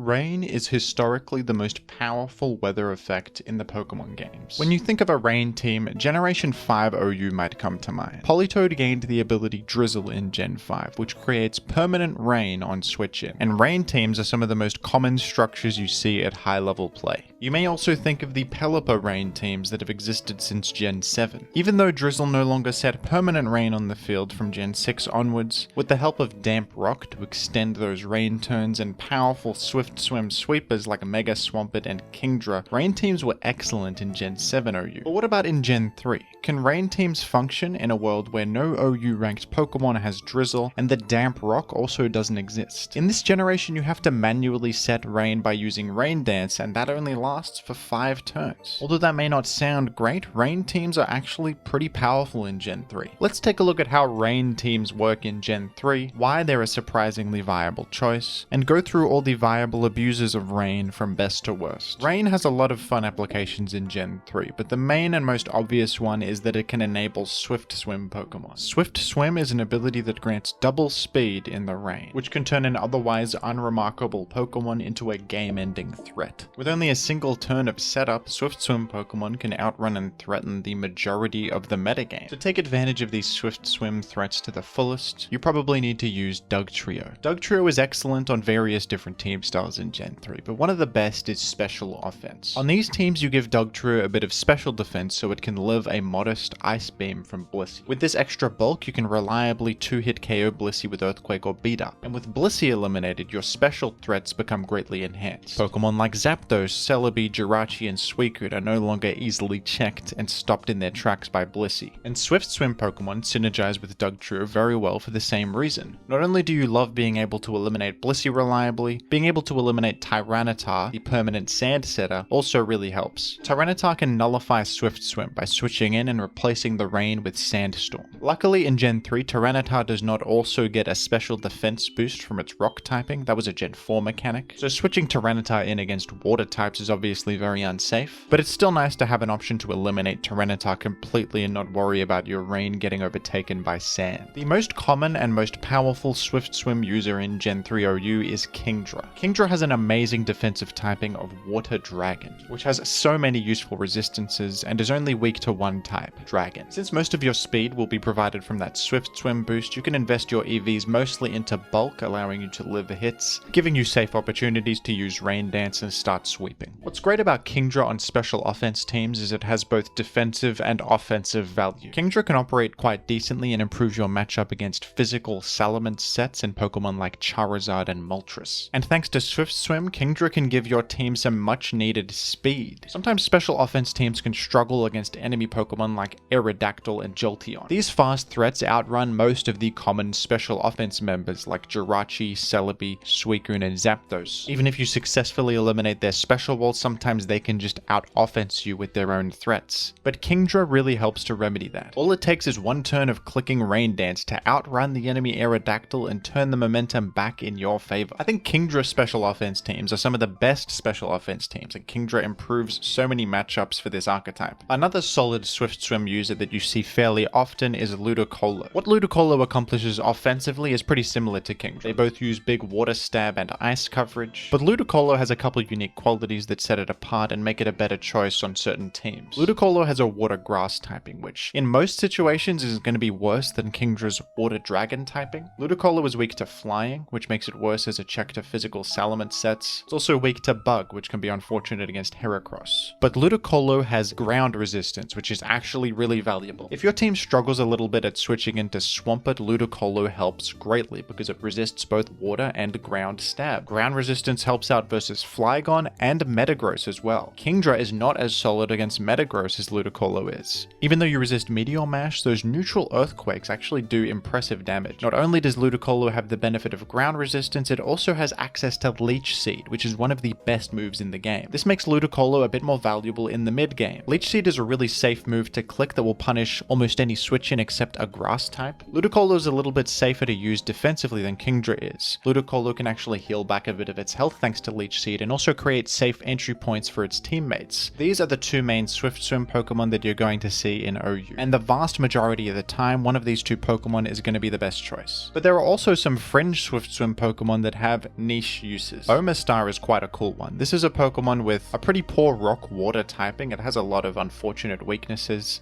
Unlike the other two Swift Swim users, it's weak to grass, which is pretty bad. But Omastar also sets itself apart a little bit. It has a really high defense stat and normal resistance, which can help out against stuff like Snorlax. You can also punish an Aerodactyl locked into Double Edge. And another advantage that Omastar has is access to spikes. Special offense teams don't commonly run a dedicated spike setter, so compressing spikes as a fringe option on your special threat is actually really useful. And in some matchups, even if you don't use this Pokemon as the main win win condition with Swift Swim, just having access to spikes is a great secondary game plan that can enhance your other threats. And the last Swift Swim Pokemon I'll talk about here is Gorbis, who I didn't realize actually had a niche, but it was recently used in Kalos Invitational by the player Ban Manaphy. Mono water typing is actually quite good, and Gorbis has decent stats as well compared to the other Swift Swim Pokemon. It has really high special attack compared to Kingdra and Ludicolo, but that alone wouldn't be enough to make it worth using. What's really cool about Gorbis is that it has access to Baton Pass. What Ban Manaphy did with this Pokemon is use Substitute, Baton Pass, and a Pataya Berry, so you can use this as a threat with Rain Dance and Swift Swim, and also pass a Substitute or a Pataya Berry special attack boost to a teammate, enhancing your possible avenues to victory. I always appreciate a Pokemon that's flexible like this, that can be used in different ways from game to game. This is a really cool one that I personally would like to explore more myself. I think it has a lot of potential. But of course, the utility of Rain does not just end at enabling Swift Swim Pokemon. Another great benefit to Rain is that it clears Sandstorm from the field.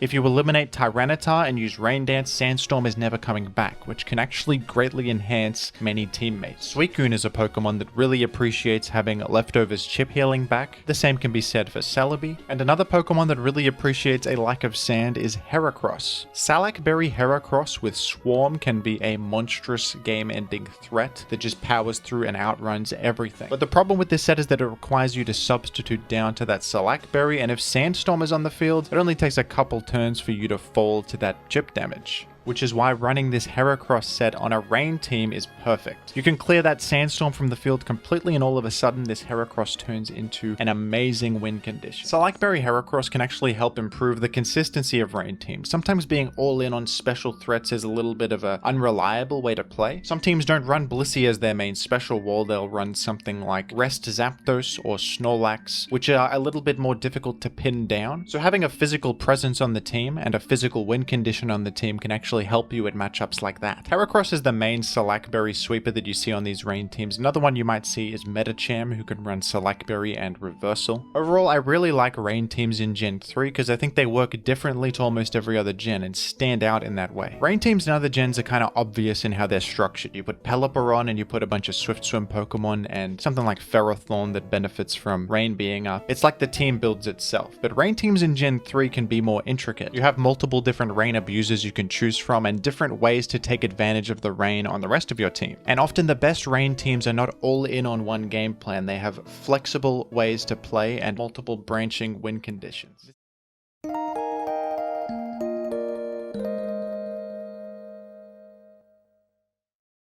Roselia is probably not a Pokemon that you would expect to do much of anything in competitive play, especially in OU, where some of the most powerful Pokemon like Tyranitar, Metagross, and Salamence rise to the top. Roserade is a very solid Pokemon, but back in Gen 3, Roserade didn't exist yet. Roselia was just a single stage evolution, and not a particularly powerful one. But miraculously, in one of the highest level and most prestigious Gen 3 OU tournaments in the world, Roselia was not only used on a professional team, but it won. How is that possible? Believe it or not, people were theory crafting the merits of Roselia even before this. Even though this is an NU ranked Pokemon with a lot of shortcomings, mainly its terrible defensive stats, it does have some advantageous traits that are worth building around. The main appeal is its access to Spikes, which is one of the best moves in the game. There are quite a few viable Spikes users in Gen 3, but Roselia stands out as the only grass type Spikes user available in OU, at least since Cacturne was banned, which is a crazy story in its own right that deserves its own video. Grass is a pretty useful defensive type in Gen 3 that can really help to round out teams. Celebi is a very popular Pokemon because of how much it improves your matchup against electric and water types. Helping out against threats like Zapdos and Suicune, and also being able to create spikes is fantastic roll compression. Roselia has more to offer than just that though. This funny flower actually has a pretty excellent move pool. Leech Seed is yet another one of the best moves in the game, and an incredibly safe way to make progress. Force enemies to switch, and make your own switch-in safer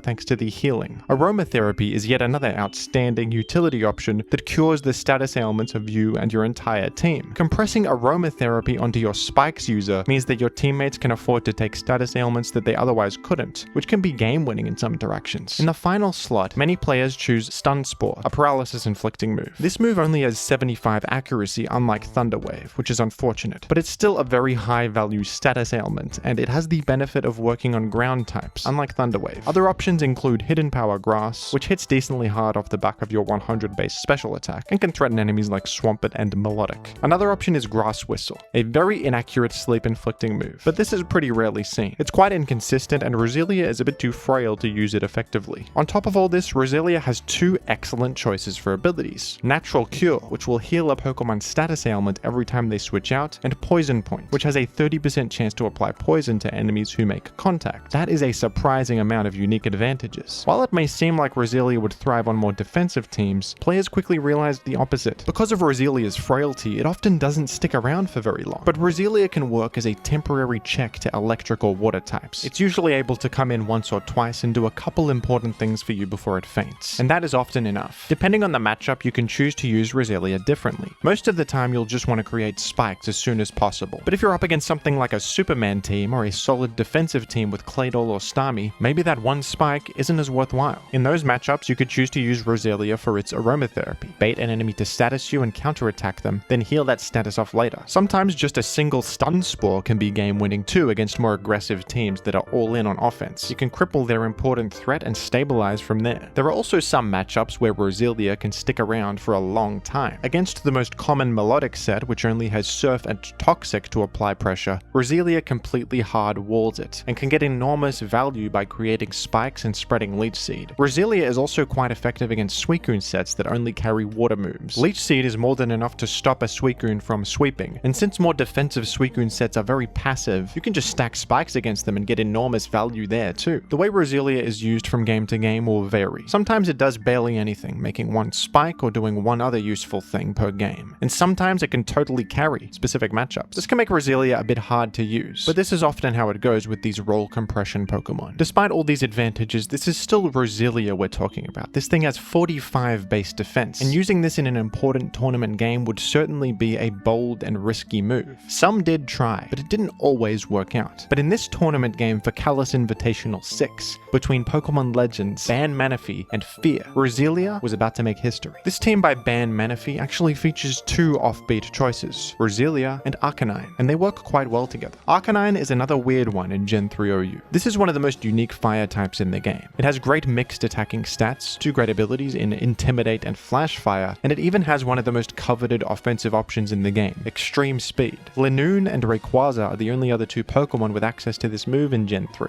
Arcanine is nice here because it's one of the few fire types that can act as a pretty decent lead. Unlike the more popular Moltres and Charizard, Arcanine is not weak to Electric and can therefore stand its ground against Zapdos, which is one of the most common leads in Gen 3 OU. With HP Fighting and that great attack stat, you can threaten Tyranitar immediately too, another very common lead. Intimidate can improve your lead matchups overall, nerfing the physical damage of the common Tyranitar and Salamence and even occasional fighting types like Hariyama. Arcanine also helps out Roselia quite a bit defensively. Arcanine can pivot in against the Ice and Fire types attacks that threaten Roselia and apply offensive pressure from there. With Extreme Speed, you have a way to finish off low health enemies and even do a bit of damage to Dugtrio on the way out. And Burn Immunity also helps out your Tyranitar. You can pivot in on Gengar's Will-O-Wisp and threaten them with a big overheat. What's also brilliant about this Arcanine choice is that it lures in water types. Bulky water types like Suicune, Starmie, and especially Melodic completely shut down Arcanine. Melodic destroys Arcanine, even if they're running Toxic. You can shrug off everything they do and refresh to cure the Toxic. But you know who punishes passive Melodic sets? Roselia. If the enemy has a Melodic, they will immediately switch it in against Arcanine most of the time. Then in comes your Roselia, and you've already started this game off with some advantage. You can get spikes on the field, and now your Arcanine is even scarier, because their best counter to your Arcanine gets absolutely farmed by Roselia. That's what makes this such an incredible core of two Pokemon. Some Arcanine switch-ins like Suicune or Starmie will have ice coverage, but more offensive Starmie variants are limited in their health and vulnerable to that extreme speed, and Suicune still gets very punished by Leech Seed. In this game against Fear, the Roselia helped out massively against two of Fear's Pokemon, Zapdos and Suicune. Roselia got its first layer of spikes up very quickly against the Zapdos, establishing an early advantage. Ban Manaphy played carefully against the Suicune earlier on, going to Zapdos rather than Roselia in case of Ice Beam. But this Suicune ended up only having Surf as an attack, making Roselia an excellent check. After Leech Seeding, Roselia even managed to dodge an incoming Dug, getting out of harm's way and preserving its high health for later. With not many Pokemon left, Fear was really hinging on this Suicune win condition, but Roselia was making it impossible. Gengar and Arcanine managed to clean things up, and Fear revealed the final Pokemon,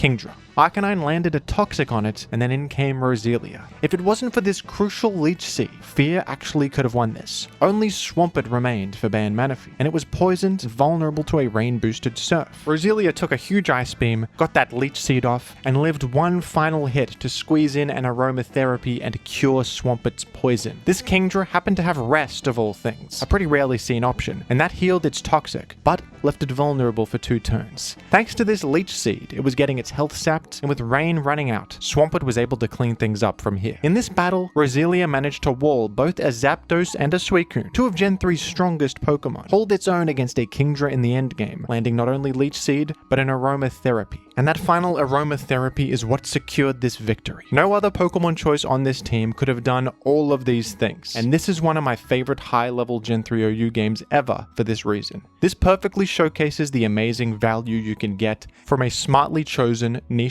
Pokemon, and how the Gen 3 OU metagame encourages creativity and outside-the-box thinking.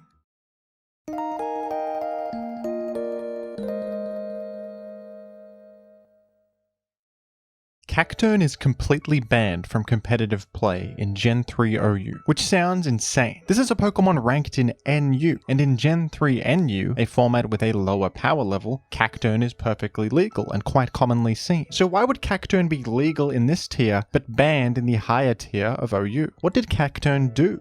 Well, the answer is a lot. Cacturne is responsible for a huge amount of suffering and turmoil. And if you don't mind me saying, this Pokemon is a bit of a prick. Let's explore the competitive crimes of Gen 3 OU's most notorious cactus. At a glance, you might expect Cacturne to thrive as some sort of mixed attacker because of its impressive 115 attack and special attack stats, and poor defensive stats. But that wasn't really the case in Gen 3 OU. Cacturne is extremely slow with only 55 base speed, and it doesn't pose much of a threat to anything. That Grass Dark typing leaves you vulnerable to a lot of other common offensive threats. Fire, Ice, Fighting, and Bug type attacks will all hit you super effectively. What Cacturne does have access to is the coveted move Spikes, one of Gen 3 OU's most central and powerful progress-making tools. While that Grass Dark typing has many shortcomings, it also has some advantages defensively. Cacturne was once the best Grass-type Spikes user in the game, and Grass Dark is a perfect type combination to take on the most popular rapid spinner in the format, Claydol. Cacturne resists Earthquake and is completely immune to Psychic. Both of Cacturne's stab types also directly threaten Claydol super effectively. It's very tough for the enemy to rapid spin your Spikes away when your Spiker matches up so well against their rapid spinner. The ability to switch in defensively against electric and water types and start getting Spikes up was also quite valuable. Because of this, Cacturne thrived not as an offensive threat, but as a niche defensive utility Pokemon. While its defensive stats leave a lot to be desired, the unique advantages of that Grass Dark typing, especially against Claydol, were very valuable. Cacturne also has access to Leech Seed, another fantastic move, and the signature attack Needle Arm. This is a 60 power Grass type attack with a 30% flinch chance, which is a solid stab option and a great source of disruption. So what's the problem? All of this sounds pretty cool, and maybe even healthy for the game. Well, we haven't talked about Cacturne's ability yet, Sand Veil. This ability is where all of the frustration and turmoil stemmed from. Sand Veil grants a 1.25 times boost to evasion in the Sandstorm, and also grants an immunity to Sandstorm chip damage. Even if this ability just granted immunity to Sandstorm chip damage, it would be quite good. Tyranitar is the #1 Pokemon in Gen 3 OU, and permanent Sandstorm is up in the vast majority of games. But that evasion boost on top of it is what really made Cacturne absurd. Evasion boosting moves are universally banned in every Smogon format, apart from Anything Goes, where nothing is banned at all.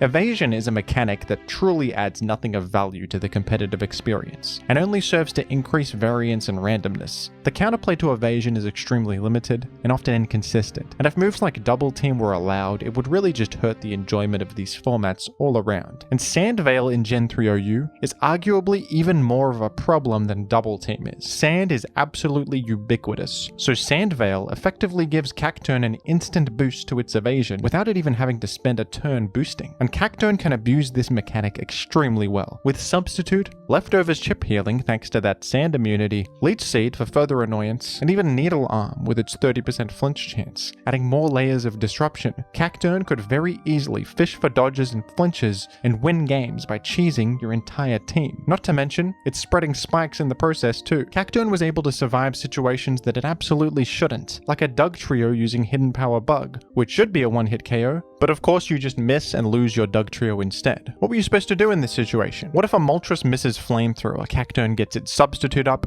and you just Leech Seed them slowly to death? Moltres probably misses more Flamethrowers in the process. What if a Starmie misses Ice Beam and just faints? You get it, folks. It was pretty easy for Cacturne to find defensive entry points and start its hellish game with a Substitute to maximize its odds of dodging moves. But even if you had something on the field that directly threatened Cacturne, you could just lose anyway. Playing against Cacturne literally just came down to hoping you got lucky. This was not only uncompetitive and cheesy, it was pretty consistent and powerful. Cacturne teams often topped the ladder and got impressive results. A lot of cheesy strategies in Pokemon have the odds stacked against them. They're either all in on some specific game plan or hoping for some lucky outcome that's quite unlikely. But Cacturne had a solid defensive typing for the Gen 3 OU metagame, and a good utility move pool on its own merits. This absolute prick was able to enhance its odds of dodging moves very well to the point where it would dodge something important in most games. Cacturne wasn't the only one abusing Sandvale either. The Pokemon Gligar was also equally problematic. Gligar is a YouTuber who creates high-quality analysis videos about the world-famous HBO series Game of Thrones. On top of this, Gligar is also a Pokemon that was released in the Generation 2 video games. Much like Cacturne, Gligar could abuse Substitute and fish for dodge chances thanks to Sandvale, and with the support of Magneton to eliminate Skarmory, Gligar could Swords Dance up repeatedly and act as a powerful sweeper that was insanely difficult to actually eliminate and respond to. Gligar and Cacturne were often run together on the same team. If you managed to land a move against Cacturne and eliminate it, in comes Gligar, and now you have to do it all over again. With two solid Sandvale Pokemon on your team, both substituting repeatedly and fishing for dodges, the odds of getting good outcomes and cheesing your opponent was actually extremely high. This was not just a funny strategy to use on the ladder for laughs and cheese a win here and there. Some of the best Gen 3 OU players of all time, including ABR, Solwind, and Tamahome, were abusing Sandvale teams in tournaments frequently, so the ability Sandvale was rightfully banned from Gen 3 OU in 2020. And as a result, Cacturne was now illegal to use in the format. Cacturne's only ability option is Sandvale, so it cannot legally be used in Gen 3 OU. In the lower tiers of UU and NU, permanent sand doesn't exist, so Sandvale isn't banned, and Cacturne is perfectly legal. In these formats, Cacturne is an honest and epic Pokemon, but that wasn't the case in OU. Gligar does remain legal in Gen 3 OU, because it has one other ability besides Sandvale, Hypercutter. It's not a great Pokemon, but at least you can use it if you want. Some people still oppose the Sandvale ban to this day. Cacturne's unique combination of typing and utility were valuable, especially against Claydol, who has only risen in popularity as the years have gone by. There's no doubt that Cacturne's evasion abuse was uncompetitive, but it is kind of a shame that Cacturne has no alternative ability to keep it legal in the format. Without Sandvale, this would be a decent and healthy niche choice, but this had to be done for the greater good. And if you were there when Cacturne was legal, you'll understand. This Pokemon was a disease, turning a great metagame into a cactus-ridden hellscape, and the banning of Cacturne is what eventually gave Roselia a chance to rise up as the new best grass-type spikes user, and eventually make history in one of the most legendary competitive games of all time. That's a story I covered in a previous video. And most importantly of all, we now finally have an answer to the age-old question. Why was Cacturne banned from Gen 3 OU? It was outstanding in its field.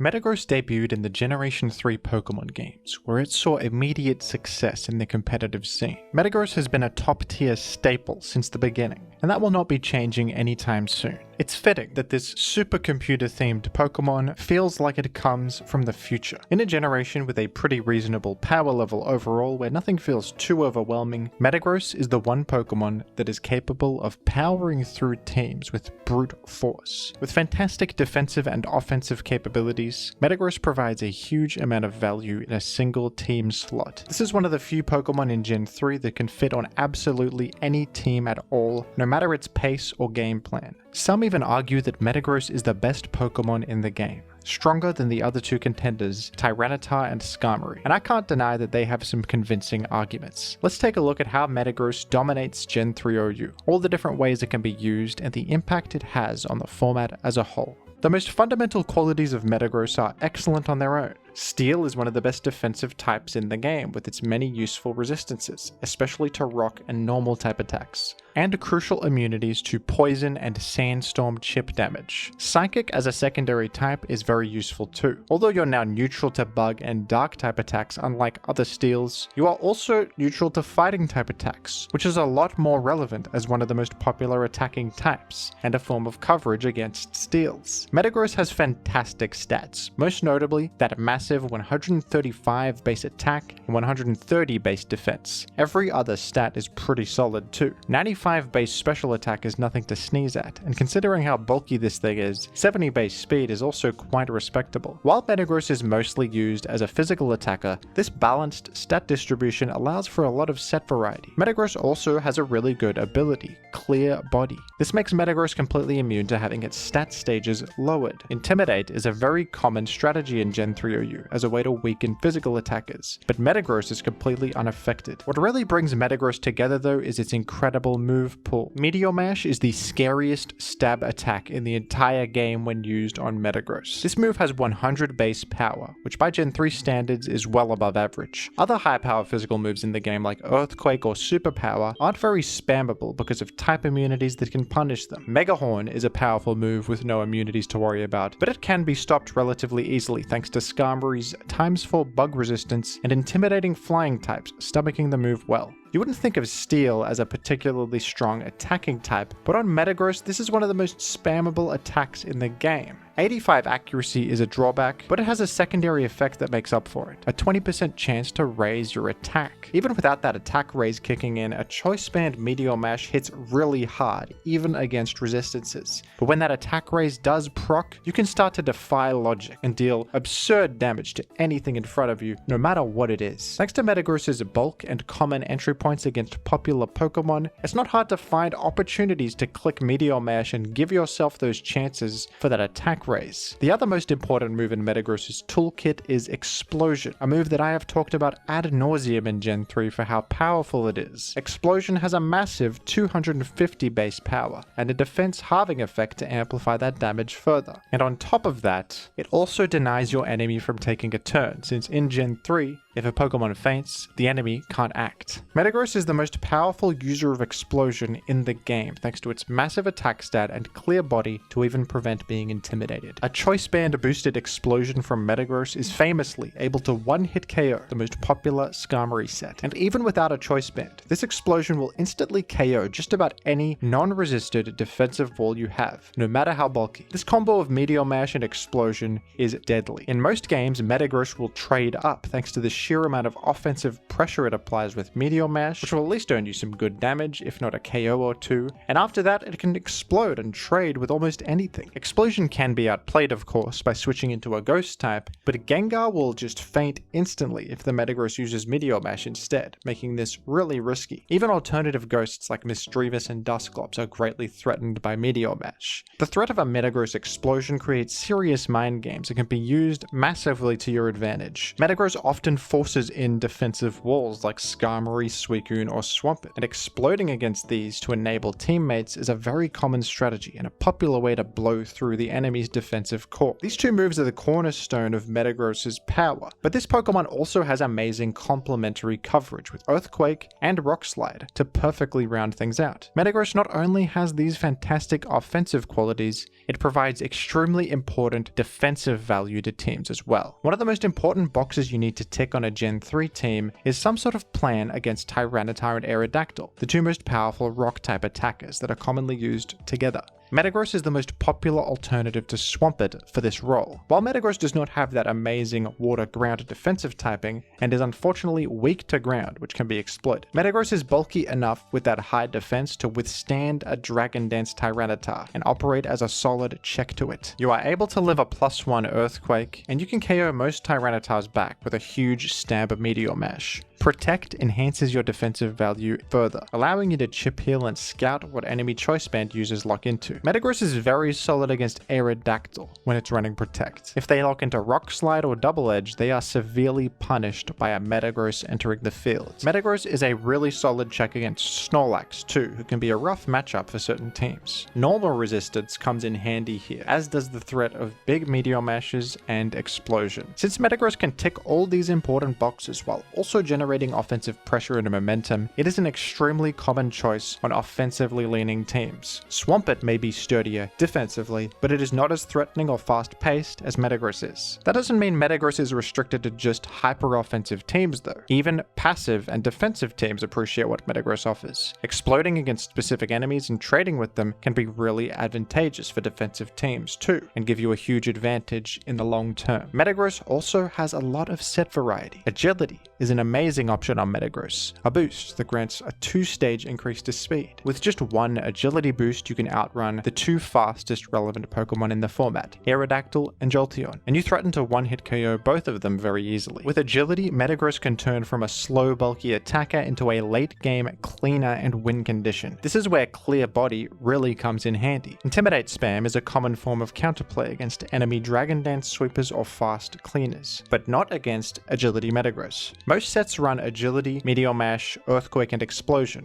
often aiming to earn 1 or 2 KOs, then explode. But some sets will drop Explosion in favor of Rock Slide for more coverage. These sets aim to end the game with Metagross more directly, threatening enemies like Moltres, Zapdos, and Gyarados that would have otherwise invited an explosion. Metagross can even be a solid mixed attacker. With 95 base special attack and Stab Psychic, you can dish out some respectable damage, especially against the Pokemon you usually invite in. Even without any attack investment, a Stab Meteor Mash is going to be threatening to enemies like Blissey and Snorlax, just off your base stats alone. So mixed Metagross is tough to switch into. Swampert, your most common switch in, is now threatened greatly by options like Stab Psychic and Hidden Power Grass. Skarmory is also quite vulnerable to Hidden Power Fire and Thunder Punch. Blissey and Snorlax can't wall you very well either, because of Meteor Mash. And all these Pokemon are a little bit afraid of that explosion, which also hits really hard without any attack investment. Gengar sometimes uses Will-O-Wisp against Metagross to halve its physical damage, but when you're running Psychic, even Gengar is scared. Mixed Metagross can be an amazing option on special offense teams, providing that valuable rock resistance and also really improving your matchup against Snorlax, who can be tough for the archetype sometimes. Having some form of physical damage output can give you alternative game plans if trapping or pressuring their special wall doesn't work out. An explosion always comes in handy. I love and hate Metagross. Meteor Mash attack raise in particular is a common point of frustration in this format. There's always variance in Pokemon, but this is a secondary effect that tends to proc the most on defensive switch-ins to resistances, a scenario that should be solid counterplay. Even an unexpected crit or status ailment or flinch feel less devastating than that attack raise. That boost to attack will remain until the Metagross switches out, and you're not only going to lose your most important defensive Pokemon now, you can't exactly switch out to anything else either. At least a crit is a temporary big boost in damage that you can heal back up from, but that mash attack raise chance can swing games massively and feel tough to navigate against when it does happen.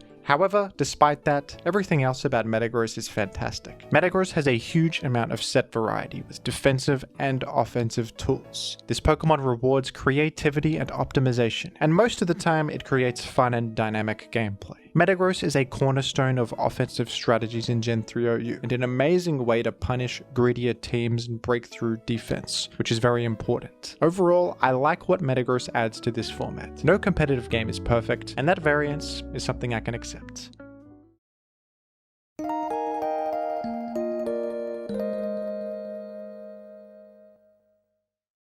Weezing is my favorite poison type in the Pokemon series, and among my favorite Pokemon of all time, which might sound a little strange. Weezing seems pretty basic and forgettable, and in most generations it's not very good competitively either. But to me, Weezing is the quintessential poison type, and in my favorite generation, Gen 3, Weezing is the only mono poison type in the entire game that actually functions well in competitive. In a world where most agree that poison is the worst type in the game, Weezing defies the odds, and and takes full advantage of its modest, unappreciated typing. Weezing may not be ranked OU in Gen 3, but it is one of the most commonly used UUBL Pokemon in high-level play, with some truly unique advantages offered by nothing else in the game, and it is a very customizable Pokemon with a fantastic move pool. Let's take a look at this rare situation where Weezing was a great choice in competitive Pokemon. Poison types are in a very unfortunate position in Gen 3 OU. Ground is the worst weakness you can have in this metagame because of Dugtrio. Dugtrio's ability Arena Trap is legal in Gen 3, and this Pokemon can very easily trap and eliminate anything weak to ground with its Stab Earthquake. Some types can make up for this, like the Steel and Rock types who have other advantages, but Poison does not have a lot going for it. Immunity to Toxic and resistance to Fighting are solid traits, but offensively, Poison typing is extremely lacking. Poison is super effective against only one other type, Grass, and the most common Grass type in the game is Celebi. Celebi is a Grass Psychic type, and Psychic is super effective against Poison. Steel types are also completely immune to Poison attacks, and Steel types are absolutely everywhere in Generation 3. Two of these Steel types have a Steel Psychic type combination, meaning they can easily threaten you with super effective stab damage. Psychic weakness is generally not fantastic in a world where many of the top tier Pokemon happen to be Psychic types, but Weezing is able to overcome the Poison type's greatest downfall with one simple trait, the ability Levitate, which grants an immunity to ground. With this amazing ability, Weezing is totally safe against Dugtrio's Arena Trap effect and all ground type attacks, and he is immune to the damage of spikes, which is extremely valuable. Weezing is also more effective at utilizing its Poison type attacks than most fellow Poison types, because of another tool at its disposal,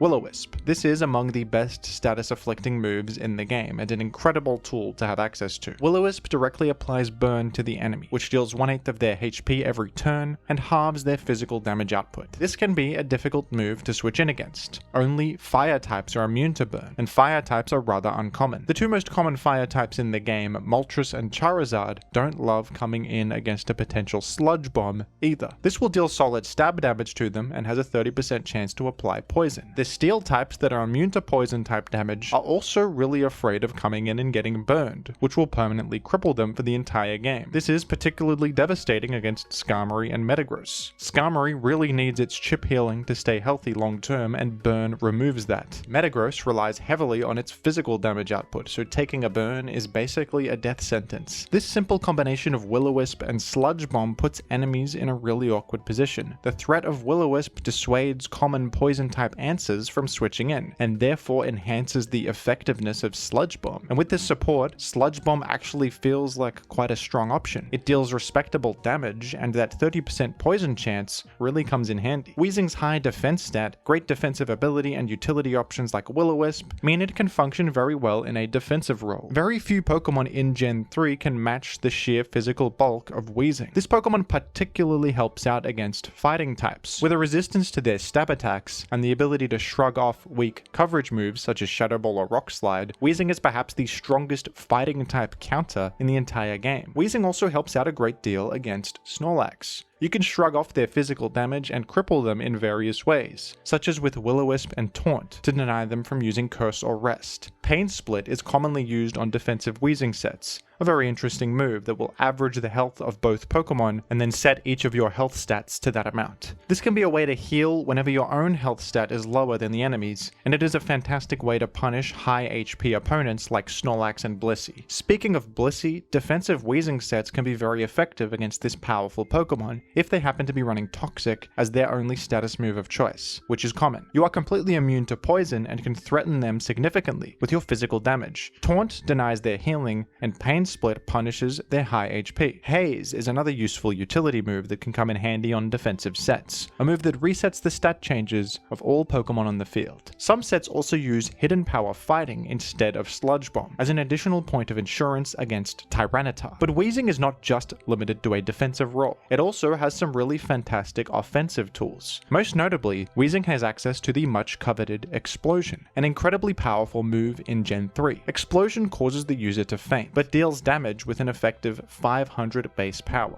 If a Pokemon faints in Generation 3, it denies their enemy from taking a turn, adding to the value of this move. Thanks to Explosion, Weezing can go out with a bang, earning value by spreading burn or dealing some damage, and then using Explosion to trade with an important enemy, putting you at a massive advantage. Weezing can even act as a special attacker if you need it to. Weezing will sometimes use Fire Blast and Hidden Power Grass for that classic Fire-Grass coverage combination. You can turn defense into offense, taking advantage of your great defensive properties to hit the field and start posing a huge threat from there. This kind of offensive Weezing can be a great switch in to Skarmory since you're immune to Toxic and pose a significant threat to them with Fire Blast. The possibility of Explosion and the potential for other options like Stab Sludge Bomb can make sets like this awkward to switch in against as well. Blissey and Snorlax are usually very solid counters to special attackers, but against Weezing they can struggle with the threat of Explosion. Thunder is another offensive option to consider on Weezing that can punish bulky water types like Suicune and Melodic, who might think they're safe. Movesets and EV spreads on Weezing can greatly vary because of all the different directions you can go in with it, and there is some real nuance to using this Pokemon. A weird looking set like Hidden Power Fighting, Fire Blast, Will-O-Wisp, Explosion, for example, could actually be a good fit on a very specific team. Weezing can serve as an extra defensive check against something specific, plus an offensive threat and momentum generator at the same time. Weezing is a truly unique presence in Gen 3 OU that skilled players often take advantage of. Sometimes team building is like a puzzle, a balancing act where you want to squeeze in as much overlapping synergy and as many potential little bits of counterplay against certain matchups as you can. And a Pokemon like Weezing may just reveal itself to be that perfect finishing piece to the puzzle. Weezing is not usually a Pokemon you intend to build around, but as you're trying to solve a certain problem in your team, it can evolve into a Weezing team on its own. And to me, that's what makes it a perfectly designed Pokemon. I see a lot of discourse around Pokemon that boils down to whether things are viable or not in a very binary sense. Many people have praised Terastallization for its ability to make certain Pokemon more viable than they were previously, like Avalugg, who can now change into a superior type than Ice and function a bit better defensively. But at that point, is this Pokemon even Avalugg anymore? Or have you just transformed it into yet another generic, bulky water type? I'm not as concerned simply with whether my favorite guy is viable, but why they are viable. They could easily make Leedian more viable by creating Mega Leedian and giving it way higher stats. And now my favorite fellow is more viable. But he's more viable for a very boring reason. Weezing is viable because it's actually unique. It stands out from every other Pokemon in the game. It has a set of tools and properties not offered by anything else and is the perfect example of an effective poison type in a world where poison types suck. But it's also not overpowered in the slightest. It doesn't have completely min-maxed stats or have every tool in the world. Its stab type has limitations, and the offensive threat it poses comes from options with advantages but also drawbacks. It can't fit every tool on the same set. And on top of that, its visual design and name are simple and creative. This isn't the kind of Pokemon that's going to be a widely beloved fan favorite, but it is perfectly evocative of the poison type, and just weird enough to add some magic and wonder to the games. Weezing is a beautiful Pokemon inside and out, and I hope you're all having an excellent Weezing Wednesday today.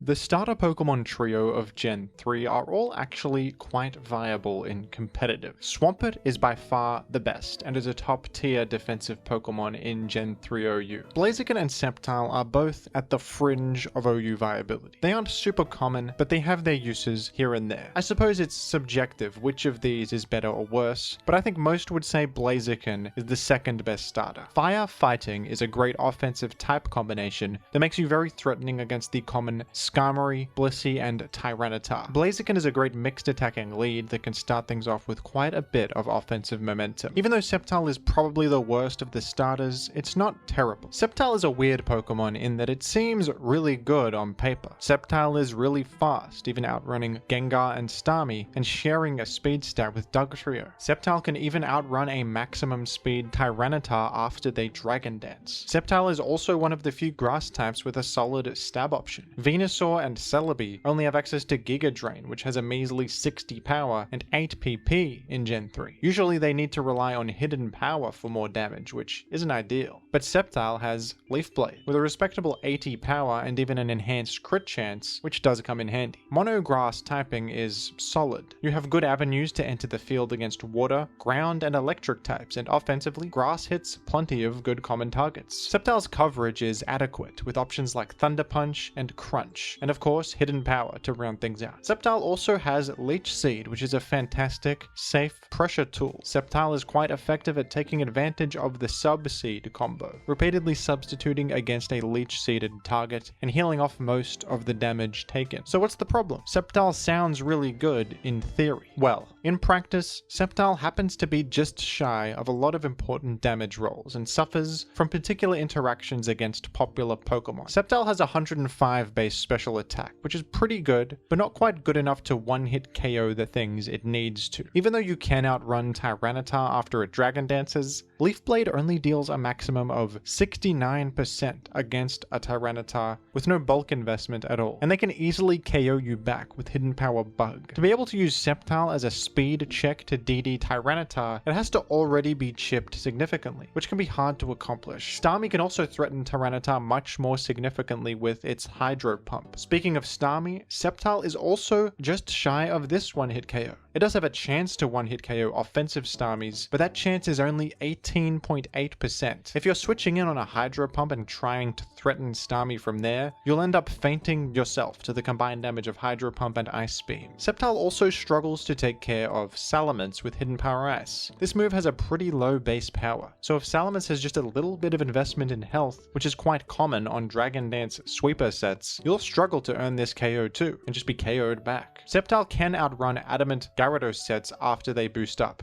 but once again, Thunder Punch, which is ×4 super effective against Gyarados, cannot KO, but they can KO you very easily with a Stab flying move. Sceptile also surprisingly gets kind of punished by Skarmory, since the biggest threat it can pose is with a weak, unboosted Thunder Punch. Sceptile is in the category of fast special attacker, and while it does have unique tools compared to others, the competitors have Sceptile beat in most areas. Jolteon is even faster than Sceptile, matching Aerodactyl in speed, and has more defensive value thanks to Volt Absorb. Thunder Wave is great utility, and Jolteon also can one-hit KO Starmie. While Starmie is a little bit slower than Sceptile is, it is overall more useful, with harder hitting Stab Hydro Pump, harder hitting coverage in Thunderbolt and Ice Beam, and the ever valuable utility of Rapid Spin. But Sceptile does see occasional use in high-level play here and there. I've always felt that Sceptile is a little bit underrated, and I have a feeling that a Sceptile renaissance could happen in the future once people figure out a worthwhile place to use it. One unique tool that Sceptile does have access to is Pursuit. This is a trapping move that deals damage to enemies as they switch out. Pursuit can make Sceptile into a fairly effective anti-rapid spinner Pokemon. The two most common rapid spinners in the game, Starmie and Claydol, are both weak to Dark, and Sceptile matches up reasonably well against both of them. While the Starmie matchup can be awkward since you're just shy of that one-hit KO, it's not totally impossible to chip them into range of your Leaf Blade through spikes or other means. And you're actually quite solid against Claydol, who is the slightly more common rapid spinner. Thanks to your ground resistance and Claydol's fairly weak offensive output, Leaf Blade directly threatens both of these rapid spinners, and even switching out is a risk for them because of Pursuit. Although your Pursuit is not stab boosted, it still deals respectable damage, and when you're using spikes strategies, wearing down the enemy's rapid spinner is often extremely important. And on top of that, Sceptile is generally a decent enough fast threat that is enhanced by the chip damage of spikes, helping bring enemies into range of its Leaf Blades. One player that has been willing to experiment with Sceptile and has had some success with it in high-level games is McMegan. McMegan is one of the best competitive single players across all generations and is well known for his unique approach to team building. This team used in a set against the player Coltior has the interesting combination of Sceptile and Arcanine. Arcanine is another fringe choice in Gen 3OU that is occasionally used for its own unique properties. This is the only fire type with Intimidate and the rare option of Extreme Speed, a powerful priority move. Arcanine synergizes pretty well with Sceptile. Sceptile invites the enemy to use ice or fire type attacks. Arcanine can enter on both of these and pose a threat from there. Extreme Speed can also help bring Starmie into range of Sceptile's Leaf Blade. Though McMegan lacks a solid Tyranitar check like Swampert or Flareon on the team, the combination of Claydol and Sceptile can handle Tyranitar well. Claydol is able to bring Tyranitar into range of Leaf Blade with Earthquake, and Sceptile can then finish them off. Sceptile's positive matchup against Rapid Spinners also reduces the need for Gengar on a team like this. Gengar is great on Spike's teams to block enemy Rapid Spin, but Sceptile can shift your game plan away from blocking Rapid Spin and more towards eliminating the Rapid Spinner completely, allowing your Spikes to stay around that way. Sceptile accomplishes this while also acting as a fast threat itself. This creative team has ways to patch up many of Sceptile's shortcomings, and provides the appropriate support for Sceptile to function well. An even stranger example of a Sceptile team used in a tournament is this one from the player Hclat. Hclat primarily specializes in Gen 3 OU, and is a contender for the spot of best Gen 3 player of all time. His view of the game is very unique, and he's not afraid to break the tiers, conventions, and fundamentals, finding novel ways to win. Usually Gen 3 teams have some sort of engine enabling their offensive game plan. Most often this is Spikes, which pressures defensive switch-ins and allows you to break through enemy teams more easily. Sometimes teams are built around trappers who can eliminate specific targets to bolster your offensive core. This team from Hclat kind of breaks these rules since it has no Spike setter and no trappers. This team features the uncommon choices of Marowak and Raikou, and of course a Sceptile too. The game plan of this team is to simply beat down the enemy the old-fashioned way with various different offensive threats. Metagross and Endeavor Swampert help you trade with enemies. Marowak is a powerful wall breaker that can output a lot of damage and enable the fast threats Salamence, Raikou, and Sceptile to clean things up in the end game. I suppose Sceptile can operate decently as a late game cleaner if the rest of your team has caused enough damage and brought things into Sceptile's damage ranges that way. But this Sceptile is running a set that gives it a little bit of a damage push with the item Pitaya Berry. This is an item that boosts your special attack stat by 1 stage when consumed, and it gets consumed if the holder is at 25% health or less. Sceptile also has the ability Overgrow, which boosts grass type damage by 1.5 times if you're at 1/3 of your HP or lower. These two effects synergize as Sceptile can substitute down to low health and achieve both of these damage boosting effects, becoming a lot more dangerous. The issue with this is that without leftovers equipped, you are vulnerable to getting worn down by Sandstorm chip damage. But I suppose on a team as fast paced as this one, you only need Sceptile to stick around for a couple of turns to clean things up, so that extra damage might be more worthwhile than the healing of leftovers. Both McMagan and Hclat will be invited to an upcoming Gen 3 OU Invitational Tournament, hosted by myself and the Revival Tournaments team. These players always bring such excitement to their sets, and I'm really looking forward to seeing what they cook up. Commentary of the tournament sets will be uploaded to our Revival Tournaments YouTube channel, so go subscribe to that and stay tuned for more information about the tournament to come. Overall, I think Sceptile is a really interesting and fun Pokemon to build with. While it has its shortcomings and is mostly outclassed by other fast special threats, there are interesting ways to support Sceptile, overcoming its flaws and taking advantage of its strengths. I think that a Sceptile resurgence could be possible in the future,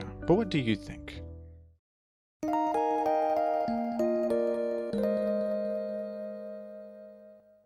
Dragonite was the original pseudo-legendary, and it has had a fantastic competitive career over the years. Ever since Generation 5, when Dragonite received the ability Multiscale, it absolutely soared in popularity and viability, becoming a solid member of OU in every single generation since then. In the current day, Dragonite and Clefable are the only two Gen 1 Pokemon still ranked in OU, but there was a time in history where Dragonite struggled quite a bit. When Generation 3 came out, so did a new pseudo-legendary, a fellow dragon flying type that completely outclassed Dragonite in every aspect. Salamence had most of the same tools that Dragonite had, but it was faster. It had a better ability, and it was a better fit on most competitive teams. Whenever there's a Pokemon with the exact same typing as yours that simply does a better job, it can be hard to justify finding a place on a competitive team anymore. Even though Dragonite is really solid, it has great stats and a fantastic move pool, it is ranked in UUBL in Generation 3 because the vast majority of the time it is better to use Salamence. However, this has not stopped certain top players from experimenting with Dragonite anyway and seeing if it has anything unique to offer. The most obvious reason that one would want to use Dragonite is because it can basically be a second Salamence. It's illegal to run multiple of the same Pokemon on your team, but since Dragonite is so similar to Salamence and it's not too much worse, you can run Dragonite and Salamence on a Dragon Dance spam type of team and it can work quite well actually. Sometimes the Dragonite can be a Choice Band set instead of Dragon Dance to have one Dragon Flying guy that applies immediate pressure and one that is more of a setup sweeper for the late game. Dragonite can also run alternative coverage to your Salamence, like Brick Break instead of Earthquake, to help in certain matchups that the Salamence can't. But sometimes there's also reasons to just use Dragonite instead of Salamence. Both Dragonite and Salamence have vast move pools with physical and special attacking options, giving them a lot of set variety. And Dragonite happens to have some cool offensive options that Salamence lacks.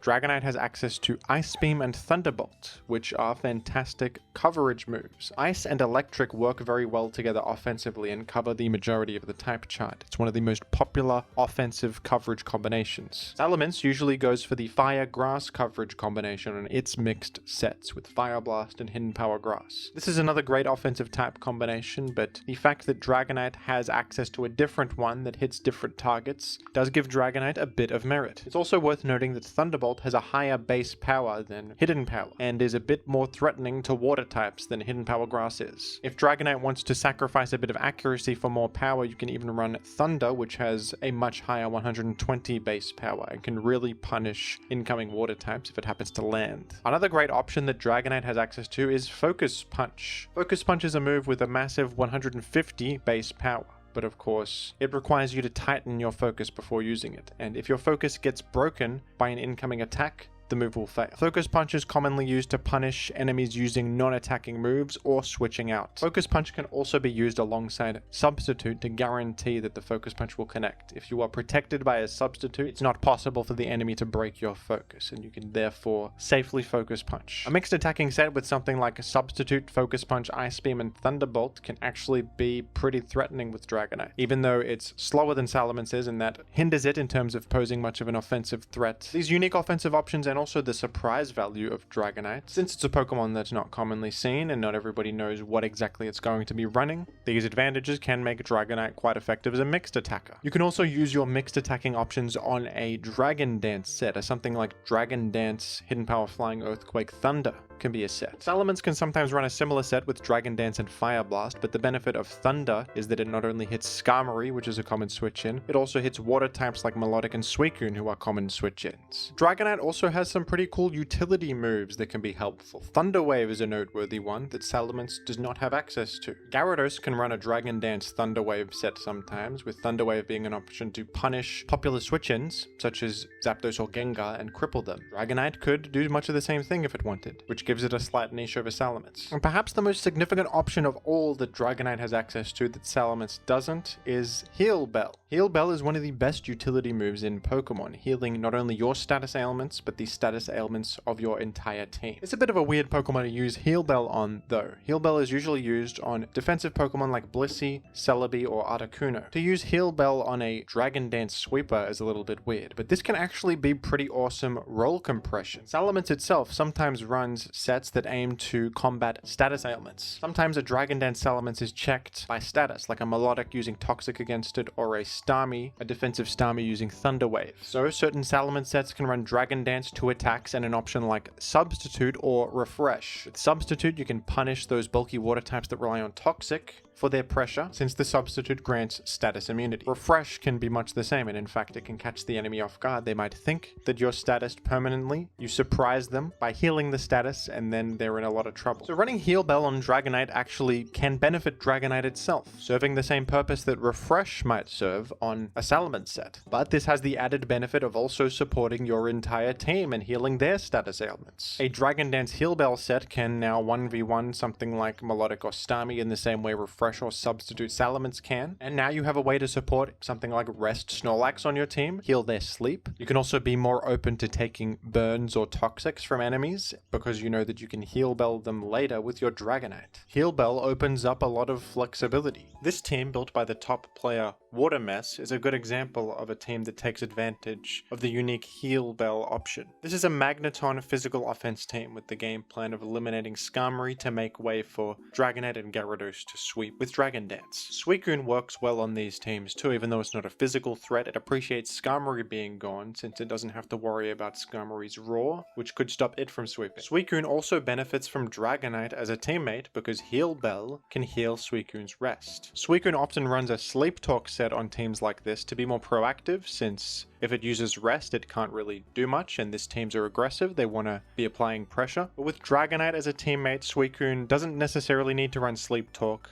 and using rest is therefore not as much of a commitment that will leave Suicune inactive for 2 turns every single time, because there's a way to heal it now. This can free up a move slot for Suicune, allowing it to run Ice Beam, which basically makes it an effective check against Salamence and Flygon, which the team does need. So running Dragonite instead of Salamence here has a lot of benefits. Dragonite is a potential win condition that can also heal its own status, which is important against targets like Melodic and Starmie, and it can also support Suicune. It can be hard to fit a Cleric onto physical offense teams like this because you want to be applying pressure. So the role compression of Dragonite, who is a physical attacker and a Cleric in one, works very well here. Watermess is one of my personal favorite team builders, who has made creative use not only of Dragonite, but also Pokemon such as Victory Bell and Poliwrath. Watermess is a player that brings a lot out of overlooked Pokemon that most players wouldn't think much of. Watermess is one of the players that has been invited to the Gymvitational, a Gen 3 OU Invitational tournament hosted by myself and the Revival Tournaments team. 30 fantastic players have already been invited to the main event, but there are still 2 more slots to fill to reach that 32-player bracket. So first we will be hosting a play-ins tournament where the finalists will earn a spot in the main event. And the play-ins tournament consists of some of the most promising rising stars in Gen 3 OU recently. The play-ins tournament will begin very soon on May 19th, and the main event will be happening on June 16th. Subscribe to the Revival Tournaments channel to follow the coverage of the event with commentated sets and other analysis. I will be commentating the games alongside fantastic community members such as LRXC and more. I and the team will be contributing to the prize pool, and it will start at $500 US. If you would like to donate to the prize pool, there is a link down below, and you will receive a shout out at the end of our tournament videos. Please make sure to use the PayPal link if you would like to donate, rather than leaving a super chat, which will not go towards the prize pool. Anyway, back to Dragonite. Despite being outclassed by Salamence for the most part, most notably thanks to its lower speed stat and a worse ability, Intimidate is a much better ability than Inner Focus. Dragonite still finds little ways to be useful here and there, with its unique offensive options, and of course access to Thunder Wave and Heal Bell. Heal Bell being the most significant option that has been worth experimenting with for certain top players. And as we all know, Dragonite would have his day later on after he received the superior ability in Generation 5 and managed to outclass his longtime rival Salamence as time went on. What do you think of Dragonite in the Gen 3 OU metagame, folks? And what would you like me to talk about next? Let me know down below in the comments, and thank you for watching.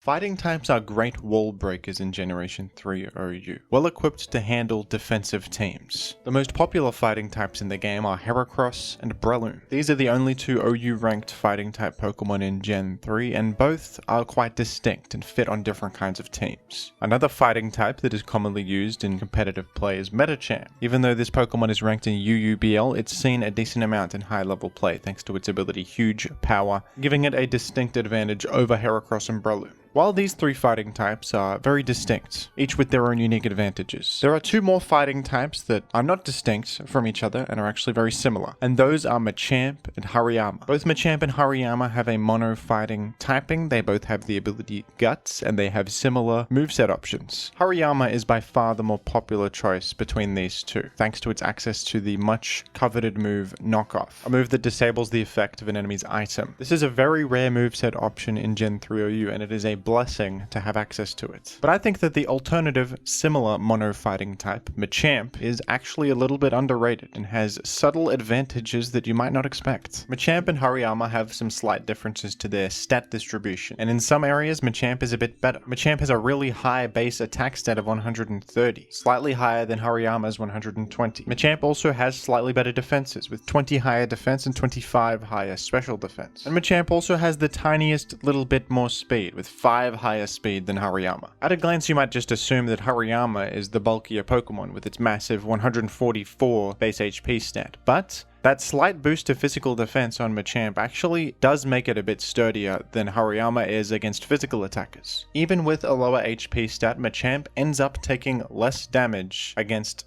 Tyranitar, who is the most important Pokemon to be able to switch in against as a fighting type. Having higher base attack and defense also makes you quite a bit better at using the move Bulk Up, which boosts attack and defense. Hariyama does not commonly use Bulk Up, it usually uses Knock Off and 3 attacks or some kind of utility like Whirlwind, but Machamp can make great use of Bulk Up. With certain EV spreads, you can even be okay against an incoming Salamence, which you can't really say for Hariyama. With a higher physical defense stat and Bulk Up to boost it further, you can take the incoming Hidden Power Flying and bring Salamence pretty low with Rock Slide. If they're chipped a bit already, this can be a plan to eliminate Salamence, which can be great for a fighter spam type of team. Salamence is one of the toughest matchups for teams built around fighting types, so having some sort of way to lure it in and force damage against it like this can be useful. Having 10 higher points in base attack may not sound like much, but with an adamant nature and all the bonus stats you can get, Machamp actually ends up hitting quite a bit harder than Hariyama does, especially against incoming physical walls like Skarmory, Swampert, and Melodic. And Machamp can be a bit awkward to handle for these Pokemon. Skarmory sometimes runs Drill Peck as an answer to fighting types, which is particularly effective against Breloom and Heracross, who are both ×4 weak to flying type. But Machamp is only ×2 weak to flying, and with a bulk up defense boost as well, you're not going to really answer it with Drill Peck. The only choice for a Skarmory coming in against Machamp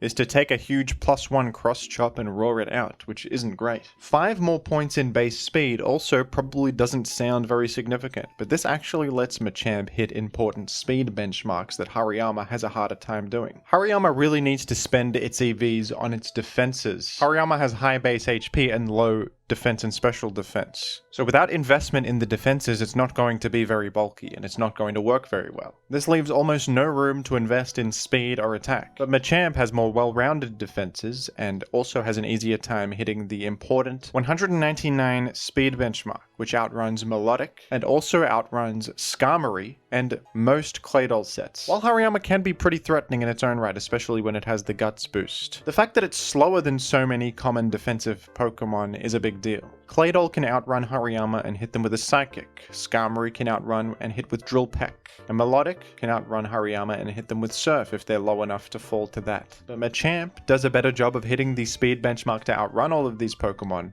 is better at using Bulk Up because of its base stats and the fact that it can more easily invest in attack EVs. And none of these Pokemon love taking hits from Machamp. Machamp can use Hidden Power Bug or Hidden Power Ghost to be able to hit Claydol super effectively. And Cross Chop is extremely threatening to anything neutral to it. Another cool option Machamp has up its sleeve that Hariyama doesn't is Encore. Much like Knockoff, this is an extremely rare utility move that not many Pokemon get in Gen 3, and Machamp is actually the only fighting type in the game that can use Encore. Encore forces the target to repeat the last move they used for 3 to 6 turns, and this is actually a pretty nice move to have on a wall-breaking Pokemon like this, especially one that is capable of outrunning important defensive Pokemon. By forcing defensive enemies to repeat moves such as Recover or Protect, you make them completely vulnerable and also give yourself free turns to set up Bulk Up. You can also use Encore to disable various offensive Pokemon, like a Zapdos using Substitute, or a Heracross using Swords Dance. This also makes Machamp pretty nice against Curse Snorlax. It's already a fighting type that hits it super effectively, but sometimes Snorlax can snowball to the point where even super effective hits are barely hurting it thanks to all the defensive boosts. Cross Chop is also not the most reliable attack in the world, with only 8 PP and a high chance to miss. But with Encore, you can force them to repeatedly curse and therefore they're unable to rest or attack you. And even if you don't like running Cross Chop, which is an inconsistent move with only 80 accuracy, Machamp has a cool fighting type attack that Hariyama does not have access to,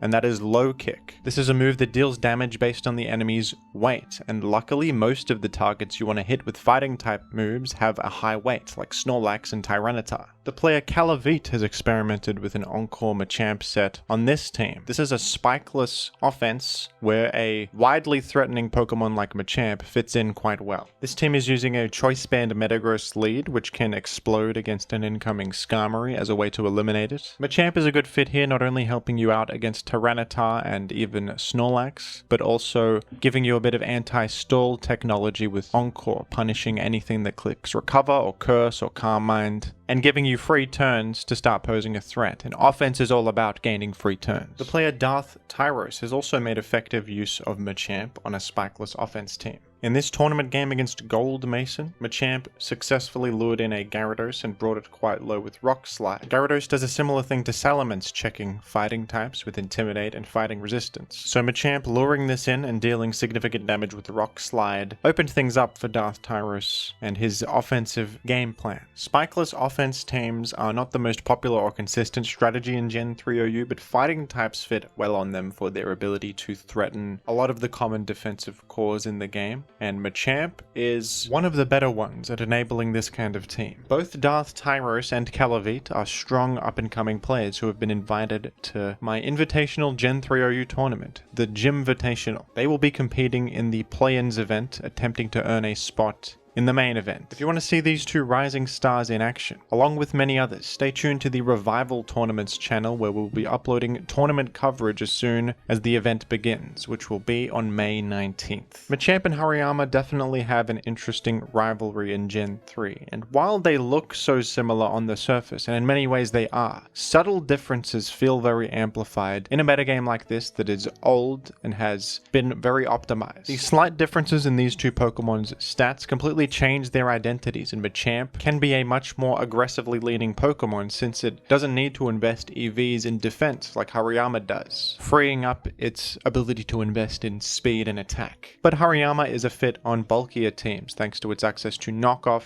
and Whirlwind. I really like Machamp in Gen 3 OU. I think that in Generation 4, when it got No Guard and Dynamic Punch, it became a less interesting Pokemon to me. I prefer the way it plays and the way it is used in Gen 3, and I think there's a bit more to explore with Machamp. Not many people have experimented with the Encore option, which I think has a lot of potential because that is a fantastic move that can enable a lot of cool stuff. What do you think of Machamp, and what would you like me to talk about next? Let me know down below in the comments, and thank you for watching.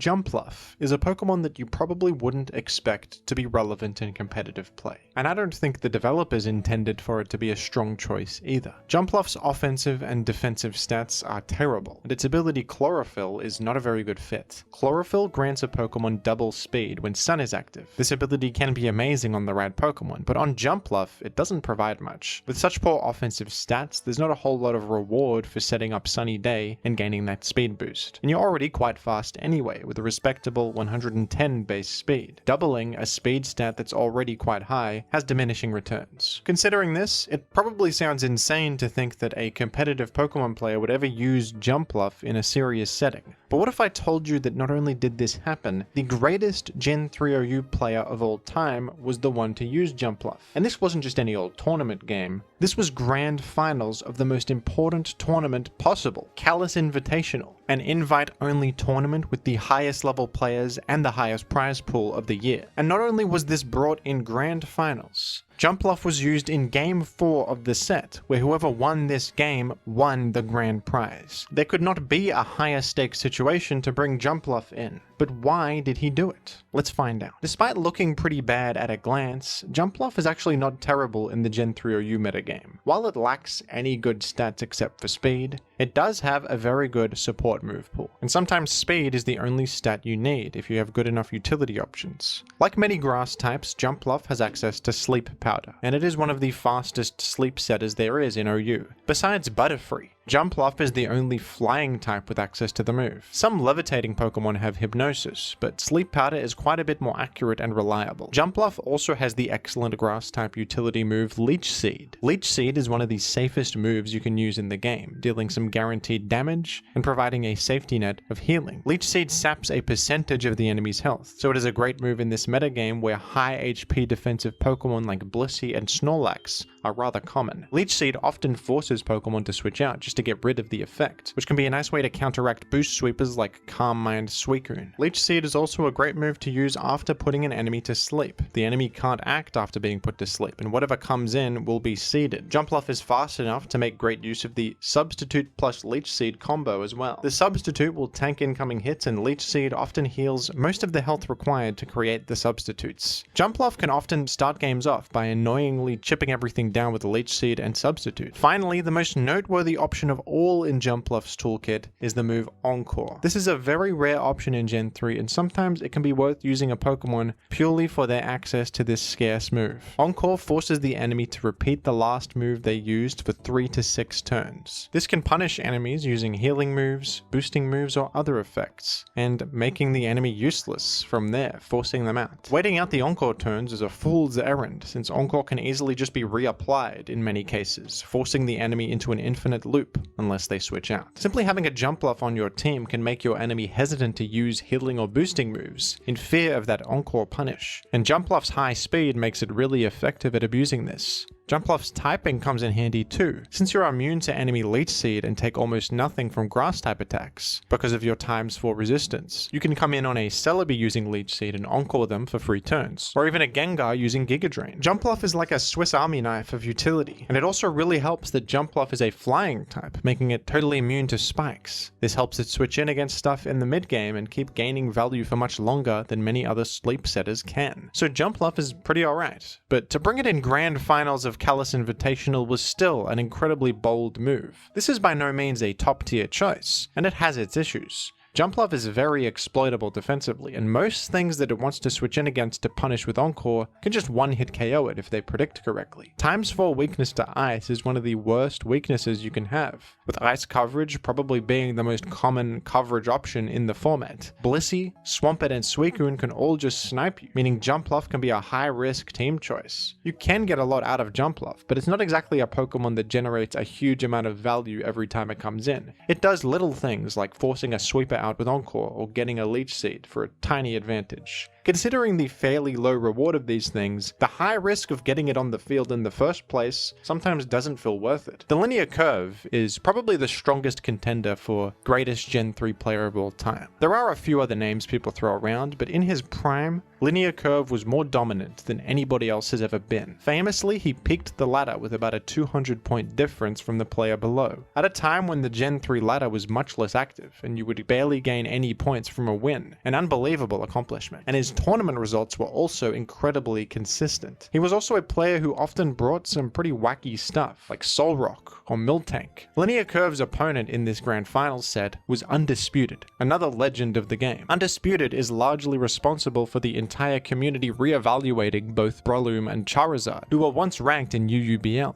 Undisputed built a fantastic Breloom plus Charizard spikeless offense team, which showed everybody the power of these two threats that at the time were underappreciated, and eventually both Breloom and Charizard did rise up to OU status. These two players were quite evenly matched, and the set was extremely close. It can be hard to pinpoint the logic of a great player like the Linear Curve, but my theory about why he chose to bring Jumpluff in the final game was perhaps to punish both Undisputed's preferred kind of spikes balance teams and a special offense team at the same time. In the first game, Undisputed used this strange, sandless, spikeless balance team, with Carmine, Jirachi, and Suicune as the win conditions. In Game 2, Undisputed brought a Dugtrio special offense, also with a Suicune as one of the primary win conditions. And in Game 3, Undisputed brought a more mid-range Forretress Spikes team featuring a Venusaur. All of these team choices can kind of be punished by Jumpluff in some way. Against the first team, Jumpluff's Encore would have been quite useful against both Carmine Jirachi and Carmine Suicune to stop their sweeps. Jumpluff also has an entry point against Claydol and can freely go for that annoying Sub-Seed combo from there. Against special offense, Jumpluff can once again stop the Suicune from sweeping, and also Jumpluff can halt the momentum of such a fast-paced team. Special offense teams want to be applying pressure at all times, but Jumpluff is able to outrun many of their threats, put them to sleep, or even just use Encore to force them out. And Venusaur is another Pokemon quite punished by Jumpluff. Jumpluff can make it really difficult for Venusaur to make progress and get its game plan going, since it's immune to Leech Seed and also ×4 resists Grass. Maybe the Linear Curve noticed all these things and loaded up a Jumpluff team in the final game, since he thought it had a good chance of getting some value in punishing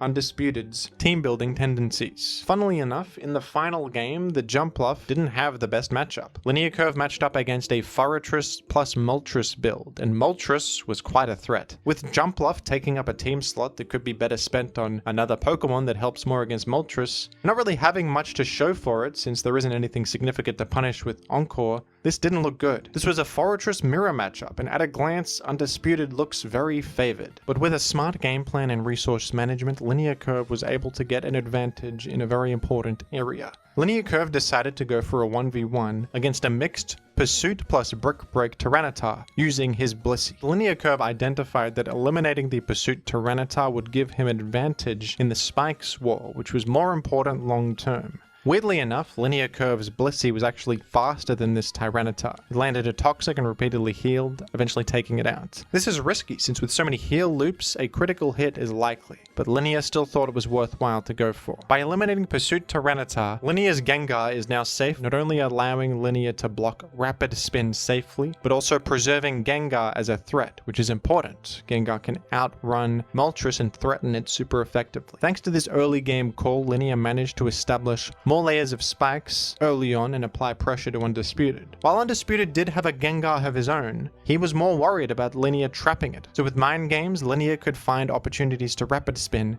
himself. The Jumpluff did not hit the field for 56 turns, until it was revealed by a Moltres using Roar and forcing it in. Linear made use of Encore here by forcing Moltres to Roar again and returning to the safety of its Pokeball in this unfortunate matchup. Later, Undisputed attempted to take out Linear's Pursuit Tyranitar as well, as a way to preserve his own Gengar, by hitting it with a Hidden Power Grass from Moltres. But thanks to a Thunder, bringing Moltres extremely low, Undisputed's most powerful threat was now almost gone. Perhaps this exchange was not worth it. Undisputed made a fantastic play to try and claw back into the game. A surprise Focus Punch against the enemy Blissey healing up. At this point, Focus Punch had not been revealed for the entire game, and it caught Linear completely off guard, effectively eliminating his Blissey. Then a crazy sequence of decisions happened. Linear correctly used Spikes with his Fortress, expecting Gengar to come in and try to block Rapid Spin, now that his Tyranitar was eliminated, and there was no risk of trapping enemy Gengar. Since Fortress is paralyzed, it cannot be burned, and it stays for a couple turns, just dealing tiny chip damage with Hidden Power Bug. This conditions Undisputed to want to Thunderbolt rather than Will-O-Wisp,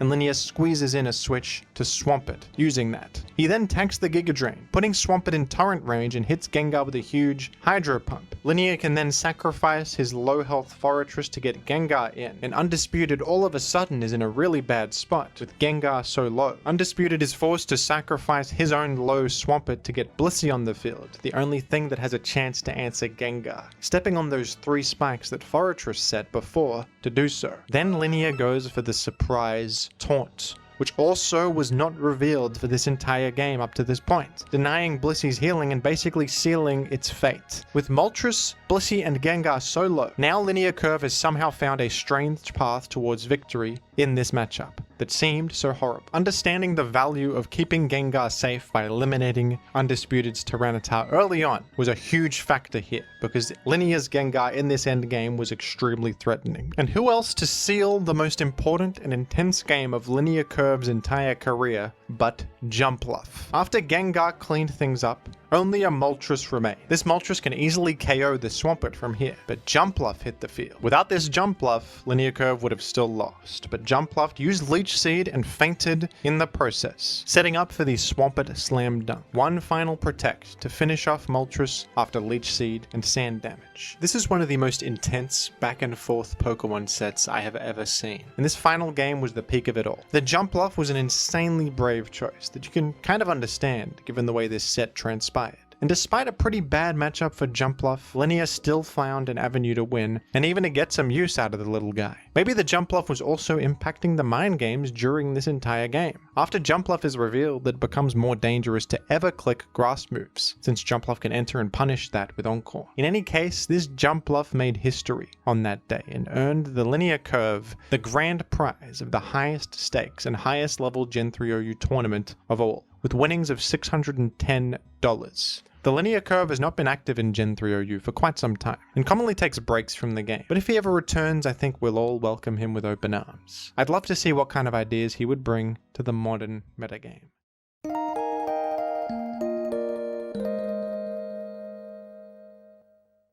Miltank is an interesting Pokemon. This funny cow started off strong with an OU position in its debut game. In Gen 2, Miltank has a solid role as a mixed wall with the utility of Heal Bell, reliable healing from Milk Drink, a hard-hitting Body Slam that can spread paralysis, and even the ability to 1v1 Snorlax using Growl. This would be the peak of Miltank's career, and the cow Pokemon would never achieve an OU position ever again. In Generation 8, Miltank was ranked in the depths of the ZU tier, and they didn't even have the decency to allow Miltank into the Paldea region in Gen 9. Back in Generation 3, while Miltank was not ranked OU, it was better than you might expect. It has pretty good stats, and Miltank has a great move pool, offering solid roll compression. While Blissey and Snorlax will have it beat most of the time as superior bulky normal types, Miltank has its uses here and there, and some high-level Gen 3 OU players, such as the Linear Curve and Johnny G2, have experimented with Miltank in tournaments. Let's explore what this humorous cow has to offer in a competitive environment. But first, don't forget to check out JimothyCool.com, where you'll find the absolute best koala-themed YouTuber merchandise in the entire world. Thank you. Miltank's defensive stats are alright, but being a normal type is not the best defensively. Snorlax and Blissey function well as normal types because of their outstanding defensive stats that are well above average. In their case, being neutral to most attacks in the game is a positive, but without any resistances, and a ghost immunity that doesn't really come up all that often, to be honest. Normal types need a little bit of a push if you want to rely on them as defensive walls. So it's good that Miltank has the all-new ability, Thick Fat, granting an effective resistance to fire and ice. This ability really helps Miltank out on the special defense side, since Miltank's base special defense stat is only 70. Because of Thick Fat, Miltank actually matches up pretty well against Moltres, resisting its fire type damage, and having Heal Bell to cure burn if they happen to use Will-O-Wisp. What's interesting about Miltank is that it's actually quite fast. Base 100 speed is really noteworthy on a Pokemon with a more defensive role like this. Miltank can very easily outrun just about every other defensive Pokemon in the game. Blissey, Snorlax, Melodic, Claydol, etc. With this higher speed and solid damage output from stab-boosted Body Slam, Miltank is not quite as passive as many of these other defensive Pokemon are. The vast majority of the time, Snorlax will be a better choice as a curse sweeper than Miltank, despite its lower speed. Snorlax just has such higher stats in other areas, is much better defensively and hits harder. But Snorlax is prone to being worn down. The only healing option Snorlax has is Rest, which is very punishable. When you rest, you are vulnerable for 2 turns and can't act. Miltank, on the other hand, has Milk Drink for that immediate healing. While Miltank won't hit as hard and is not as defensively powerful, the fact that it can heal up reliably without having to go to sleep to do so is really significant actually. Rest does have the benefit of healing your previous status ailment, but since Miltank has Heal Bell, you have that hole patched up as well. Plus, Heal Bell provides valuable utility to your team, healing their status ailments, and works great alongside Pokemon like Suicune and Rest Zapdos. This requires a lot of move slots though, and often your only attack is just going to be Body Slam. If you try to run coverage like Shadow Ball or Earthquake, you're going to be dropping something important like Healing or Heal Bell for status management. So often Miltank needs support to take out anything that can withstand normal type attacks. Magneton is a common partner to eliminate Skarmory and Forretress, as is Pursuit Tyranitar to take out Gengar and other ghost types. With this support, Miltank can function as a paralysis spreader, an interim defensive wall that is also a bit more proactive than something like Blissey, and even a win condition with Curse and a very spammable Body Slam. This team by Johnny G2 is built around this concept. Magneton is here to eliminate Skarmory, and Tyranitar to eliminate Gengar. Dragon Dance Salamence is a logical teammate here, since it also benefits from both Skarmory and Gengar being eliminated. And Metagross makes a lot of sense too, as a rock resist, which this team needs, as well as a physical threat. Meteor Mash becomes much more threatening with Skarmory eliminated, and with Gengar gone, Explosion is safer to click too. This Metagross is also running Hidden Power Grass as a way to lure in Swampert and deal unexpected super effective damage to it, which paves the way for a Salamence win condition. This team kicks things off very aggressively with a Choice Band Heracross lead. While you might expect Miltank to fit more in a balanced team or a slower paced team, this one is very fast paced. And I would say this is a team where Miltank really thrives over something like Snorlax. Moltres would really eat this team alive. You have multiple Pokemon weak to fire and nothing loves coming in on Will-O-Wisp, but Miltank offers some relief in that matchup that Snorlax can't. Spreading paralysis with Body Slam is useful for your team, allowing Metagross and Salamence to be more threatening, and Miltank itself is a pretty effective way to clean up an endgame after all of these explosive offensive defensive threats have done their job and weakened the enemy team to the point where a simple Miltank can out-heal them, boost up,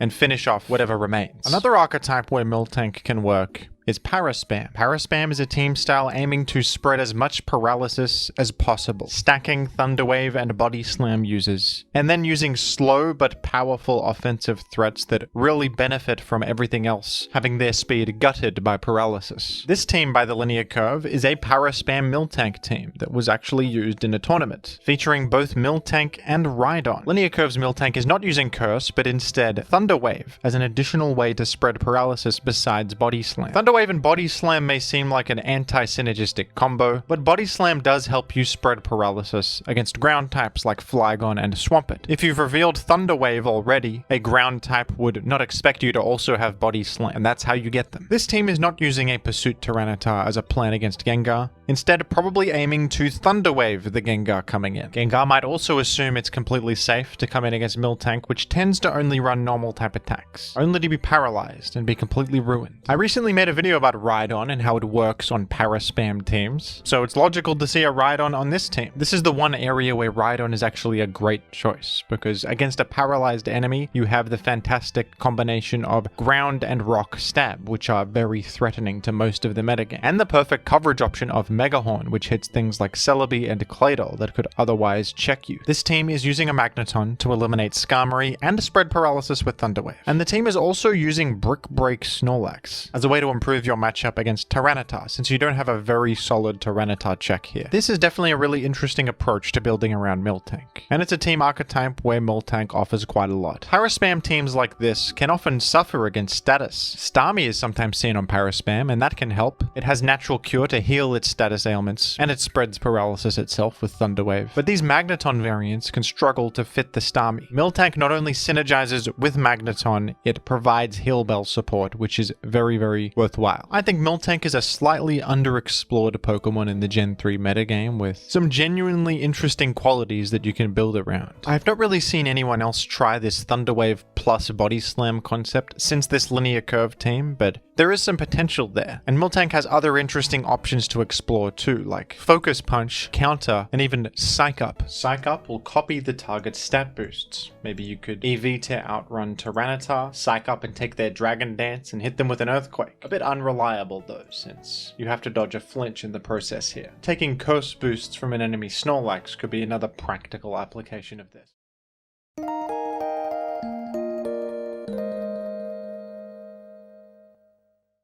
Jynx is not an impressive Pokemon by modern standards. Ice Psychic is a horrendous defensive type combination, and with the rise of offensive Ghost and Dark types in the franchise over the years, as well as priority moves, hazards, and the overall rise in Pokemon's speed stats, Jynx is not a very desirable choice. But in the early generations, Jynx was once an offensive powerhouse, especially in Gens 1 and 2. In Gen 1, Ice Psychic was not a bad type combination. In fact, it was really excellent, and Jynx was one of the best sleep setting Pokemon in the game, thanks to its move Lovely Kiss and its high speed stat for the time. After landing a sleep, Jynx could also hit really hard with stab boosted Ice Beam, Blizzard, or Psychic. Gen 2 is a metagame known for its defensive gameplay, centering around extremely tanky Pokemon that are difficult to break through, like Snorlax and Rest Zapdos. Jynx is a rare Pokemon in Gen 2 that generates significant offense, and is a cornerstone of many aggressive strategies. Lovely Kiss is still an asset preventing the enemy from moving, as is access to Thief for item removal, and those incredibly hard-hitting Stab, Ice Beam, and Psychic.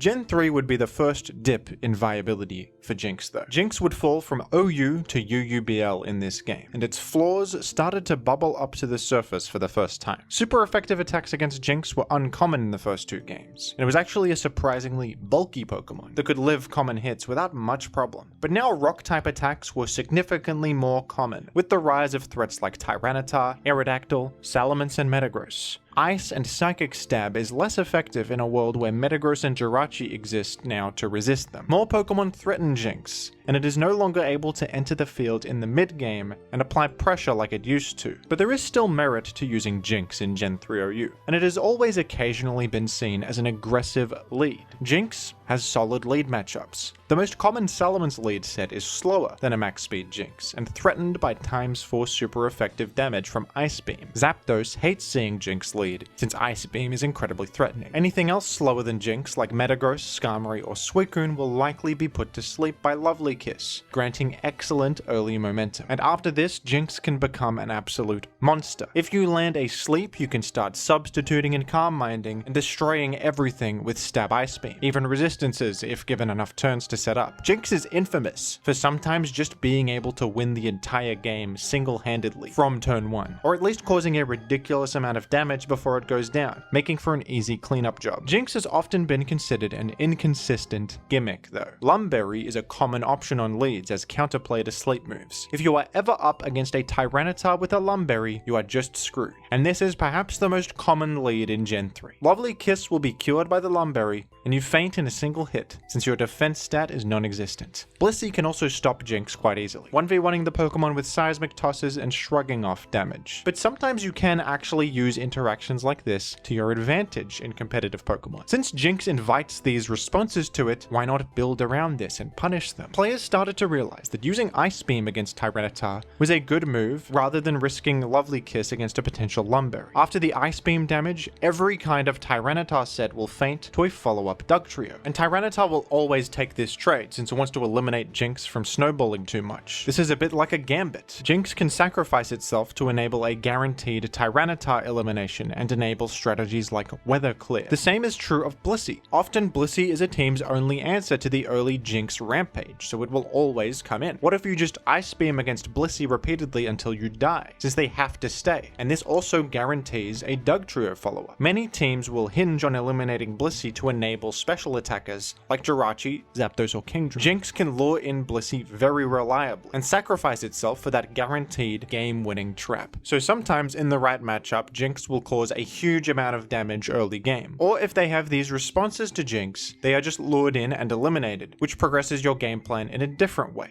Quite a good strategy. Some players took it further. Why not lean into this game plan of luring in specific targets with Jynx? Cutting Calm Mind and Substitute in favor of Mean Look and Perish Song started to become more popular. This is another way to eliminate an incoming Blissey without even needing the Dugtrio. Mean Look will trap them, and in 3 turns, Perish Song will eliminate them. And this actually allows Jynx to eliminate some other targets that Dugtrio can have trouble against. Snorlax can be a horrible matchup for special offense teams. Dugtrio can be built to handle a Blissey Ice Beam and eliminate the target, but Dugtrio has no way to live Snorlax's attacks. If Snorlax is their special wall, it takes a lot more effort to bring it down. But Jynx can Perish Song against Snorlax that comes in to respond. You will faint in the process, but Dugtrio can then come in, trapping Snorlax until its inevitable doom. Substitute can then be used on Dugtrio to wait out the Perish Song turns and guarantee an elimination against their primary special wall. It may seem weird to use Substitute on a Pokemon with a Choice Band equipped, but for this interaction, it is worth it. So Lead Jynx has evolved into being this lure to enable certain offensive strategies. And a team style that Jynx actually works very well on here is Boom Spam, a rather funny style of team in its simplicity, but one that is surprisingly effective. These teams aim to trade with the enemy using multiple explosion Pokemon or other effects like Destiny Bond, setting up for their last Pokemon to be a Rest, Sleep, Talk Suicune, who will clean up in the end game. Jynx is a fantastic opener for these kinds of teams. The Mean Look Perish Song strategy is another way to trade for that Suicune endgame, and the momentum of Sleep also makes a lot of sense on this hyper-aggressive style of team. Luring and eliminating Snorlax and Blissey also works well with this since they can wall Suicune. In my Invitational Gen 3 tournament, the Gymvitational, this sort of Jynx strategy has now been used 6 times with pretty impressive results. It seems that the best of the best in Gen 3 OU are putting their faith in Jynx in this high-stakes tournament with money on the line. In this game between high-level competitors Starmaster and Crystal, a Jynx Boom Spam team was used with a very interesting moveset choice alongside it, a Rain Dance Claydol. Jynx does a good job luring and eliminating Tyranitar with the sacrifice into a Dugtrio follow-up. With Tyranitar gone, you can clear Sandstorm with Rain Dance, which makes Suicune way stronger, since it can now heal with its leftovers. And you have that brief period of enhanced water-type damage from the rain, which can come up in a fast-paced game. This team got a convincing win, and other high-level players such as ABR, Conflict, and Super Epic Ampharos have also been really favoring these sorts of Jynx offense teams in this tournament. A Pokemon that was once viewed as a cheesy gimmick has been optimized and built around to create quite a consistent and effective strategy. These explosive Jynx teams have been catching people off guard and winning quickly. It will be interesting to see how players adapt and prepare against this new flavor of offense that seems to be on the rise. The biggest exploitable flaw of Jynx is that if it is ever forced to switch out on turn 1, it will have a lot of trouble getting any value ever again. Jynx really relies on these advantageous turn 1 interactions and the early momentum that stem from them. Its defenses are horrible, and there is almost nothing it can switch in against safely. The worst possible lead matchup for Jynx is Jolly Choice Band Salamence. With a jolly nature to boost speed, Salamence just barely outruns Jynx and can easily one-hit KO. With no information on the very first turn of the game, the Jynx player is inclined to just use Ice Beam here, since most Salamence sets are not this fast, and switching out is such a disaster for them. They lose Jynx with no reward, and the game is off to a horrendous start. Maybe we'll see this anti-Jynx set rise up in response to the new Jynx wave.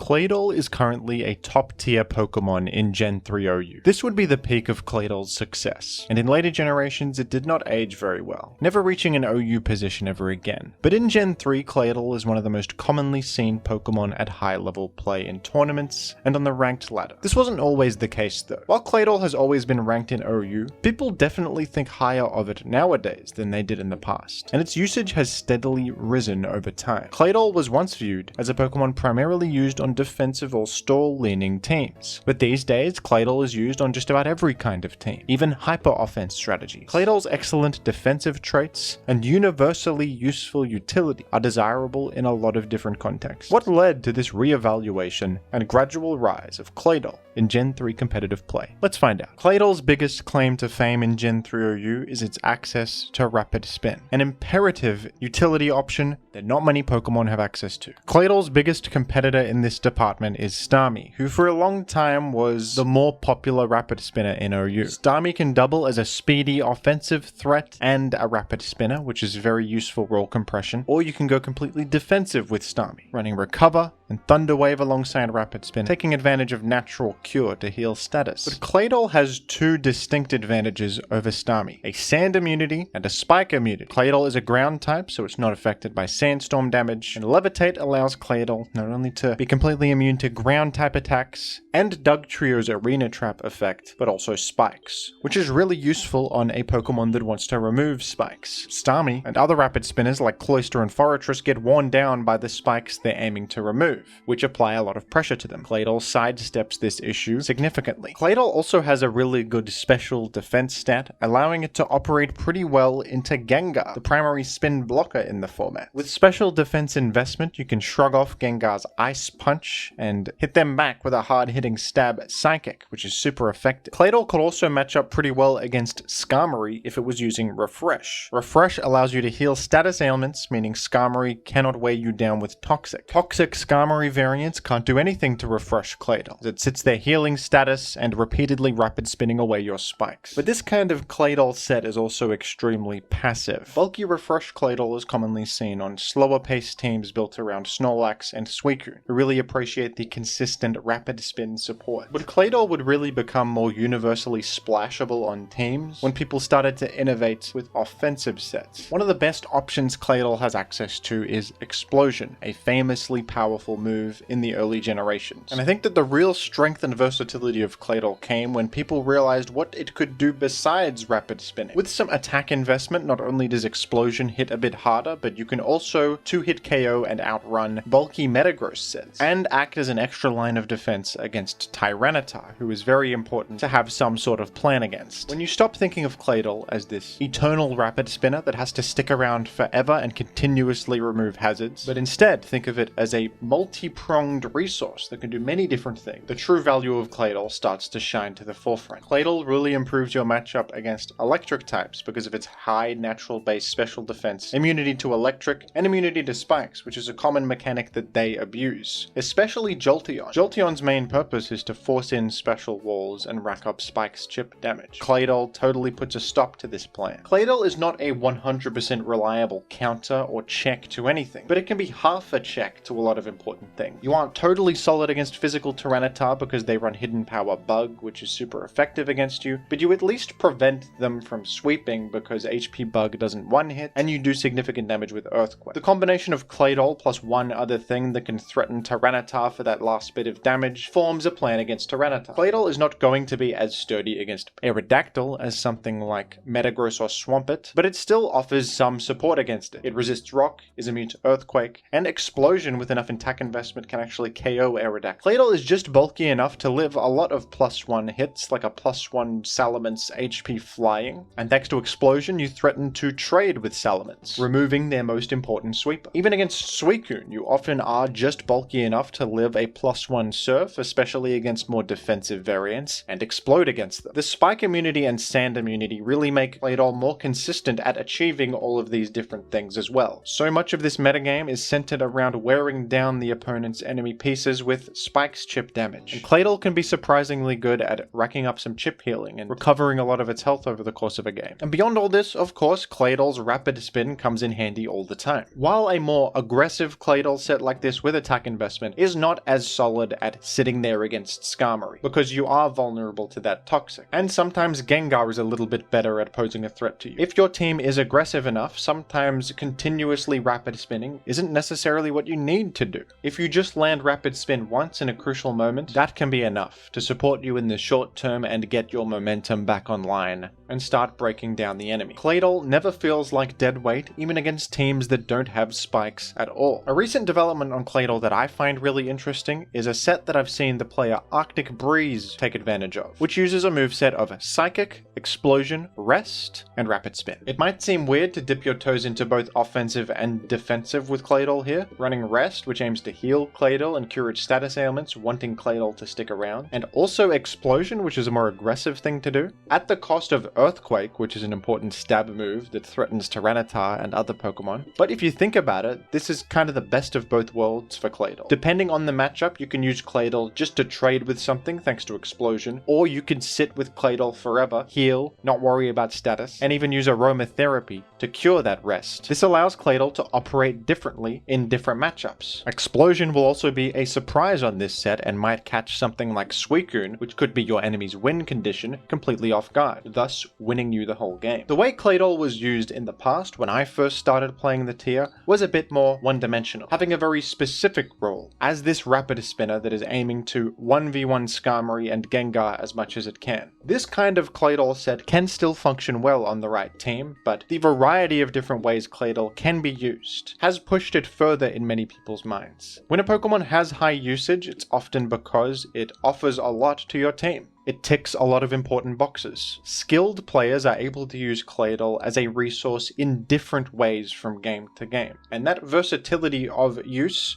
is what makes Claydol so great. When Claydol was first seeing its huge spike in usage, a lot of people thought this was a temporary fad that would die down, but it hasn't. Claydol has become a top-tier staple of the format that is constantly seen at high-level play. This is a fundamentally solid Pokemon that fits on a variety of different kinds of teams and will always do something useful in every single game. So it's no surprise that it is such a popular choice. I personally think Claydol is a wonderfully designed Pokemon that serves an important role in this format, offering a level of consistency and control as well as rewarding good decision making, planning, and team building.